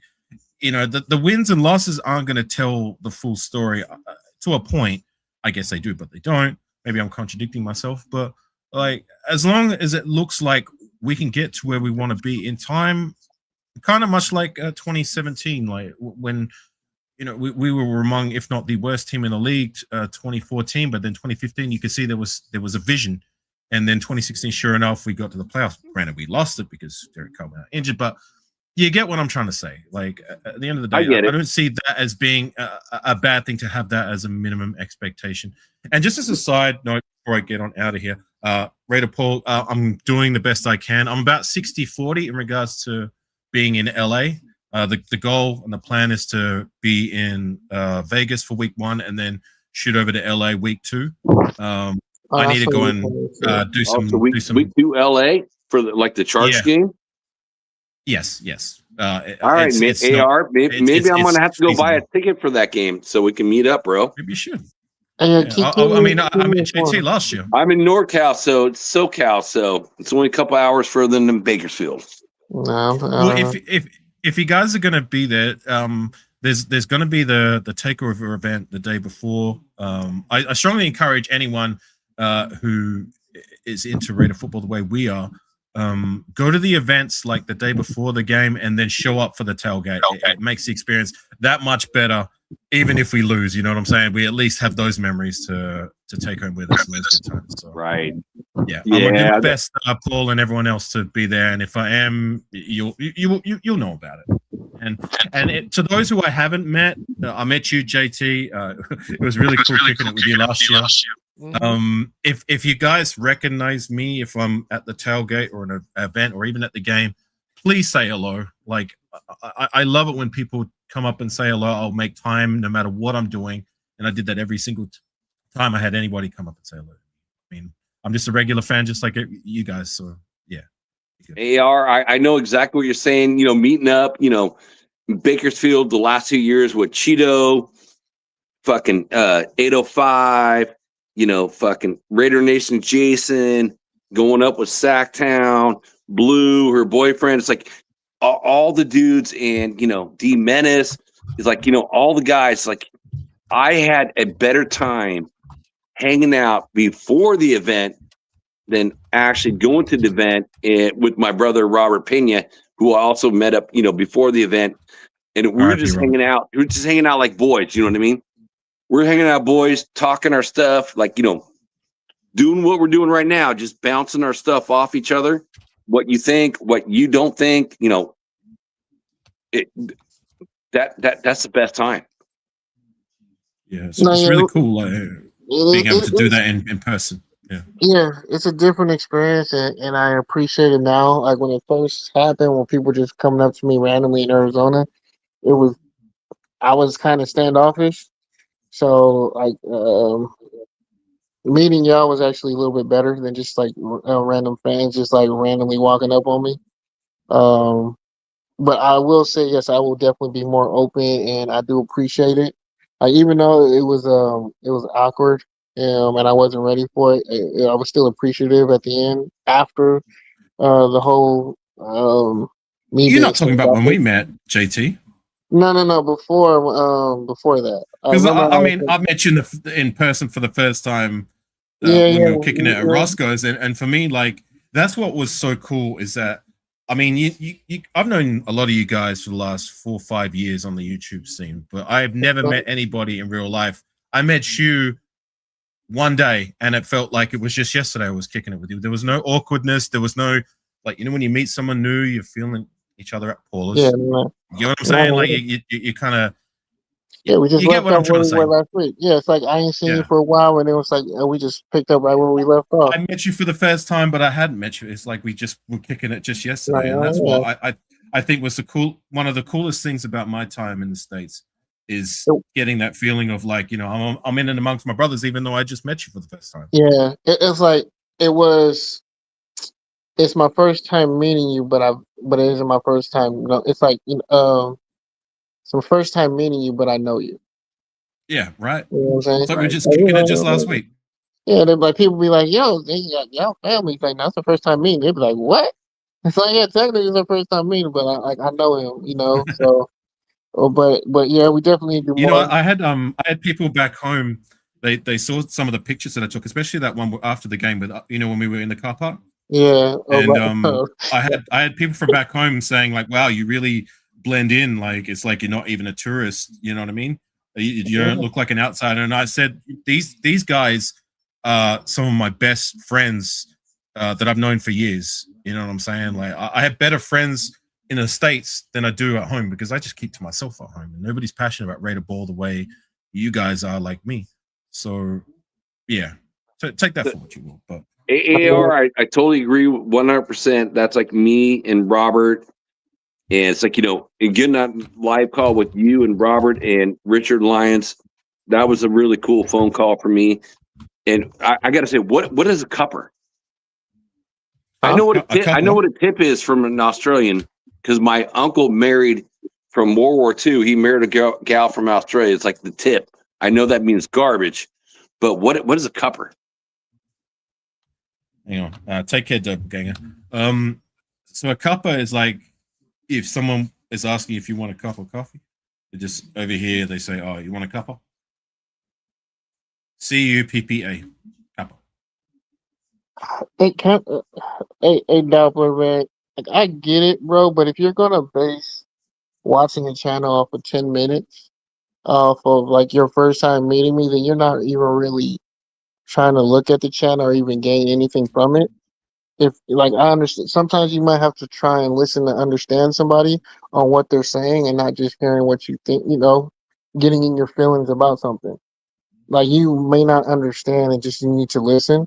I've listened to a lot of people and before I even made my judgment about people, and I've allowed certain things that like transpire before I even said anything. So this isn't just a one thing, one time thing that's happened while I'm saying stuff like this. And like a lot of us know, but what goes on or heard some things or just know. Like I'm not really into the beefs, like the beef era for Raider content. Like that was a couple years ago. Oh, dude, I'm so glad that shit's done. Yeah, I'm so and glad. that's it. I wasn't even a part of it like that, but I got drawn into it, and it like for me, it ruined relationships for me when I wasn't even a part of it. But I got drugged It into it. ruined relationships with me too. It's like, I never wanted to be on either side of the whole beef. It's like, and I'm just glad it's over with, and I don't even want to talk about it. So Yeah, so I mean, move on. but if you listen, we are talking football, and some of us may sound like fanatics because some of us are fanatics. We're all fanatics. We're all Raider fans, so we're fanatics. So that means fanatics is like, you are a super fan. I mean, you want to be a fan of the team. So we're all fanatics. So every person that's out there watching the show, and every Raiders fan is like in bed asleep, doing whatever they're doing. We're all fanatics because we all love our Raiders. Yeah, but at the end of the day, bro, I say you don't just give someone one listen and that's it. If that's you, you're not doing yourself due diligence or even trying to understand or learn anything. So have a good day, bro. It is what it is. If you listen to me again, I appreciate you. If not, I don't give a fuck. But it is what it is, bro. Don't just think this channel is all about bashing people because it's not.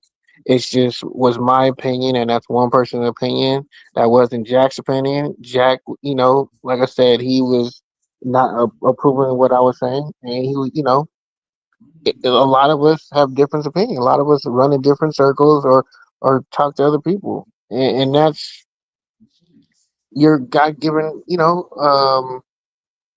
You have the ability to talk to whoever you want to do or listen to whoever you want to. If I'm not one of them, cool. But there's other people in this channel or on this channel that talk and preach radio football that you should definitely listen to. If I'm not one of them, cool. But don't let what I say judge your decision making or not listen to a channel because of what I say. You know, if you don't want to listen to me, then don't listen to me. But definitely listen to Black. Definitely listen to Afakasi. You can listen to Jack and anybody else on this channel to speak. Don't listen to that Afakazi guy. He doesn't know what he's talking about. I'm just a fanatic who doesn't know anything. I don't have my own channel. You know, AR knows this, Black knows this. JT, I don't know if you know this. I don't have my own channel, but I've been doing this. I've been doing this for so long, like literally more than probably anyone. That's why I get invited on shows, because I've been doing this for a long time, and I make connections. I try to make connections with How long have you been doing it for, Jack? Well, I said this, when I talked to Robert's son tonight, and I had to think about it, bro. I think I've been, talking to Robert for like 10 years. At least 10 for me. And so I mean, so you've been doing this YouTube, communicating with other Raider fans for 10 years. So 2017. So I think the first show I ever went was Captain Jack, and then that's when Captain Jack used to do shows with OG Daniels, and then OG fucking reached out to me, and it's like, man, I want you to come on my show, and then I did a show with him for a year and a half. That's why you sound like him. And I did kind of hook up, like, Farrell and Raider Ray. I hooked them up, and they did like 174 shows together. So it's like, that wasn't 10 years ago, Jack. That was more like 5 years ago. Farrell was like 3 or 4 years ago with him. Farrell came onto I'm the not scene. talking Farrell for that. I'm going. But even before that, like you're talking 10 years. Like 10 years ago would have been 2016, 2017. The only people that were doing Raider content back then was pretty much Mikey and Murph. That was it. Mikey, I remember Mikey, and then it was like what's his name? Mitchell Rance. Remember that? No, he wasn't doing it then. He came on the scene. Then there wasn't 10 years.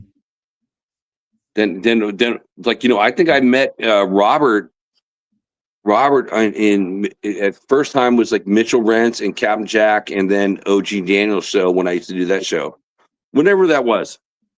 Mitchell Rance pretty much was still like really, he was new 2018. If you go back and you look at his first videos, they were the off season 2018. Yeah, until about 2019 he started to gain a bit of traction in that. Yeah, and maybe it wasn't that long. And like, shoot, this YouTube stuff was like all new. It's like I don't even know how I came across it. Honestly, like when I got a new phone at the time, it like popped up. I'm like, oh, YouTube, and it's like I put in Raiders, and it's like, I started seeing like certain people. It's how I made all my connections. So it's cool. I think the first ones to be doing StreamYard like panels, bringing people on, was I think Graphic was one of them. RIP Darian Spotlight. He was another one who was doing them. Oh, Spotlight. I do miss Spotlight. Yeah, I miss him too. RIP Spotlight. Yeah. So I think those were the two that were the first to do like the bringing guests on via StreamYard, because everyone else was just doing their own like kind of content, and if they were having panels, it was just amongst their little circle. You know what I'm saying? Yeah, I wish Spotlight would have grown like way more, because he had good takes, and it's like he put the effort in. It's like he was a good him dude. And Ben, the best in the business when it comes to calling games. Ben is entertaining and very he can do it really well, but Darian Spotlight, he was no slouch either. Those are the only two that I with all due respect to everyone else, that really entertained me when listening to them, because I tried it myself, and it's not easy. It's tough. It's hard. I was one and done. I tried it one game, the playoff game, 2021, and then I was like, no, that's not for me. I'd rather just give my takes after the game. AR, you're right. That's what I said. Fluffy. I said Mikey Rader. He was him and Will to Win were the only ones, and what's his name? Murph back in 2016, 2015. I did say that. You talking about Raiders radio fan radio Murph? That Murph? Yeah. You remember Mondays with Mike and Murph? We talking Raiders and football dirt. And I will admit, I did watch, again, normally Raider games, I keep it to myself. But there was times where I'm like, I like to smoke cigarettes. So I'd go out where I'm sitting right now in this same position, and I'd watch Ben do his takes, and watching him on a live show do Raider football games. So when I've been abroad in countries that don't allow me to stream, even though it makes no sense, like I purchase international Game Pass and you're not letting me use it. Like when I've been in Bali on holiday and they've had Raider games on, like I used to listen to Ben, just listen to him call the plays. And even when I've been working, sometimes like if the game's on early in the morning and I'm working, I'll just listen to Ben because it's more informative rather than trying to listen to an actual video stream where they're just kind of calling what they see and they're relying on you to visualize it. It's not like back in the days where we used to have Greg Popper and you know what I'm saying? Like I was able to access that via the internet streaming. Now I can't do that. It's a paid service now via, I think, Sirius XM or some shit like that. I don't know. For Papa, yeah. I watched several games, like or not watched, but listened to Ben's channel on in the chat and just again ask questions and listen to the game with him talking to. It's like, so it's great at the same time. What I got a great pleasure of doing this is like, then I get to talk to other people behind the scenes that guys I see in the chat tonight, like Paul. It's like just chit chat behind the scenes, or Raider Rebel, or Nabman, or whoever it is, like on whatever channel it is. I like talking kind of behind the scenes when you guys do your shows, and I can have my own one-on-one conversation with any other Raider fan that I want to chat with. So that is something I appreciate for yourself and Black and Ben and every other Raider content creator. I met great friends just being on someone else's listening to someone else's channel, and then you agree with something that someone says, and then you start bouncing your ideas off each other, which is amazing. And Paul, thank you for saying RIP Spotlight, Pena, and Gord. Man, yeah, 100%, brother. 100%. Sail the Silver and Black Seas, those three for sure. But just to your point, Jack, sorry to cut in on you. One of my favorite shows, and you're probably going to remember this, JT, because it got we were both passionate about our opinions and views. Do you remember that show we did on whose was it? Twan's live? I think it was like a year ago when me and you. I think that one of the last times we shared a panel, that was pretty fun. Even though we had contrasting ideas about the team and specific players, and that, like I had a lot of fun with that, and I think JT did too. I mean, absolutely, that was fun for me. Sharing the difference of opinion and the reason why, and you can back it up with facts. And we both did that, so it was like, well, I can see where you were coming at and why you were coming at it, and it made sense. But I just felt the team could execute, and you felt the team could, and but that's just the best part of it, is when people who can speak the game, support their position with facts, and still at the end of the day, even though it looked heated, it wasn't heated. No, JT, me and you, we're homies. The only thing that I do not like or appreciate is say you give your opinion and you try to give facts and all that to back up said opinion, and you're not trying to come across as a know-it-all, and someone's going to dismiss you as not knowing football or whatever it may be. I mean, like, I it's no secret I'm an Australian. I don't have coaching credentials. I don't know X's and O's. I can only go by what my eyes see and just try and connect the dots per se. Like I'm not the all-knowing, but sometimes some of the things I say can contrast to somebody who say has had coaching credentials, who has played the game, and sometimes I get it right and they get it wrong. Sometimes they get it wrong, I get it right. You get what I'm saying? Like, we all have an opinion at the end of the day. You know, I used to do it, but you can say it. I used to do that with certain people. I did. I was that person who would do it with certain people. Like but I wouldn't do it with you because I understood you're on the opposite side of the pond. But you would. Wait. Huh? Wait. You know. Oh, no, I was just looking at the chat. Sorry, go ahead. Yeah, but you're on the opposite side, so I wasn't overly. Some people I would overdo it for, like. You know, like I said, some people I might have been more contrarian with them than others, but they were wrong, and I wouldn't let it go. I wouldn't let it go. I'm like, no, I'm not going to relinquish this point. You're wrong. This is why you're wrong. I'm showing you why you're wrong. So either argue my point or just shut the fuck up. Do you remember what we were debating about, JT? What me and you were debating about? I really don't. Yeah. I do. I'm talking about with other but I know when we had like if you bring up like one thing I could remember, I just don't remember off the top of my head. Zamir White and Neil Farrell. That's what we were Will White and who? We were debating Zamir. So the first one, which was the longer one, we were debating the fact about Zamir White, and then it turned into also a debate about not Neil Farrell. Byron Young. That's it. Byron Young. I remember the White. I don't remember the Byron Young one. I definitely remember. Byron Young was like, because we were debating the fact like that you didn't see it as a wasted pick, and I thought that was lunacy. It's like, well, this guy got one season out of him and did absolutely nothing. How can that be the case? Like, not one season. We got 4 games. We got 4 games. He was on our roster for 1 season, and then he didn't make it past preseason year 2.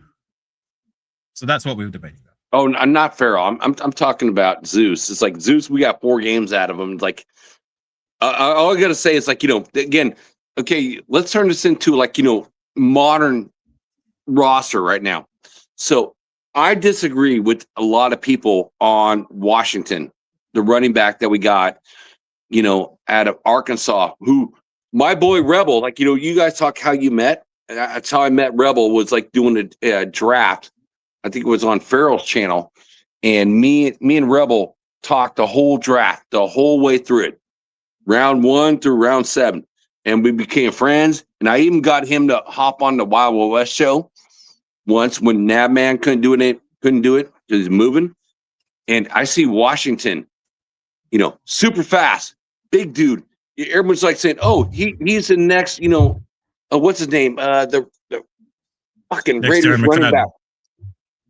So it's like he's like 6'2", 215, runs a 4.33 40. But I'm like, man, he's kind of the same player as Zeus. He has no vision on the inside. He can run on the outside. That's what Zeus was good at. That's why he got those 100-yard games in the beginning until they shut that shit down. Zeus was running between the tackles where there was holes. No, he wasn't an outside run either. Oh, he was a totally outside runner, and I'll disagree with on that. He was totally outside, not inside. But even if he was an outside runner, Zeus had no vision, and and again, that's kind of my drawback on Washington. Oh, okay, I remember the player's name. He's a cross between what everyone's saying is like McFadden. What I just said before. I knew he was going to say Darren McFadden. Yeah, it's like I'm like, he's no Darren McFadden, and he's like, he's a cross between McFadden and Zeus, but McFadden was better. It's like, Were you saying that, or was he Please saying don't that? compare him to Zeus. Please don't compare any new running backs. No, I'm saying he's a tweener. He's a tweener. That's what I'm getting. It's like he's a tweener because I see certain aspects in the game. He's not an amazing blocker. He's not a blocker. He's not an amazing pass catcher. He's not an amazing vision on running on the inside. He's great. He's super fast running outside, which is great for the wide zone scheme that we're going to run.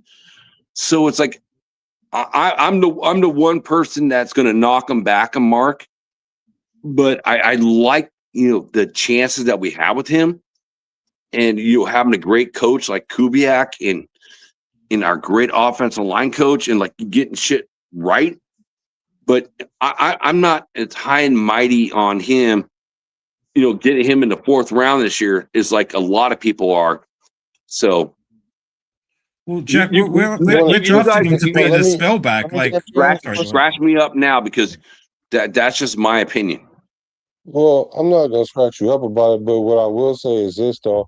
I mean, like being a 4th round running back, you're not gonna do a lot of things.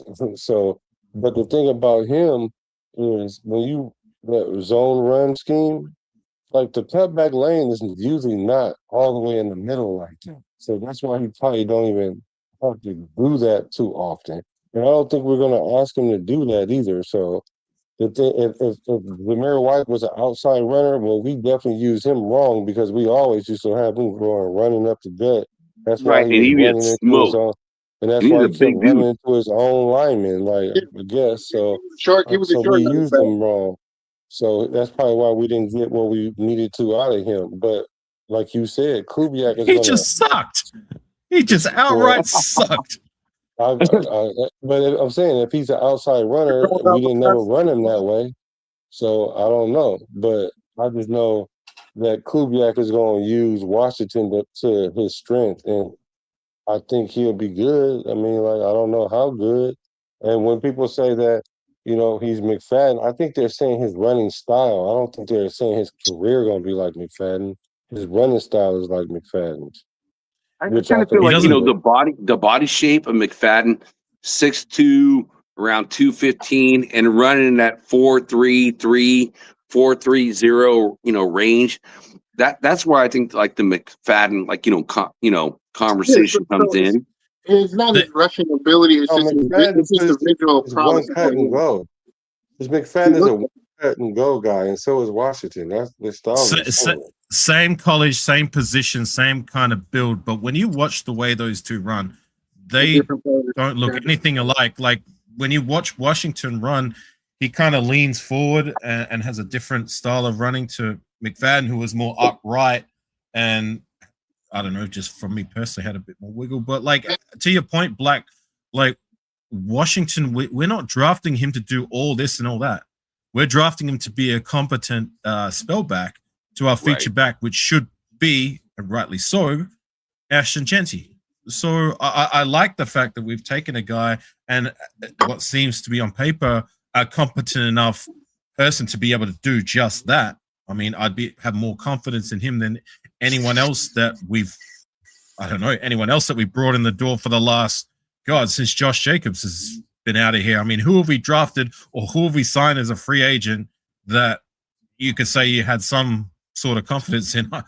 I didn't like any of them. None of them. Nobody. Garbage. Trash. You're right, AR. To add on to the topping on the cake, man, we got Hamby. Undrafted free agent. Yeah, JT. Who? What mean who? Come on, JT. Hamby. Man, all my mock drafts that I've ever done, I've taken Hamby in the 6th round. We got him at the UDFA. Man, he was a starting running back at Indiana until he got hurt. And then Black took over. And they said, like the coaching staff, when he came back, he's like, okay, we're on a run. We're not going to interrupt this stuff. The kid had over 1,000 yards. He runs a 4.5, 440. He can block. So, I mean, if you had to put a 3rd down running back and you're not going to put Genty in there, you're not putting Washington in there. You're putting Hemby in there. It depends on the situation. If it's third and short, then and it's a passing down, I probably would. I'm not going to. If you're going to play into the obvious, then you're going to lose when you ain't got the talent to back it up. We can't play. I'm gonna be honest with you. The Raiders can't play big boy football. Like, hey, we're running down your throat. You know what's coming. Stop it. Man up. We can't do that yet. So you gotta play the X's and O's game and be tricky and hide behind formations and players. You gotta be tricky. That's how you get the big plays. That's how you get the touchdowns. So JT, I got to ask you this. So when have you ever had a better running back room than Genty, Washington, and Hemby? When do you feel like there was a better running back room than this? Hang on, time out, Jack. Sorry, you're including him. Yeah, right. And you're including Hemby. I mean, the dude's a UDFA. Let's not give him the sincere McCormick treatment on crowning these guys that are undrafted free agents when they go on and don't do squat. They're you know what I mean? Let this guy make the this guy's gonna make the roster first. That's his first battle. And then he's gonna do something after that. You know what I mean? Who was a better running back room? What team? What team? I think again, I feel Hemby is very valuable, in my opinion. Again, as a Raiders fan, all my mock drafts, I took Hemby. I really love the kid. Again, he was a starting running back in Indiana until he got hurt. Oh wait, okay. So stop right there. Show me where his value is if I can replace him with a player who was his backup. So, would you rather have him or Lobby? I'd rather have Lobby. And the reason why I have Lobby, he gives me more. He's a more dangerous player. Why? I can run him out on the slot. I can run him out on the Hemby. Huh? You can do that. You can do that. You can do it to Hemby too. Can I? Because he couldn't do it. He didn't do it in Indiana though. What do you mean didn't do it in Indiana? They didn't run him. They didn't run him at the slot in Indiana. Did you? I'm a college guy. I love college better than I love the pros. So did you watch the Raiders play Lobby in the slot whenever he got the opportunity to play, which was not much? Maybe 3 plays. He probably got 3 or 4 plays. So but I know, but here's the thing. He can. I mean, he's never going to do that again. So Lobby's not going to play the slot ever again. I mean, if they motion him out and they use him for mismatches, he will be. That's the whole point in having him as a Swiss Army knife. He's going to play multiple positions. He can start in the backfield, then you're going to motion him out to get him on the linebacker, which he probably be in slot or on the safety to utilize his talent. At the end of the day, gang, this is our third string running back we're talking about. Yeah, we're debating over the third string running back between a guy who we drafted he's now 3 seasons as a Raider in the 5th, 6th round, who hasn't done pretty much nada, and a guy who's an undrafted free agent who literally hasn't done nada, is going to be fighting for a roster spot. I mean, what are we expecting here from these guys? but to answer your question, what was our running back room when we went to the playoffs? When we played Josh Cincinnati? Jacobs. Pretty much Josh Jacobs. That's it. It was Jacobs. You're talking 2016, so yeah. No, not 2016 when we played Cincinnati. And we lost. You're talking about 2021. So we had Josh Jacobs. We still had Jalen Rashad on our team. He was Rashad was good. Rashad was good at what he did, but there was it Mike Washington? Yeah, and the Washington kid. Yeah, not Mike Washington. No, it was Mike Washington was drafted in the 5th round. Was a fullback. No, you're talking about DeAndre Washington. He was long gone before then. Ingle. Ingle. Ingle was a fullback. DeAndre Washington was gone a long time ago, and Ingle is a fullback. But he's still in a running back room. That's a better running back room. You could put him as in that Marcel Reese kind of jack of all trades kind of fullback. If in recent years, I'm taking that running back room over the one you just gave us. I'll give you that, JT. Like I know those guys can get it done. So let's talk about last year. So we got Genty on both squads. Is Zeus and Lobby, or Yeah, but I'm not putting Or that. This year, it's like you got Genty, Washington, and Hemby. Well, to that, Jack, like our running back room hasn't done squat since Josh Jacobs was around for his best days. And to that point, like you were asking, the running back room in 2021, it was Peyton Barber and Sutton Smith to round off the other guys outside of Jacobs, Ingold, and Jenna Rashad. So it wasn't exactly star-studded there either. But yeah, well, it's only gotten worse since the days of Josh Jacobs. No, I think, do too. It's not a high bar, Jack. It really isn't at the moment. No, you're right about that. It's not a high bar, but I will say, and I would dare say the lowest bar it's been in the last 30, 40 years. I mean, we haven't had a worse running back core since you think back to the early 90s and 80s. What was it worse than Marcus Allen and Bo Jackson? Was it worse than Napoleon Kaufman? Well, that's one of the best running back rooms ever. We had in the 90s, in the early 2000s, we had Charlie Gardner and Tyron Wheatley. There you go. Grant McFadden. Thunder and Lightning. Shit, I will take even like remember we had White Chocolate freaking before McFadden. What's his name? Oh, you talking about Justin Fargas? Your dude from USC. You know what I'm saying? Justin Fargas. Justin Fargas. I'd have Justin Fargas. I'd have Lamont Jordan before these scrubs that we've had in the door for the last couple of years before we drafted. Who was the guy who ran upright? Ashton Genty. No, yeah, Latavius Murray. The upright guy. You're talking about that we signed over from the Niners. What's his name? Charlie Gardner. No, what's his name? It's like the last really running back. It's like he ran straight up. God damn, he's from the Niners. Latavius Murray ran upright, but he was drafted by us. No, this is way before. Or Darren McFadden. He ran upright. It's way before McFadden too. Before McFadden? Yeah, you're not talking about Harvey Williams. You're not talking about Harvey Williams, are you? No, well, I think it might even be before that than Harvey Williams. He was from the Niners. Roger Craig. That's it. It's Roger Craig. That guy was super upright. Roger Craig. Well, Jason just dropped Nick Bell. That year we were in between. So check this out, because I've done my research. That particular year, when we were between Marcus Allen, Bo Jackson, and then moving on from those guys to Harvey Williams and Napoleon Kaufman, that was, I thought, was the worst year up until I did my research. That year in 2024, when we moved on from Josh Jacobs and we had the likes of Zamir White and the rest of those whatevers, you know what I'm saying? Like they rushed for less yards in more games than that running back room did back in I think it was 92 or 93. So make of that what you will.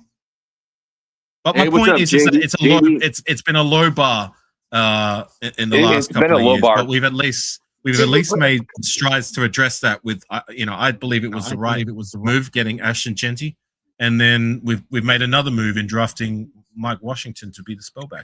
You know what? See, this is the problem with the Raiders, is that it's a problem. When you in a rebuild, you want to be able to put in new pieces to replace old pieces, right? When you put in the old pieces that we were trying to replace, there is no new pieces that you can fill it in. And that's what the issue has been. Like at quarterback, it's always been Rich Gannon. Some people will put in Derek Carr, some people won't. At running back, it was the last great running back before Josh Jacobs. Who was it? Charlie Gardner. Latavius Murray. Great running back? I'd say Charlie Gardner. I think Charlie Gardner did everything that 2002 Raider team needed to do to get to the Super Bowl. Darren McFadden in his best days was one of the most dangerous players, most elite players in the league. Yeah. Yes, he was injured. Yes, for the most part. He wasn't better than Charlie Gardner, though. Darren McFadden? No. Wasn't better than Charlie Gardner? No. In his best years? Are you kidding me? Show me a statistical category that will tell me that Charlie Gardner in his Raider years was better than Darren McFadden in Darren McFadden's prime. Because I guarantee you there isn't one. Well, I'm not about again, I'm not about the stats, because we look at Genty last year, who almost got 1,000 yards, but was hit, 40% of the time behind the line of scrimmage and then like yards after the first contact. So I'm just not about pure stats. I'm just looking at, eye contact, your heart contact, and the player that you see. Yeah, but stats matter. You just got to know how to read them. He didn't say they don't matter, but that's what I was about to say. You can look at the stats, but the stats don't tell the whole story. entire picture, right? Because what happened is I feel you, Black. You watch the games. You got the eye test. I've watched both of them. Player to player, McFadden is probably the better player, maybe, right? But with Charlie Gardner, that defenses schemed for Charlie Gardner. They didn't scheme really for McFadden like that. Are you kidding? Sorry, I respect you, but I gotta strongly disagree with that. McFadden's best years with us, he was the only thing we had on offense, pretty much. So teams were most definitely scheming against him. No, well, come on. By default, I'm talking about like being a really whole weapon. He wasn't a more effective weapon than Charlie Gardner, because Charlie Gardner had way more facets of the game than McFadden. McFadden can only hurt you in one part of the game, is if you give him the ball and he get wide open, because he will get tackled if you just touch his feet. Charlie Gardner was getting third downs with first downs with catches.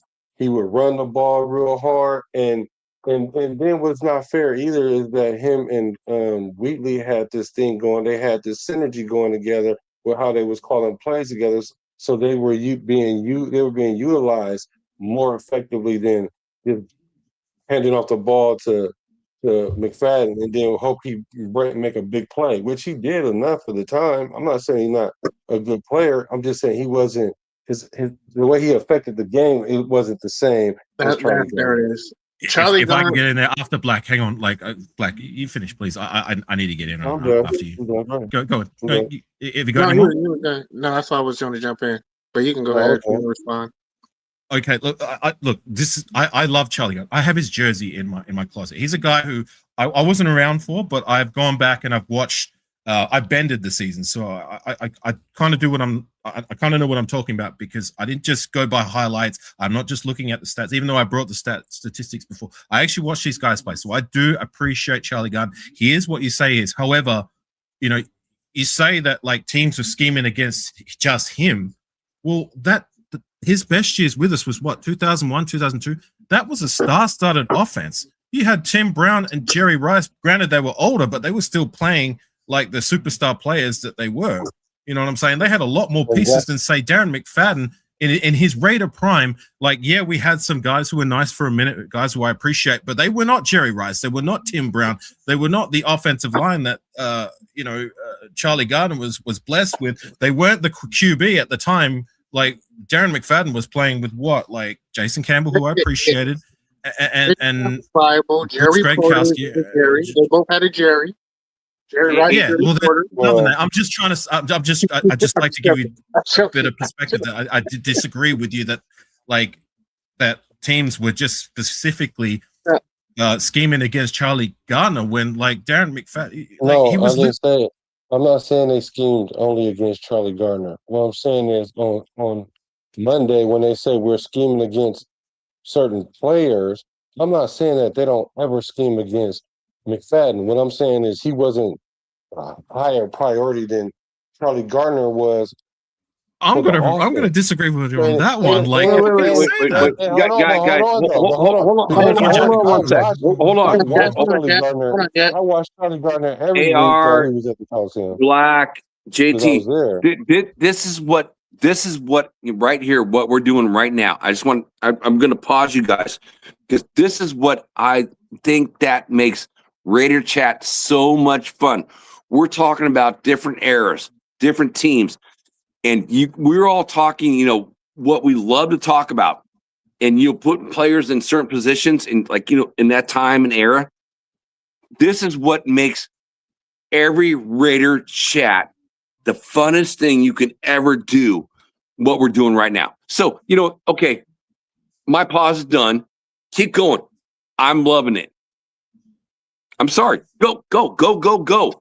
Sorry, Black, you're in the middle of saying your piece. I'm sorry, but it makes it fun. No, go ahead. All I was saying is, like, I watched Charlie Gardner because that's when I had season tickets with the Raiders, and I just know his impact on the offense versus when Darren McFadden was in the offense. And I'm not saying Darren McFadden wasn't a piece of the offense, but what I'm saying is Charlie Gardner, they really had the game plan for him, because if not, then you're not going to win the game, because he's going to for sure eat you up in more than one way. And you highlight Jason Downs, like Raiders first downs, his fucking take. I love it, dude. Yeah. Look, I don't want to sound like I don't appreciate Charlie Gardner, because he's a guy, like I said, I've learned to appreciate. I have his jersey in my closet, and he is everything that you say. He's a guy who came over to us as a free agent. I think was pretty much like the tail end of his NFL career, and he had some good years with us.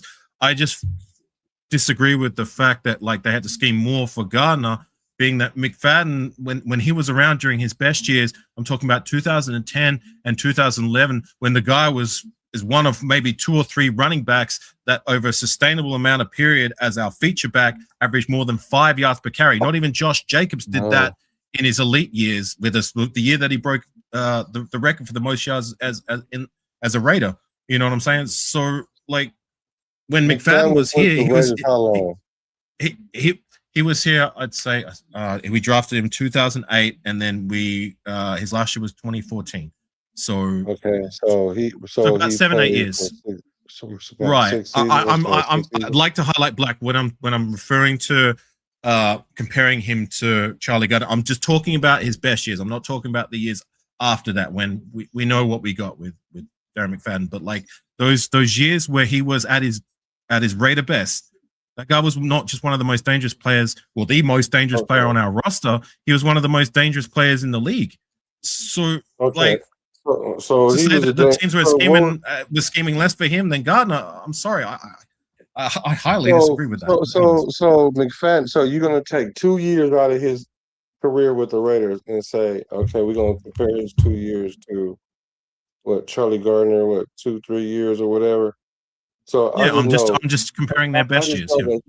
I'm looking at how they played with the team, period. But okay, if you want to take his 2 best years, then you got that. Right. That's all I'm talking about is his best years when pretty much he was our only real like dangerous threat. Like we did have other threats, but not to the caliber of McFadden. Like he wasn't just our threat, but he was a threat in terms of running backs in the league. You could put him there up there with the likes at the time with Chris Johnson, with the likes of Adrian Peterson. You know what I'm saying? Like he was that good during his Raider prime. So now I'm going to throw you guys a curveball here, since we're talking running backs in only 2 years, right? So let's compare like the elite of the elite, Marcus Allen and Bo Jackson. Bo got hurt again. We're talking 2 years. If we're talking this for 2 years, like who's the best Raiders running back in history then? What's that, sorry? What are you asking? Oh, my question is, like, we're only talk 2 years, right? You mentioned 2 years for McFadden, right? You know, over at Charlie Gardner. So let's take it up to the next notch. So the best 2 running backs ever in Raiders history is like only 2 players. It's Marcus Allen and Bo Jackson. Then who would it be? If you're saying a 2-year span, then it's going to be Bo Jackson, because No, it's got to be it's unmatched. But if you want to talk about productive and winning, then it's Marcus Allen, and I fucking hate Marcus Allen. You already know. No, Marcus Allen only averaged 4 yards a carry. McFadden averaged like 5 yards a carry. So based on talking about McFadden, McFadden doesn't compare to Bo. No, but it has to be sustainability as well. on how long you did it, and that's what Well, takes we the just said McFadden out 2 the game. years. No, we just said 2 years. Oh, okay. So you're talking about 2 years. Okay, you're talking about.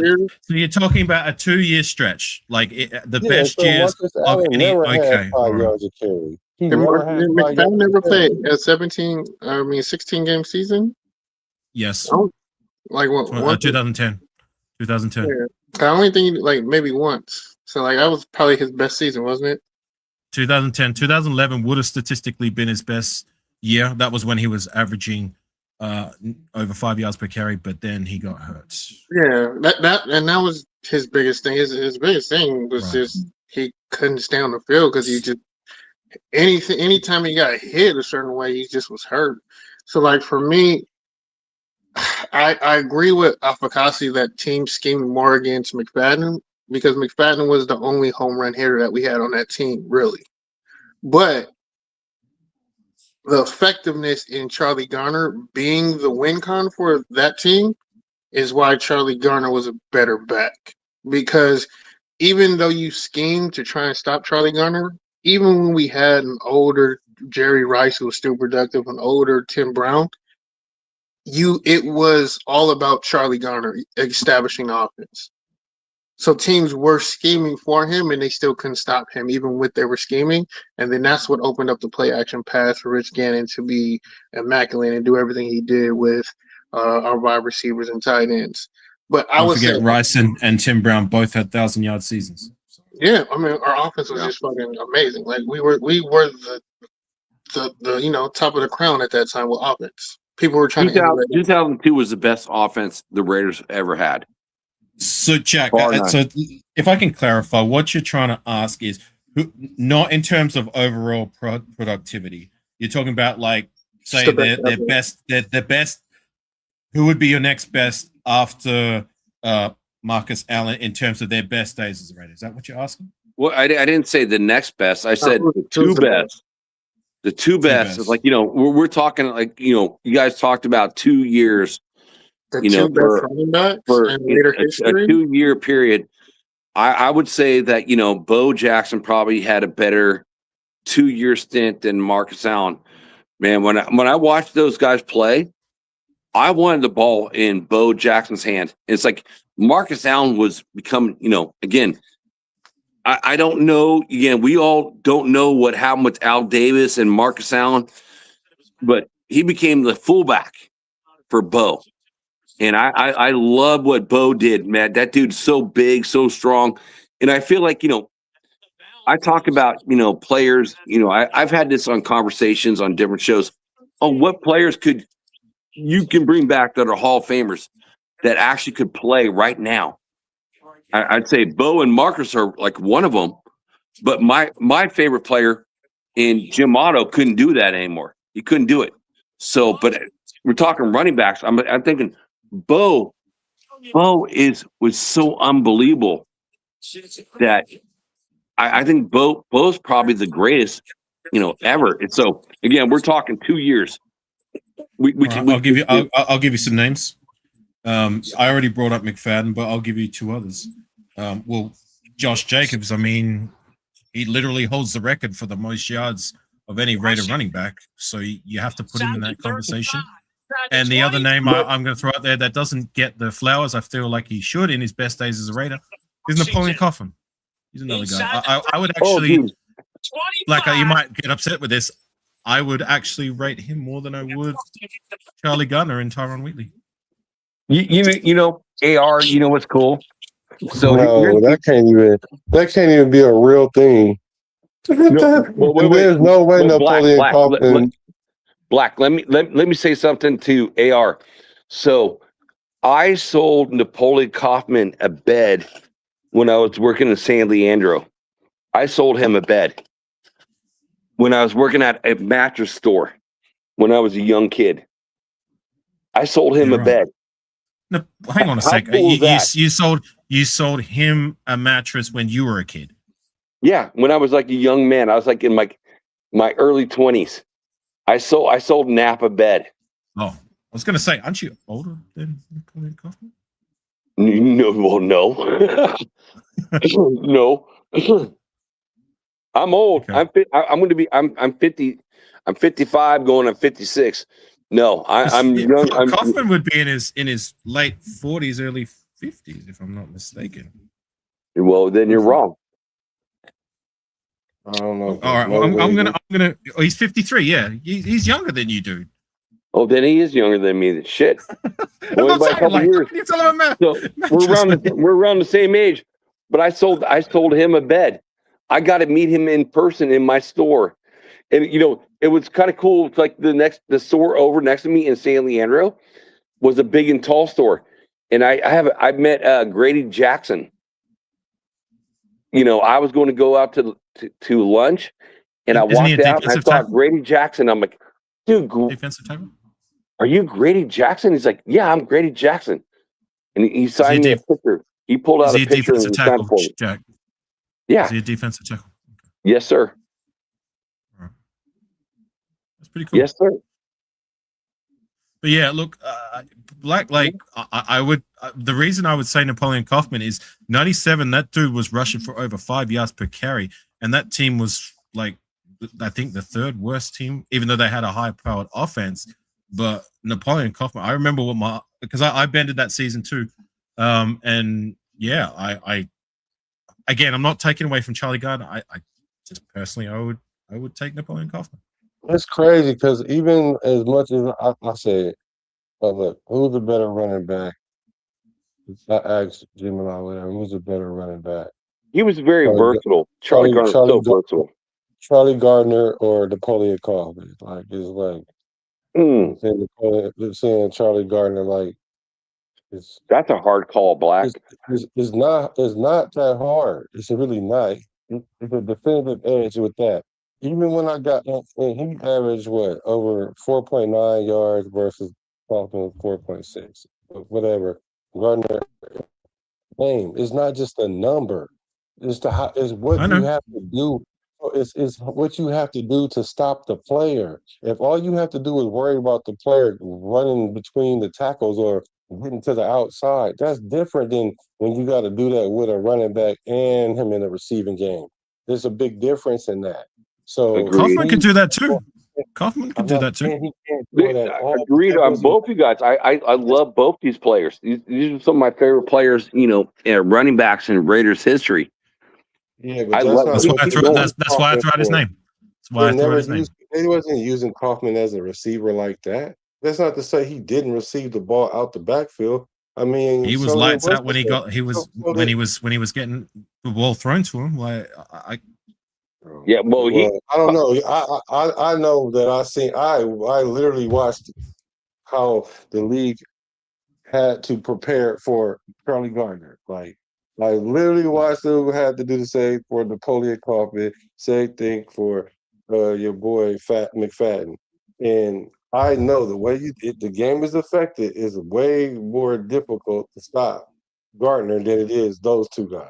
Now you wanna say a 2-year period? Okay, I'll give you that. But if we're gonna say a 2-year period of time, he better than Marcus Allen over a 2-year period of time then.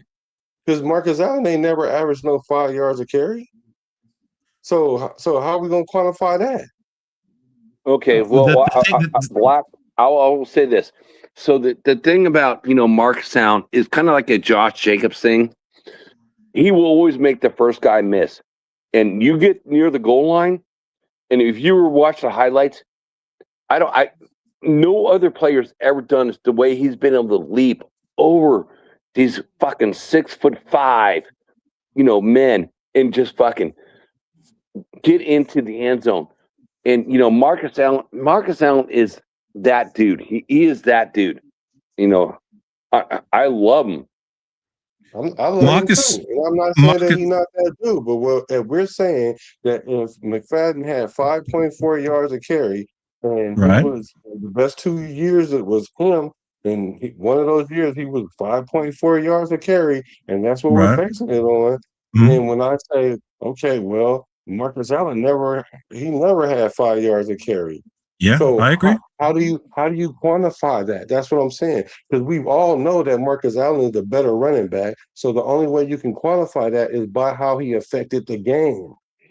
If if we're talking Raider career period, there is no take the best 2 years or whatever. If we're talking period, then of course you have to go with Marcus Allen, because the thing that Marcus Allen did it over the likes of Darren McFadden, over the likes of Charlie Garner, and the likes of Napoleon Kaufman, is he did it for not just like a 2-year stretch. He did that for a long time. Like, yes, granted, the numbers aren't there, like the 5 point whatever, that elite number, but it's still, he's in elite number category with the 5.5 or whatever yards it was that he was able to do over a sustainable stretch, which is what he did more than any Raider running back. I mean, you're going to have to go further back to find a carry. Yeah, I know that, but I know, but to my point, what I'm trying to say is that, like, he never, granted, you're right, like, he never averaged over 5 yards per carry. The only Raider running backs that I know that did it over a sustainable amount of time, I'm talking about at least a year and a half stretch, it's McFadden, Kaufman, and Josh, not even Josh Jacobs did it. McFadden, Kaufman, and Bo Jackson, the great Bo Jackson, which is why people remember him to be the greatest, like they do. Wheatley didn't. No, Wheatley's like been here for a long time. Right, but he didn't average that elite of the elite number. No. All I'm trying to say is why Marcus Allen gets considered the greatest is because he averaged, what was it, like 5.5 yards for so many years. Like, how long was he a Raider for? Over a decade, right? Marcus Allen? Yeah, he was a Raider for over a decade, right? Yeah, but you said he averaged what? No, I didn't hear what you said. You said he averaged something or whatever you said right before that. He did it over a sustainable amount of time, averaging at least 4.2, 4.3, 4.5, whatever the number may be. That will have him considered to be the greatest Raider running back that we've had ever. That's what sets him apart from those other guys. Yeah, because the way he affected the game, though. It wasn't because of the stats so much. Right. And he was able to do it for such a long time, more than those other guys. Yeah, I could go with that too. No, I'm not even saying it's not even arguable, because I could be very wrong. I mean, I just, that's why I was like, well, let me ask this AI which one they would think. And I asked it for both of them. They both said Charlie Gardner for both of them. But I could see your argument. Really, I do see it. Well, I see the argument for Charlie Gardner because he's probably the best. I think Charlie Gardner is probably the best receiving running back all around that the Raiders have ever had. Best receiving running back. What, like JD said earlier in the chat, he had 850 yards rushing and 850 yards receiving. I mean, 850 yards from a running back, that's like Marshall Faulk type stuff. You know what I mean? You got a plan for that, right? But it'd be like, but as a receiving running back, that's amazing. You know what I mean? You again, like I said, please do not take this that I'm disrespecting Charlie Gardner, because I do appreciate Charlie Gardner. I do love me Charlie Gardner. Absolutely not. I know you like him, but I'm just saying, it's like, to have a running back that gets 850 yards, that's like a McCaffrey or something like that right now. Like, in today's age, it's like, I think that's pretty flipping amazing. And I love the fact that you guys are all entertaining me on this conversation on running backs, how we got started off, like, our top three, like, and over the years, it went into this deep dive conversation of this. This is absolutely what I love, because we're going into history, we're fucking pulling players, and it's like, this is good conversation. Right. Look, like I said, I'm not trying to discredit. No. I do love Charlie Gardner. I just, when we were asking the question before, I personally feel McFadden was better. And just to the point of McFadden, like, yes, Charlie Gardner, he was great in the passing game. Like, McFadden was great too. I mean, dude, like, had, I think, 500 yards and 5 touchdowns receiving back in 2011. That's to go alongside, what was it, like 1,200 yards rushing? And how many touchdowns? I mean, yeah. So I'm gonna say this: if I had to choose, it's like this, and this is why I'm gonna choose. Napoleon, everything you said about Napoleon Kaufman is accurate. Was he the best player on that offense? Yes. Was he the focal point? Yes. And he was a great returner too. He was a great returner too. Yeah, and he was dual threat. I couldn't stand him because I'm a Bruin, and he did that at UW as well. The reason why Charlie Honor gets the nod is because Napoleon Kaufman was pretty much the offense. Charlie Garner did that with all the other weapons around him and still produced like that in a very similar category. But he had also Tim Brown was getting the ball a lot. Jerry Rice was getting the ball a lot. The tight ends were getting, Ricky Dudley and all of them were getting the ball. Wasn't Doug Jolly back then? There was a lot. I think Doug Jolly was just a little bit after. Yeah. So I'm saying like that whole era, Charlie Garner still produced at the same clip as Napoleon Kaufman, even with all that on the team. Now it just shows how dynamic that offense was. But with the dynamic of the offense being like that, it didn't go without Charlie Garner. It Exactly, didn't. because you know who you had the scheme for first was Charlie Gardner. He made the offense go. He opened up everybody else's kit to be because Jerry Rice lost a step. Tim Brown had lost a step. They weren't the receivers that they were, but they still were top-notch receivers. But they got enhanced because the team said, "Okay, we can leave our corners on the island with Tim Brown or Jerry Rice at times. We can't do that with Charlie." So he was that's why he gets the nod and why he was a better back is because he had so much more to deal with, not just with the defense, but also in producing when he got the chance to get the ball. But wouldn't that work the other way around, being that like if you don't have as much talent around you, then that gives the defense pretty much less to really focus on, like when they were keying in on I mean, yeah, granted he had Tim Brown, a younger Tim Brown when he was around for his best days, and that was pretty much it. I mean, like James Jett was the other wide receiver you had. That was the year I think they drafted Ricky Dudley, who didn't really work out for us at all. Yeah, second round pick. And Jeff George, a guy who I learned to appreciate, was at quarterback. I mean, there was, far less on that Raider offense, even though offensively that particular season Napoleon Kaufman had his best year. Weren't that bad. It was more so the defense, but no, I don't know. I guess it could work both ways, right? Like, yeah, it's a double-edged sword. But why? Yeah, it's a double-edged sword because you can make the argument for both ways. This is why Napoleon Kaufman, he was the only person that can do anything, right? And Tim Brown. Let's not discredit Tim Brown. Yeah, but he didn't have nobody to throw him the ball. Tim Brown. He didn't have nobody who could throw him the ball. I just want to throw. Well, again, I just want to fact check real quickly. I'm saying the quarterback was shit. Jeff George was not shit. Jeff George was shit. No, he was not. He was not. He was not. JT, if you again, like I watched that season from start to finish. He threw more touchdowns and less interceptions than Rich Gannon's MVP year. Yeah. The dude, when he was throwing, the team didn't win, not due to him not being able to throw the ball or get the ball to the receivers. The defense was terrible that year. So I'm going to disagree with Jeff George was not good. Tim Brown will even attest to it. When Tim Brown's asked who was the best Raider quarterback you played with in terms of pure arm talent, his answer was unequivocally Jeff George, and he only had him for a year. Hey, what? Yeah, Jeff George had crazy arm talent. He has one of the biggest arms in the league.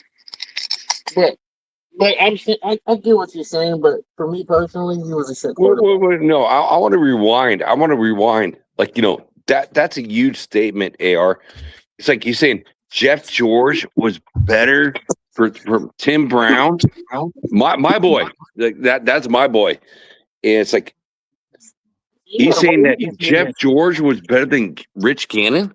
Yeah, Tim Brown said from Rich Gannon is the best quarterback in Raiders history. No, he's saying for production wise, was he a better quarterback than Rich Gannon on the team? No. Absolutely not. I'm not saying that. I'm not saying that at all. Statistically, he's saying that Jeff George wasn't chopped liver, though. Yeah, that's what I'm trying to say, Black. I'm just making a point that JT, you were saying that we were talking about 97, the year I was making a point about Napoleon Coffin, and we went on a tangent about the QB play because you said the QB play was trash, and I was trying to make a point that no, it wasn't.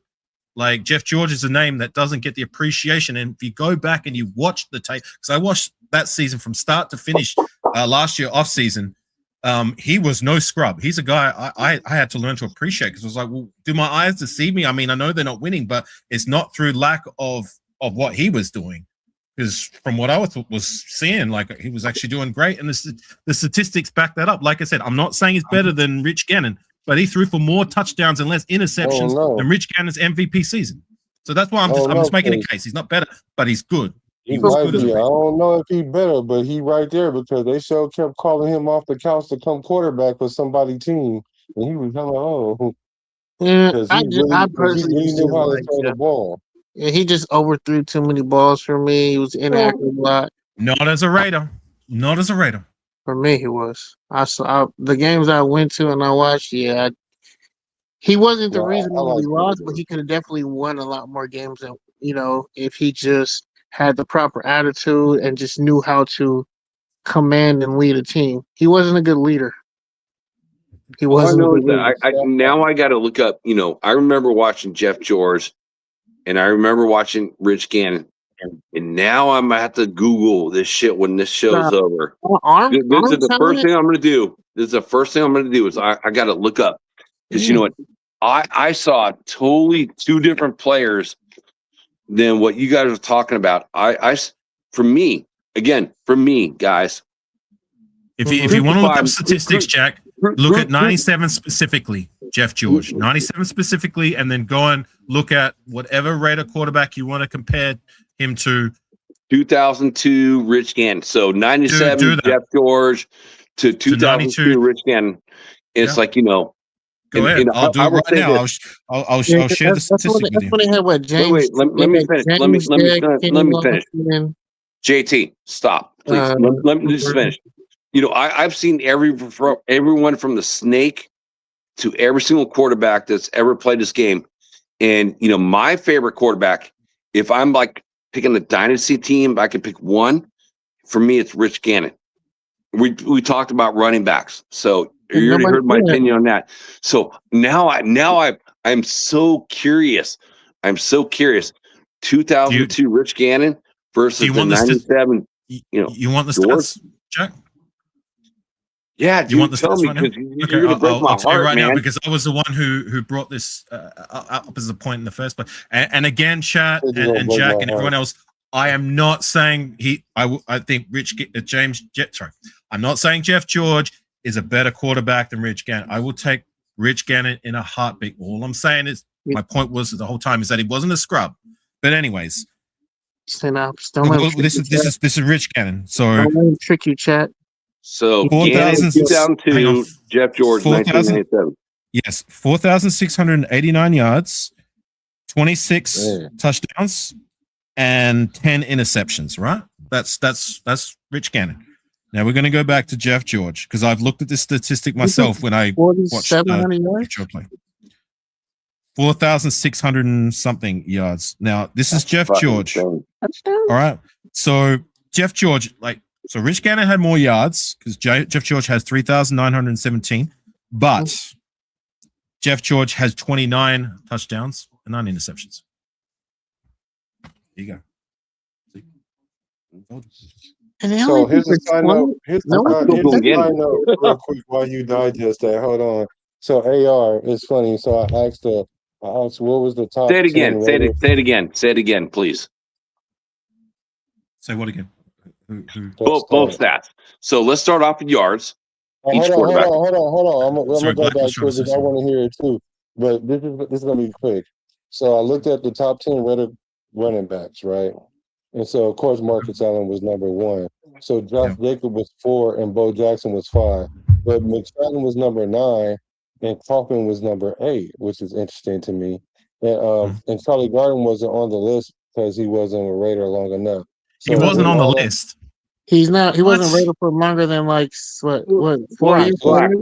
Let's come back to this. Let's come back to this. No, I'm about to be done with it because Hang on, I'm about to be done with this topic right here. But he didn't play long enough for the Raiders, so I can see why you would say that McFadden is probably a better running back than him overall because of what he brought to the Raiders. Because he's like a number 7 all-time rusher for the Raiders. So I can see what your point. That's all I was going to concede.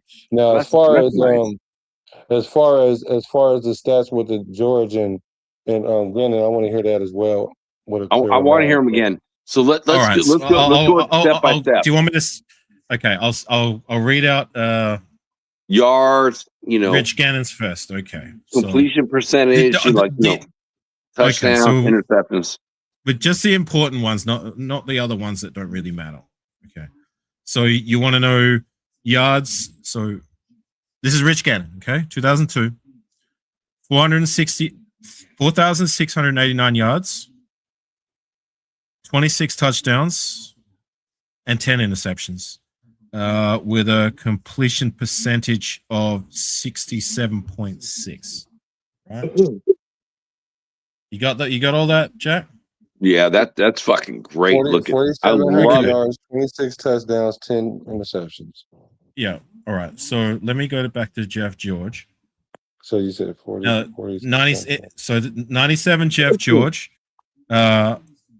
He had 3,917 yards. So Rich Gannon had more yards. By 700 yards. The completion percentage, 55.7. So the completion percentage was a little bit again 12% higher for Rich Gannon. This is the numbers I want to hear. This is the numbers that I shared before that I said why I made a point that he's not a scrub. He threw for 29 touchdowns, which is more than Rich Gannon threw in his MVP season.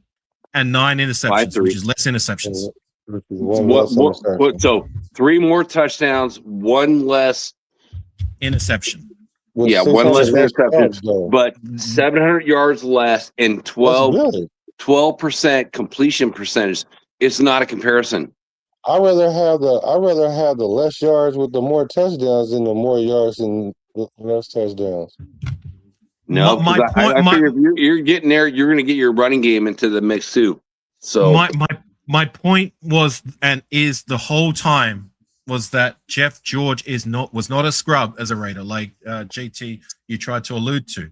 That's what I was trying to say. Is that to my point? Jeff George had more touchdowns and less interceptions than Rich Gannon's MVP season. Am I saying he was better than Rich Gannon's MVP season? No, because Rich Gannon won the literal award. All I'm saying is that the numbers speak for themselves, and my eyes back up what I saw because I watched that season during the course of the offseason. So that's all my point was the whole time, is that he was not a scrub. I felt like Jeff George had like less to work with than again, like a lot of the Raider teams have been working with less. So I think Hoffman and Tim Brown and James Jett. Yeah, what did Gannon have? James Jett's not all that great, and Tim Brown when he came out, I watched him at Stanford versus Notre Dame his senior year, and then becoming our first round draft pick. Man, Tim Brown was the fucking he was a dog. He was a dog all the way through his career, and the number 1 wide receiver ever for the Raiders. I don't care. Anyone you want to post up with that. Tim Brown was the best receiver we've ever had throughout an entire career. You're not going to get objectivity from me. I'll agree with you on that. I think everyone will. Maybe some of the older heads might throw out like Fred Biletnikoff and whoever else, but you know what? I'm even a guy like when Brett. I think AR. We already had this conversation before, but I don't know if these guys, not with these guys. So it's like I went to the in Oakland Coliseum when Brett Favre's dad died, and we played the Packers. And Brett Favre threw 5 TDs, and I go up to the bar because I'm like going, dude, we're getting our asses smoked. We're getting smoked. My favorite moment in Raiders history for a game that we lost, we got killed, and I'm sitting at the corner of the bar. And a gentleman turns over to me and is like, "Hello, my name is Cliff Branch. What's your name?" And I'm like, "I'm Jack Kenna." And I'm like, "Holy shit, you're fucking Cliff Branch?" You know, it's not like this YouTube stuff back in the day. I had nothing to say to the dude. He's like, "I want to buy you a beer." And Cliff Branch bought me a beer. And Cliff Branch is a Hall of Fame wide receiver for the Raiders. And they're like, I did not know what to ask him. It's like I was so starstruck. I'm like, starstruck. I didn't even know what to say or what to do. I'm like a 21, 22-year-old kid, and I'm like, oh my god, this is fucking Cliff Branch. It's fucking Cliff Branch. The guy that's a wide receiver, it changed the NFL game forever at being that speedy wideout guy. Can I just share a little side note since you're talking about Cliff Branch? He was inducted in the Hall of Fame a couple of years back, right? Yeah, like after he died, you know, it's like fucking the same shit. Fucking Okay, like, you know, our quarterback and like everyone else on the Raider teams, like you have to die to fucking get in the Hall of Fame. Right. RIP to Cliff Branch. Once a Raider, always a Raider. A great Raider. But what I wanted to say was when he was inducted to the Hall of Fame, in order to celebrate that, the Raiders at halftime for one of the games early in that season, I think it was either 2021 or 2022, they had somebody reenact, Cliff Branch taking that 100-yard touchdown and running to the other side of the field. And they had a former Raider play the part of old buddy Cliff Branch. Does anybody know which former Raider that was? Dude, I never saw that. Send to me. I saw it on Instagram. It was Jacoby Ford. Oh, Pretty dude, cool, right? Jacoby Ford was fast. So, AR, do me a favor, bro. Send that to me on IG because you know we're connected. I don't have the clip, but like I know what happened because it was a while ago and somebody shared it on Instagram or whatever. There was a fan clip of them reenacting the play, but then because I follow Jacoby Ford and he was sharing on his personal story because he doesn't share much. He usually keeps himself, but he shared on his personal story. Somebody was taking photos behind him in the tunnel with the Cliff Branch jersey. I was like, how fitting getting Jacoby Ford to reenact Cliff Branch, because I mean Jacoby Ford he's still young enough and still speedy enough to kind of reenact, but he's no longer in the league. So I thought that was pretty cool and pretty interesting. That is really cool. I mean, that is really cool. It's like, you know, like, you know, when I was a kid and I was like, you know, growing up, I saw like the Willie Mays, Willie McCovey. I thought Willie McCovey is better than Willie Mays, not knowing the Willie Mays story. Mays Hayes? Willie Mays, the baseball player, it's like, you know, probably the second best baseball player or maybe the first best baseball player ever. And then Isn't he from the movie? Willie Mays no, that's all. It's all San Francisco Giants baseball stuff. But then going into watching the Raiders and seeing Cliff Branch versus Blitnikoff, and you know, growing up as a kid, I'm like, man, Cliff Branch is so much better than, you know, Blitnikoff. And you know, Blitnikoff became the first Hall of Fame wide receiver for the Raiders. And I'm like, this kid's way better than fucking Blitnikoff. I'm like, you know, I'm not understanding it. You know, and you're young. And that's why I'm going to say, you know, JT, it's like never fault a young person on their knowledge.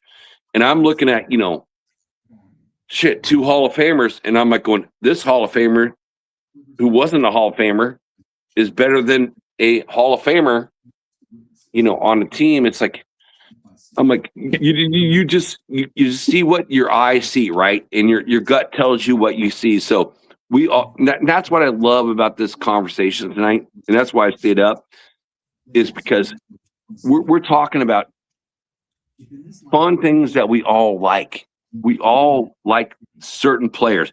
We like what they do, and we all compare. Like, okay, you didn't have this, you have this. You know, it's like this is what makes conversation fun. Can I ask you a question, Jack? Yes, sir. It seems like a no-brainer who would be your Mount Rushmore in terms of wide receivers as a Raider. Tim Brown, Cliff Branch, Red Blitnikoff. And maybe if you guys want to chime in on it too. because you guys have been around. Like, yes, I do know a bit about Raider history, but I've had to go back and watch. But who would be that So fourth guy? is it five players? No, it's 4. You can only have 4 on Mount Rushmore. Yeah, so who would be a Mount Rushmore of wide receivers besides those 3? Who would be your 4th?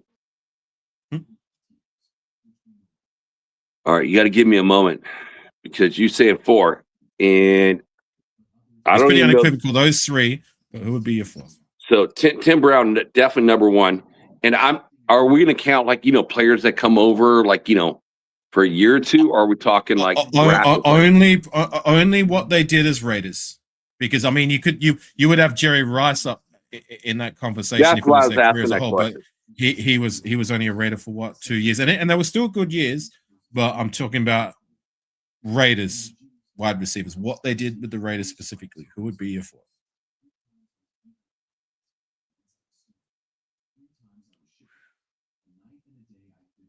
All right, I'm going to think about this for a moment. I want to make my JT, you got a name? Tim Brown, definitely number 1, and a Cliff Branch is number 2. So I'm going to say 2 right now. You guys can answer like you're 2. And then I said that originally, Jack. I said, look, it seems pretty unequivocal. The first 3 names would be on your Mount Rushmore: Branch, Bolitnikoff, and Tim Brown. But the 4th is disputable. Frank Weber, he said Warren Wells. He's a guy I'm not too educated on. Maybe you might know about him. Warren. Sorry. Hey, Weber, salute, brother. Love you, but no Warren Wells. I'm sorry, not on my list. What about James Jett? James Jett's not on there either. Yeah, I know. I was just fucking with you. You got any names, JT, you would throw in that conversation?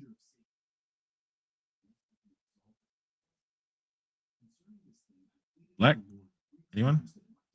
All right, I got one. I got another one. The top Raider wide receivers. Okay, so my question was, sorry, Jack, if I can. I asked Jack, who would be your Mount Rushmore of Raider wide receivers for their time specifically as Raiders? So I said the first 3 names are unequivocal and undisputed with Tim Brown, Cliff Branch, and Fred Bolitnikoff. But who would be that 4th on your Mount Rushmore of wide receivers? James Lofton. Who? Sorry? James Lofton. Oh, James Lofton. Okay. Swervin Mervin, Willie Galt. Let me think. I mean, I'll throw out some names just during my James time. Lofton, if I'm correct, I think he's got a gold jacket too. Does he? I could be wrong, but when they got him from the Packers,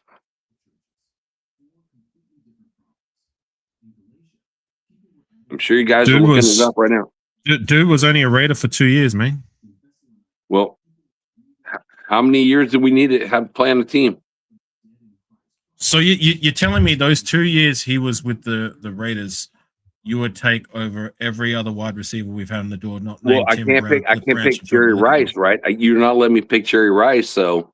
Well, you can pick him, but you're talking specifically for what he did as a Raider. He had a lot of yards as a Raider. Would those 2 seasons he had as a Raider be better than every other wide receiver we've had since our inception, not named those 3 guys? Would you say yes? Well, he had like 1,200 yards in the season one of those years. So, I mean, I don't know how many times I don't know who. Amari Cooper, maybe? I don't know. I don't want Amari Cooper. Porter. I'm like, all these guys. I don't want Porter either. No, I'm just saying those guys haven't had 1,200 yard seasons. I don't know who could be better than him. James Jett, Art Powell, Warren Wells. Raider Chris, you said Art Powell. That's a good name too. Old school. Cliff Branch. Well, of course, Cliff Branch. Yeah, that's why I said the 3: Tim Brown, Cliff Branch, and well, then I'd say just add Jerry Rice to that. That's an easy pick. Then I would say James Lofton after that. are probably the top wide receivers we ever had.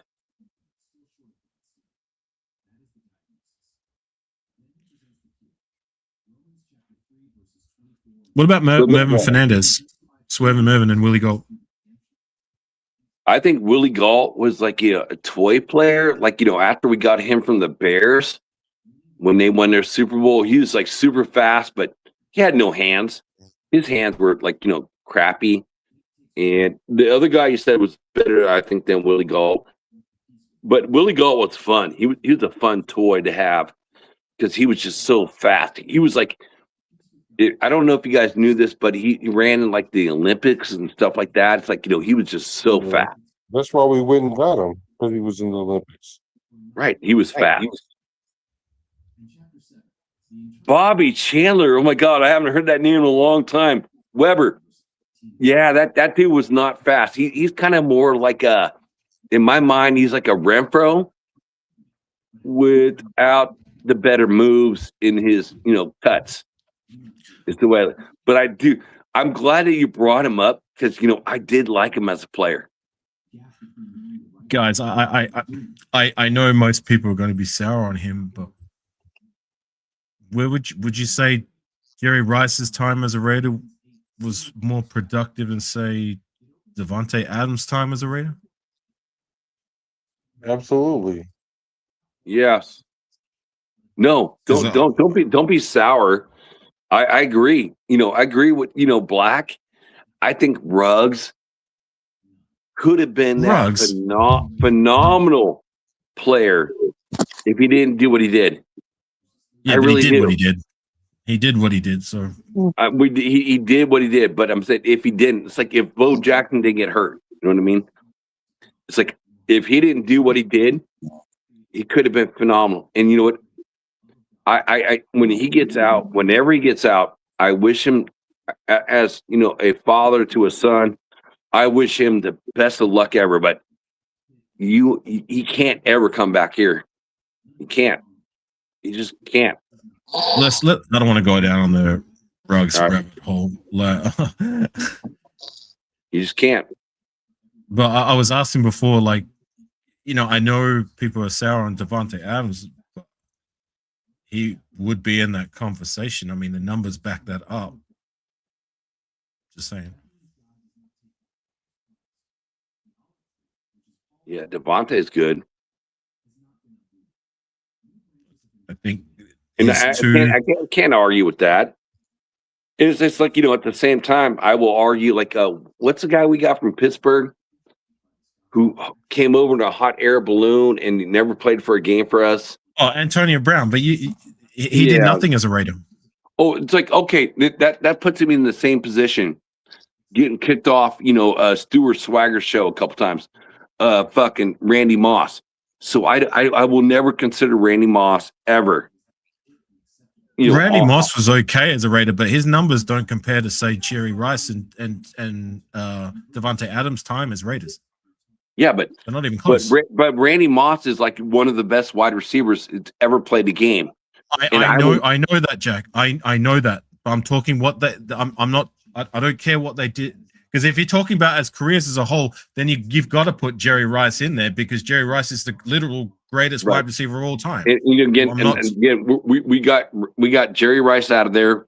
Randy Moss is out of there, dude. You could almost make a case for Randy, and don't get me wrong, I do not like him as much as anyone, but you could almost make a case that Randy Moss was greater than, say, Fred Litnikoff and Khalif Branch. Oh, absolutely. If you take their careers, he's absolutely better. But I'm not going to put him in there. That's why I'm saying Raider career specifically, not what they do anywhere else. Then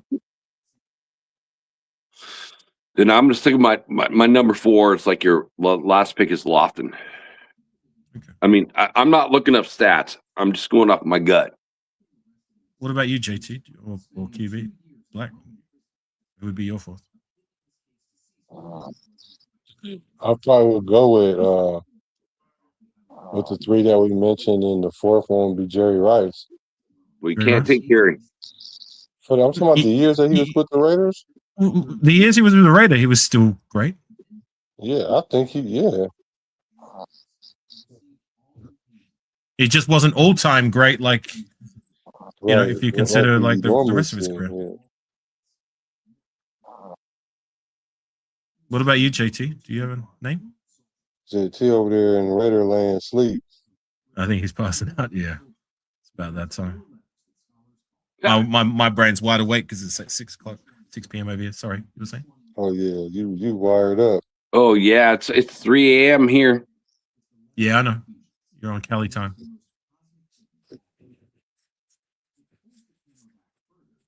I know. I just thought it was interesting because it seems to me like the first 3 names is, like I said, undisputed and easy, whereas the last name we're having to kind of scratch and claw names to fill that 4th spot.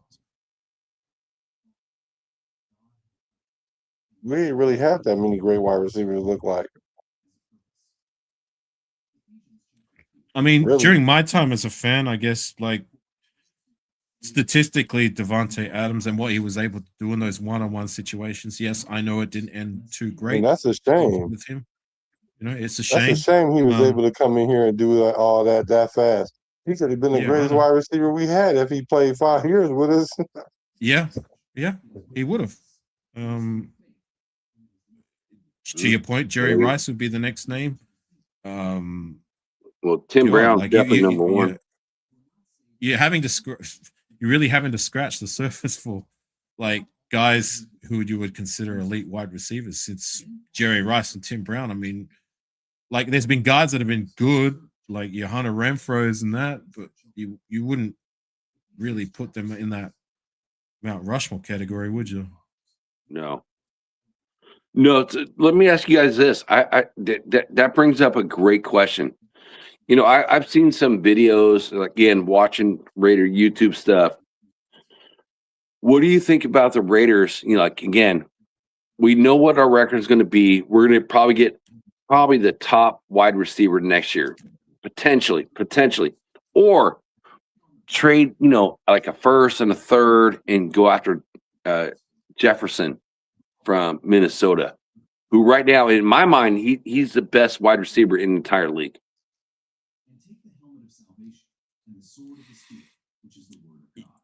Were you going to ask a question, or you just? Yeah, that's my question. Would you go after Jefferson from Minnesota and take on that cap hit, and you know, and roll with him? Because like, it's like, you know, we got a bunch of unproven wide receivers. We got, you know, Besh, number 2 pick. We got Dante Thornton last year, 4 pick. And we got you know, Trey Tucker, who's improved every year, and we just signed, you know, the other wide receiver from Minnesota, Naylor, for like $11.5 million a year, which is, I think, it was kind of crazy, but we did it. So it's like, would you trade like a 1st and a 3rd or whatever it is, you know, to get Jefferson, who is by far the best wide receiver that's out in NFL land, and take on that cap hit?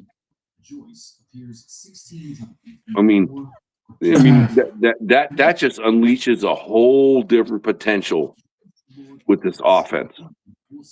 What would you guys? What do you guys think? Being the first year of a rebuild, like, look, I'm all for whatever makes the team better. I mean, for the now, yeah, absolutely. I would love a guy of his caliber, but in terms of looking towards the future, I would rather keep that draft capital. And I'm not sold or confident on any of these wide receivers in our room until proven otherwise. So, right, you know, take from that what you will. But I agree. I'm gonna hope and pray that one of these young guys can emerge this season. But if not, if worst case scenario they are as productive as what we expect, which isn't much, then drafting a young wide receiver needs to be the priority next year. It may still be the priority anyways. Like, I mean, if none of these young guys emerge, then quite frankly, I'm all for just, you know, cutting bait with all of them, if I'm gonna be honest. Like, Jack Bash and Dante Thornton, they got to show me more. Trey Tucker, this is the last year of his rookie contract. I don't see a way he can stick around unless he proves to be everything that I don't believe he is. I agree. I think he's gone. Can he be what we're paying him to be? I don't know. To me, he's a bit of an unknown quantity, but there's a lot of more variables on the no side, if that makes sense, than the yes side. But I believe no matter how or why, unless Jack Bash or Dante Thornton emerge, then wide receiver needs to be a high priority regardless, even if we do make a trade for Jefferson.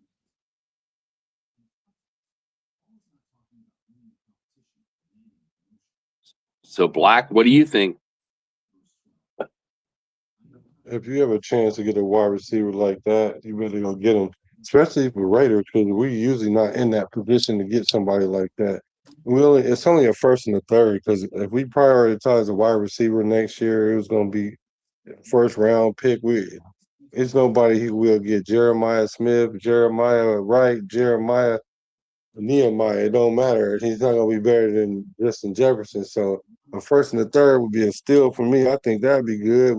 I'll take that, because we don't have nobody in the wide receiver room. Like the best wide receiver we have is Trey Tucker. Trey Tucker until other proven, like you said, like otherwise proven. And he's not even that great. He's a 700-yard receiver. Like, yeah. So we relying on him to be the leader of this whole thing. So I don't know.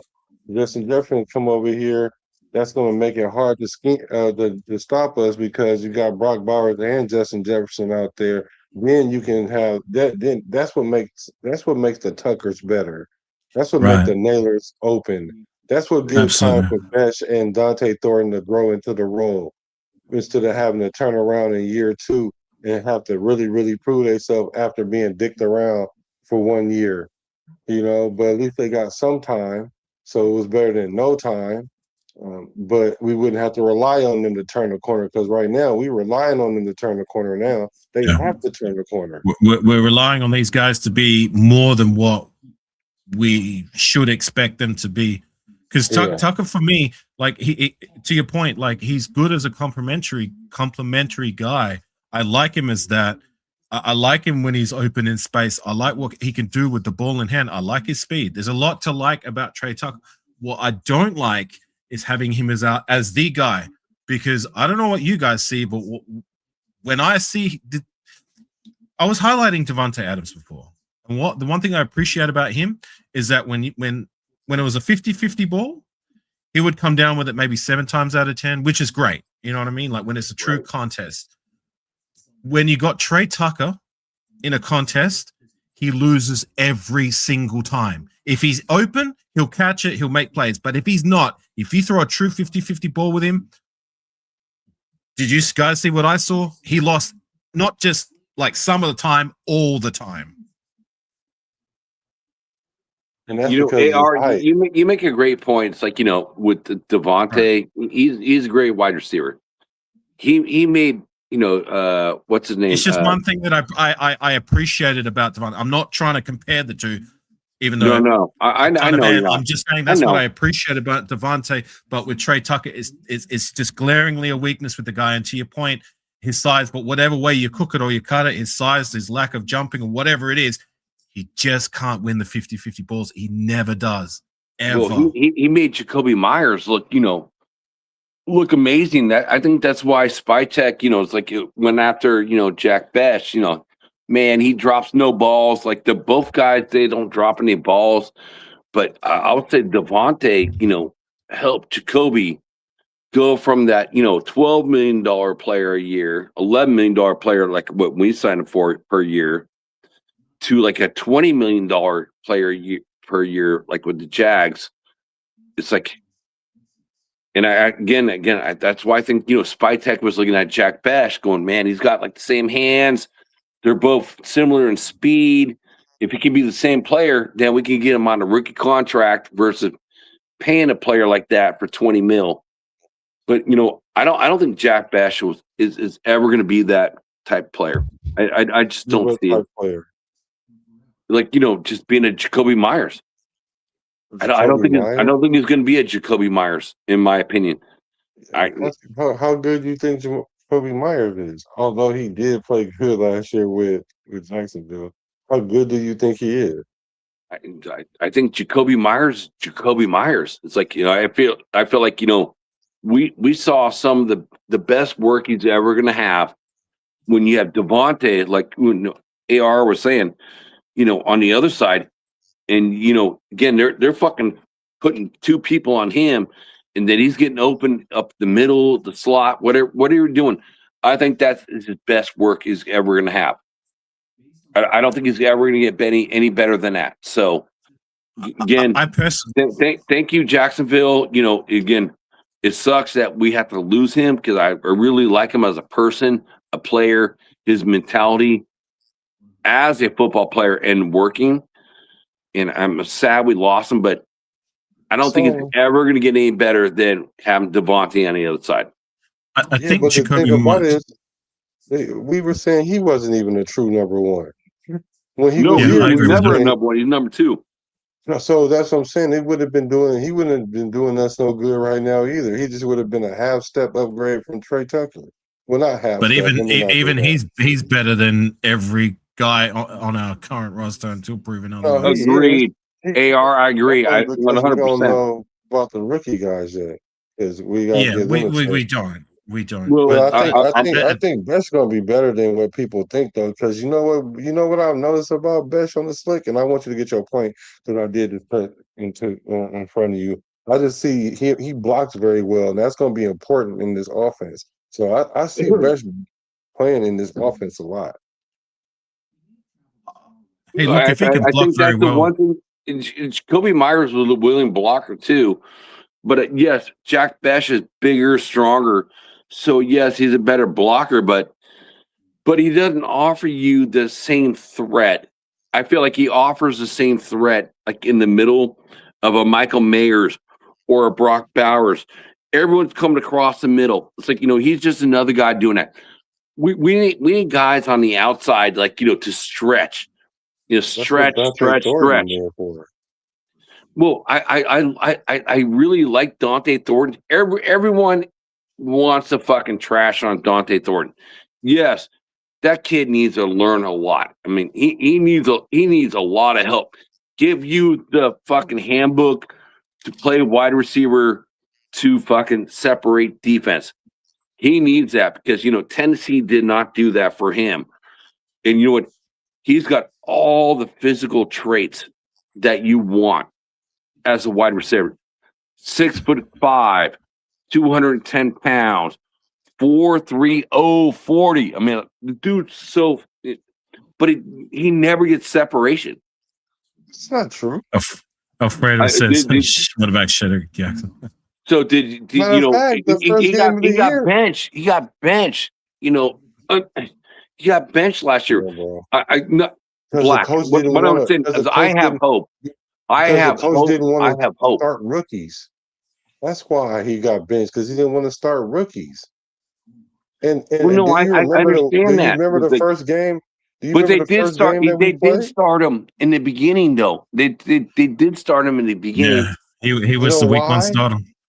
You know why? Because he stretches the field. You don't have to teach. You don't have to teach stretch in the field when you run 4.3, 4.4, and you 6'5". Like, all you gotta do is run a post or a 9 or a post pointer. That's the only 3 routes he needs to run. Really. But he never got separation. That was the problem. That's why he got benched. That's not why he got benched. The first did you not see him run by that corner, and then he had to stop and come back and get the ball to secure the game? Like, that's how we literally won the game. Because really, if Geno Smith would have threw the ball any further down the field, he would have been still running. Like, you don't remember? Hold on, I'm about to show you right now. Although to that point, when you were talking about like the guy can run block. Look, for me, like, yes, that's a good thing to be able to to have is a wide receiver that can block. But to me, that's complementary, not primary. I want a wide receiver who can catch and can receive, and is going to put up like numbers that are competent or good enough to be that. What's that? Number one wide receiver. No, I'm not saying he should be the number one wide receiver. We don't have a number one wide receiver. I'm not saying you said that. I'm just saying that I'm just speaking out loud that I feel that run blocking for a wide to have that trait in a wide receiver is more complementary, more rather than being a primary thing that you look for in a wide receiver. Not in this new offense we brought to run. Not in this new offense. We got just like Brock Bowers. Watch and see how much Brock Bowers blocked this year. Watch how everybody blocks. That's why they all bulked up, because they got a block in this offense. And the thing is about Besh is he blocks already, and he averages over 10 yards a catch. That's really ideal for a receiver that's his stature. Like, he can get like a first down on every catch. On any catch, I won't say every catch, on any catch, and then he blocks. I mean, you can stay in the game. Look, I hear you. All I'm saying is that, like, I would love to have a Devontae Adams type player who Devontae Adams couldn't block, but what's your primary job? To catch the goddamn ball when the ball's thrown to you. I would rather have that as the primary trait in my wide receiver one. Like, all those other traits, like being able to run, like you can have guys on your roster that can do that. But in terms of what I want in my wide receiver one, if he's a great run blocker, then fantastic. But I want him to be elite at catching the ball or making a contest of it. Well, yeah, but check. So, hey, quick question for you guys: can you guys cancel this fucking Nightbot? No, that's Ben's. Yeah, can't touch that. I don't think he'd appreciate it either if we tinkered with that. Well, we can't because we're not connected. If I could, I would. Right, but I'm just saying, like, even if we could tinker with it, like, I don't think Ben would appreciate it. This is still his. Yeah. Well, I could just cut his string, but he's not here anyway. Like, I'm sitting here only because you guys are here, because I'm not connected to the string. Yeah, see, Weber likes that shit too. It's like, fucking get rid of that shit. I get that. We all love Ben. Ben's a good dude, but the Nightbot is like dominating the chat. Well, that's what keeps the stream in the algorithm. Right. Well, don't and end it is the late. stream. It is late, Jack. Like, you're going to be getting bare bones in terms of audience at this time of night for you. Yeah, but it's cool though. Man, it's like, I do think, we're going to stick with, like, the wide receivers we have, because, I think Spytech. Of course we are. We have to. well, he trusts his picks. You know what I mean? He trusts what he does. So I do agree with that. I feel like, he's going to trust what he does. And then, like, if it doesn't work out with any of these wide receivers, fucking Tucker's going to walk, maybe. Or these other guys are are going to move back on the depth chart, and then we're gonna have I'm gonna say I'm probably gonna have a top 10 pick next year, which sucks, but cool at the same time. And then we'll get a wide receiver. Then it's like who knows? It's like all I know is go on. Sorry, Jim. My bad. Oh no, go finish it. Finish up, bro. Look, I just want one of these young guys to emerge. Like, that's a bare minimum. Like, our offense would be in a much better place if one of these young guys proves to be not just a little bit better, but much better than what we anticipate them to be. Because none of them outside of Trey Tucker has proven squat. Nobody. But if we go 0.00 across the board, like, none of these guys take that next step or emerge to be a competent enough number 2 guy, then they can all bounce next year, if I'm going to be honest.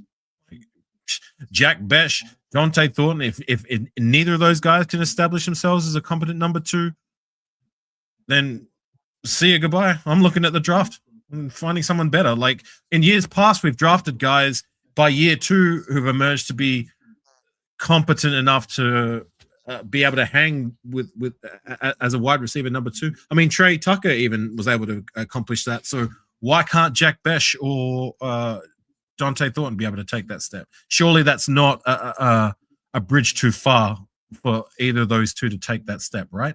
By year 2. Right. Surely not. Again, I think Spytech looked at Jacoby Myers like, it's like Jack Bash can be that player to replace him and do the same type of things.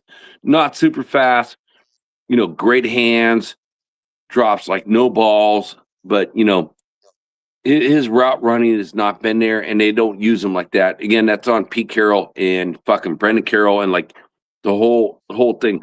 That's why I said, like, we got 9 rookies last year never played.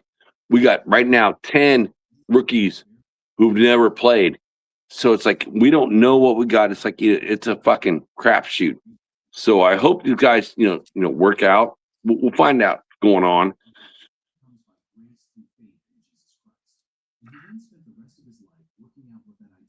It's like it is straight up a crapshoot. I hope they prove to be more. Like I hate being less sold on these guys than what I should be. I don't like it.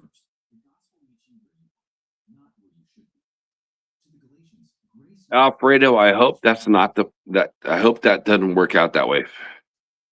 So they're counting on Jack Besh and Tucker. Well, they are. I see Tucker. I see Tucker, but I don't know about Besh. Besh hasn't proved me shit. They count on every single wide receiver in that room. They're counting on them, literally. Right.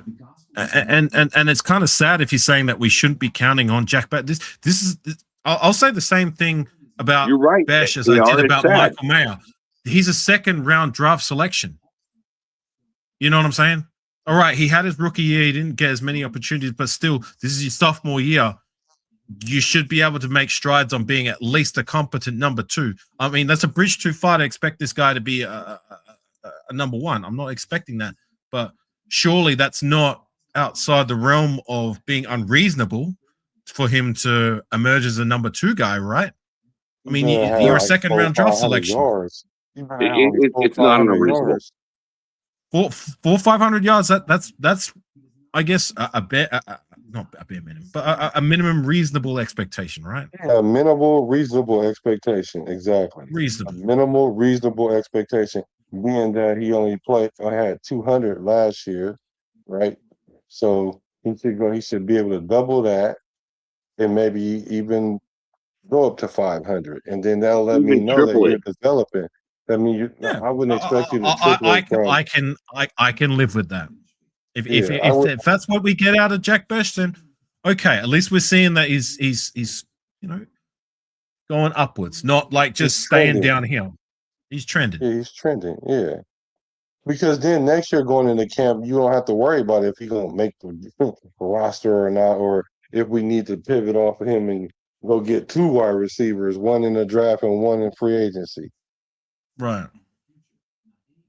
Yeah. If we're only getting two to 300 yards out of both him and Thornton, then I'm looking to get someone better in the door. Yeah, one of them got to go because we can find somebody that can do both of that, especially in the 2nd round. Renfro did that year 1. You know what I'm saying? Why can't either of these two? Renfro was like, man, it's kind of crazy. It's like, his career was like so short-lived, but he was special when he was here. So salute to Renfro. He was. But we're talking about a 5th round selection. Like he was able to get the 4th, 5th, whatever it may be. Right. He showed that it's possible, like come year 1 or year 2. So I'm expecting, like I said, that reasonable bare minimum from either of those two. Like one of these guys got to produce 400 to 500 yards. Any less than that, getting 300 yards, that's not cutting it for me. I'm moving on from both of them. And you're right about Michael Mayers. Like, I watched him all 4 years. I'm a Notre Dame fan. I watched Notre Dame football. So I watch it week in, week out, like I watch the Raiders. The whole Notre Dame offense ran through him, and I've expected way more than what we've gotten from him. And then again, we got Brock Bowers, who's that generational player. But I hope the Raiders offense includes him more into it, because he could be that player too. Again, supplementing, the lack of the wide receivers we have.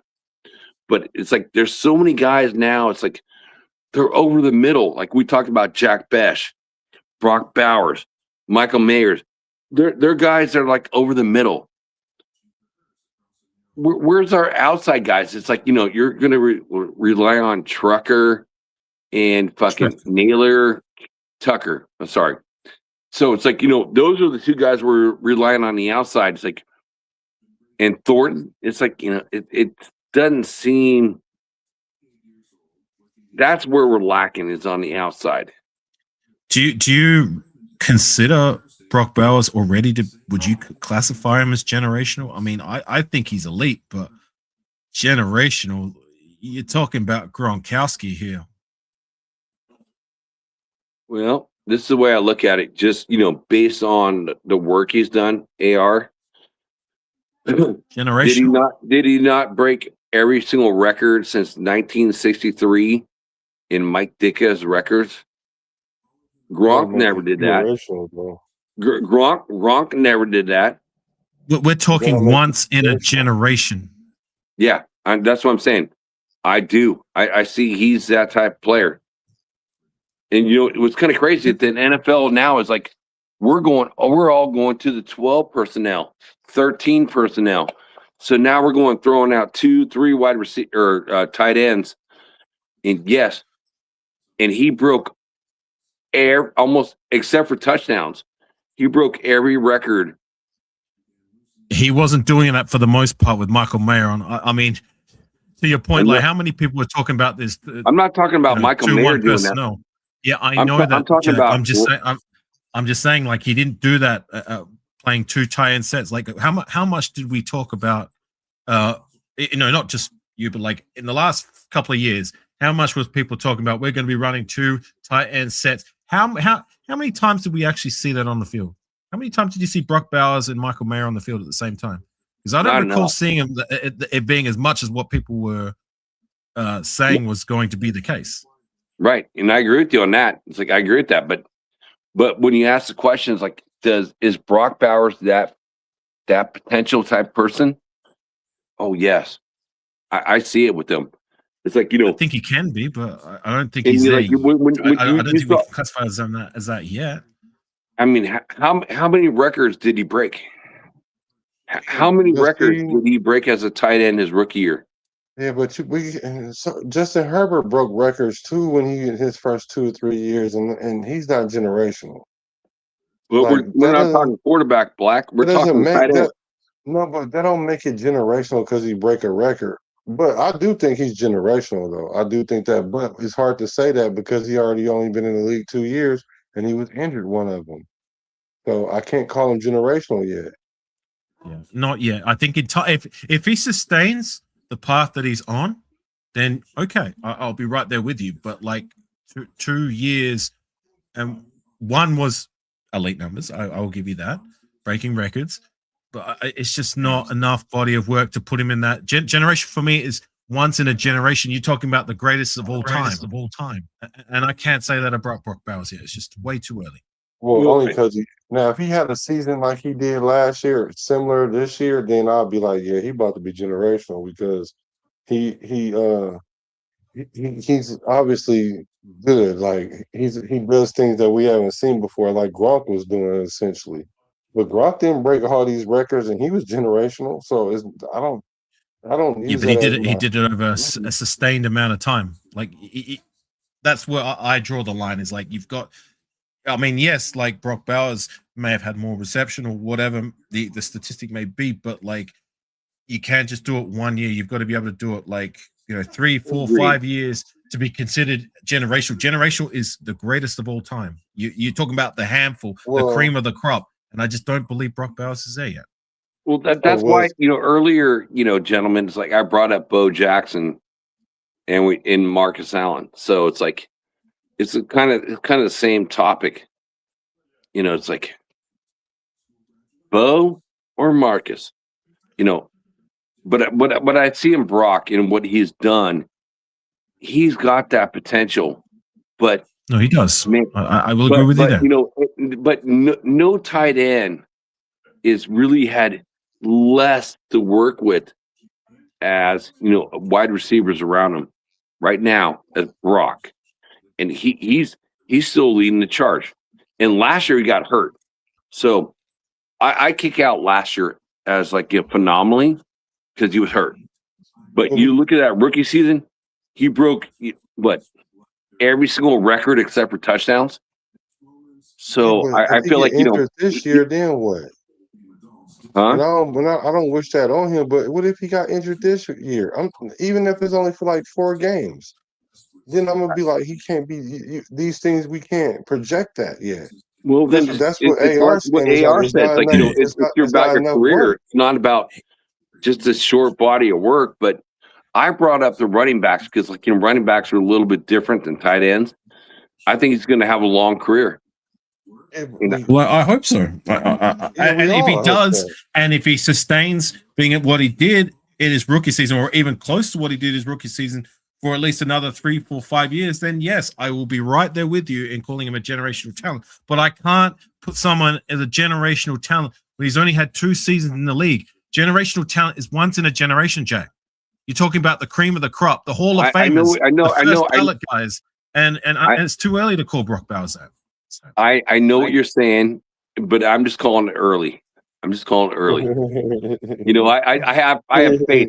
I am having faith, man. I'm having faith. I've only bought 2 jerseys for myself ever.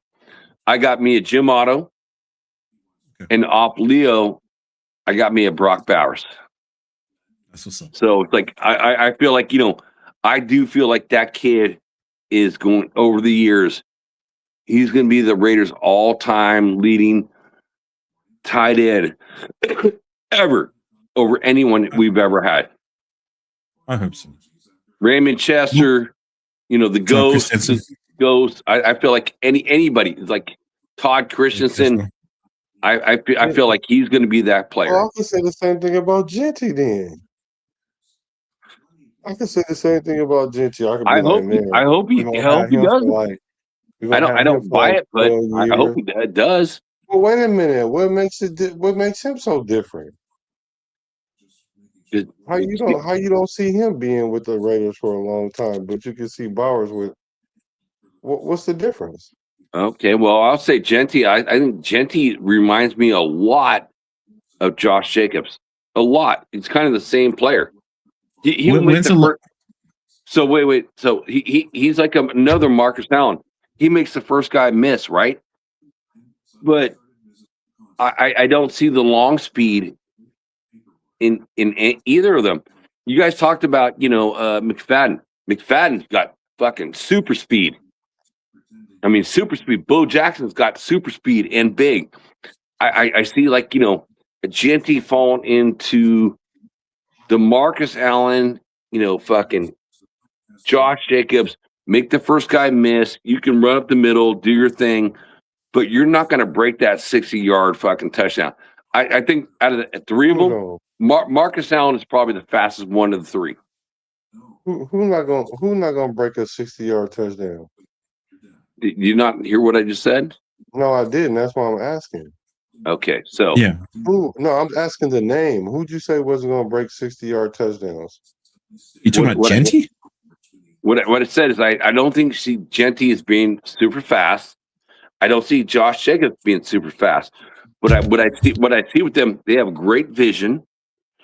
It's just like a Marcus Allen, great vision. Always make the first guy miss, and cut your hole. I'm just asking you, who'd you say wasn't going to break 60-yard touchdowns? Man, I said I don't think Genty's going to do that. And what was his longest touchdown last year? Well, no, it happens once. Yeah, I mean, I swear he had one touchdown. Yeah, Yeah, his longest rushing was 64 yards. So what are we talking about here? So he had one. Okay. Yeah, but you're saying he can't do it. Period. You said no. You don't see him breaking off for 60 plus can't yards. do it. Period. What I'm just trying. We're trying to compare running backs, right? So it's like, out of three, I see Marcus, having the best potential for that. But I'd see them all like the shifty player, make the first guy miss. You can read your fucking offensive lineman and go to the hole. But I don't see him I don't see any of them like super fast. That's an unfair comparison, comparing Genty to Marcus. I mean, Marcus Allen's had a whole body of work, whereas Ashton Genty, this is just a second. I agree with that. It's kind of unfair. It is unfair. 50-yarder. I can only compare what I've seen so far. So I hope I'm 100% wrong, and I hope Genty runs for fucking 4,000 yards and gets more yards than quarterbacks. Man, I hope that happens because last year with that shitty offensive line out of Brendan Carroll, the all-time leading rusher is who? Emmitt Smith, right? And we know he ain't fast. Can I ask you guys a question since we're talking about Brock Bowers? Well, I think Genty faster than him, though. Yeah. When's the last time we've had a tight end stick around on our roster for more than 4 seasons? Can you remember? Todd Christensen, Miller, Zach Miller. Yeah. See, that's what I was going to say. I was going to say that earlier, AR. I was about to be like, we'll be lucky if we keep Brock Bowers that long. We'll be lucky. That's what I was going to say. Yeah. No, I'm right there with you. Because I sure as hell can believe Michael, to me personally, I don't see a world where Michael Mayer is going to be back next year. Either way, if he balls out, he's going to want to get the bag and go to another team because we're not going to give him the bag because we've got Brock Bowers. And if he doesn't perform, why would we keep him? All right. See you later. So, he's not about to ball out either because he might catch the ball, but he only ball out when Bowers ain't in the game.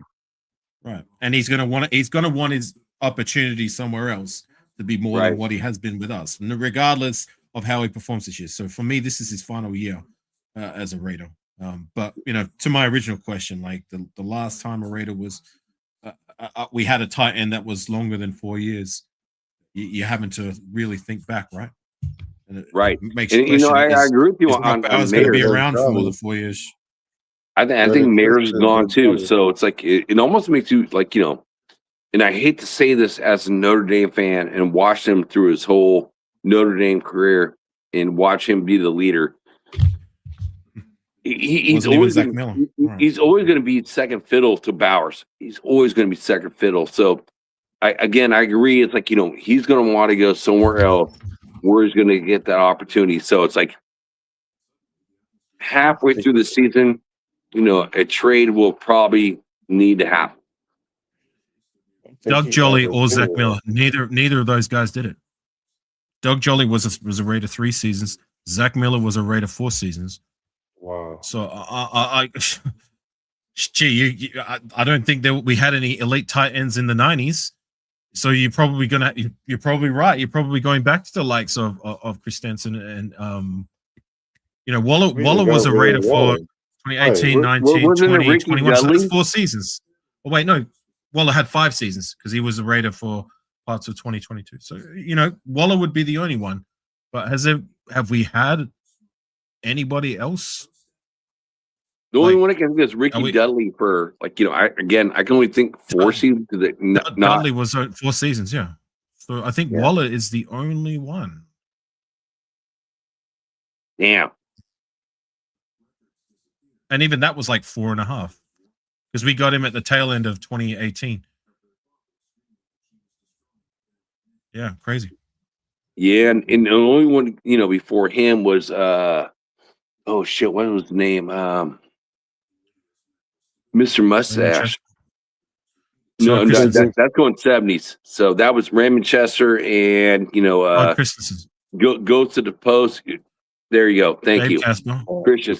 Christensen was like the last one. Right. Mr. Mustache. So one guy in that time since then, that's over like 30. That's 30 what 30 something years. That's 40 years. Damn. 40 years. Waller being the only tight end we've had on our roster for an accrued 5. Wow, that's crazy. That is crazy. And it makes it even more crazy that we drafted 2 tight ends back to back in a first round and a second round. And we even trade up for the second round. That's why I get so disappointed with Michael Mayer. Sorry. No, I was about to say, I don't think we plan on getting Brock Bowers. He just happened to fall into our lap. He did fall in our lap. So we just grabbed him. They got Mason Graham before. Cleveland got Mason Graham before Brock Bowers, and we was like, oh shucks, we was probably gonna go with another player, but then we went with Brock Bowers because we didn't really need a tight end allegedly at that point. But yeah, I think allegedly. Well, we were hoping, at that point. It's very basic to me. I think he's basic tight end. He doesn't give me any frills or thrills. Because even when he was starting, they was slapping him. He was getting slapped. So here's a good story. AR, I know you know Jeff. So Jeff, me and Jeff were all about Mason Graham that year. Me and Jeff were like the two. We're like pumping for Mason Graham, and we go to Bakersfield, and then 805, and I'm sure both you guys know 805, and the chat knows 805. I've met him before, Jack. I know 805. And it's like we did the after party. It's like I'm hanging out with 805, and he's showing me all the videos on Mason Graham. And it looked fucking horrible. Like it was bad. It was like so bad. I'm like, dude, you're breaking me down, dude, because like this is the guy I want the Raiders draft. And then it's like we end up getting Brock Bowers. I'm like, oh. I'm like, I don't even like the pick at the time. And then Brock Bowers does what he does. I'm like, dude, I'm fucking dumb.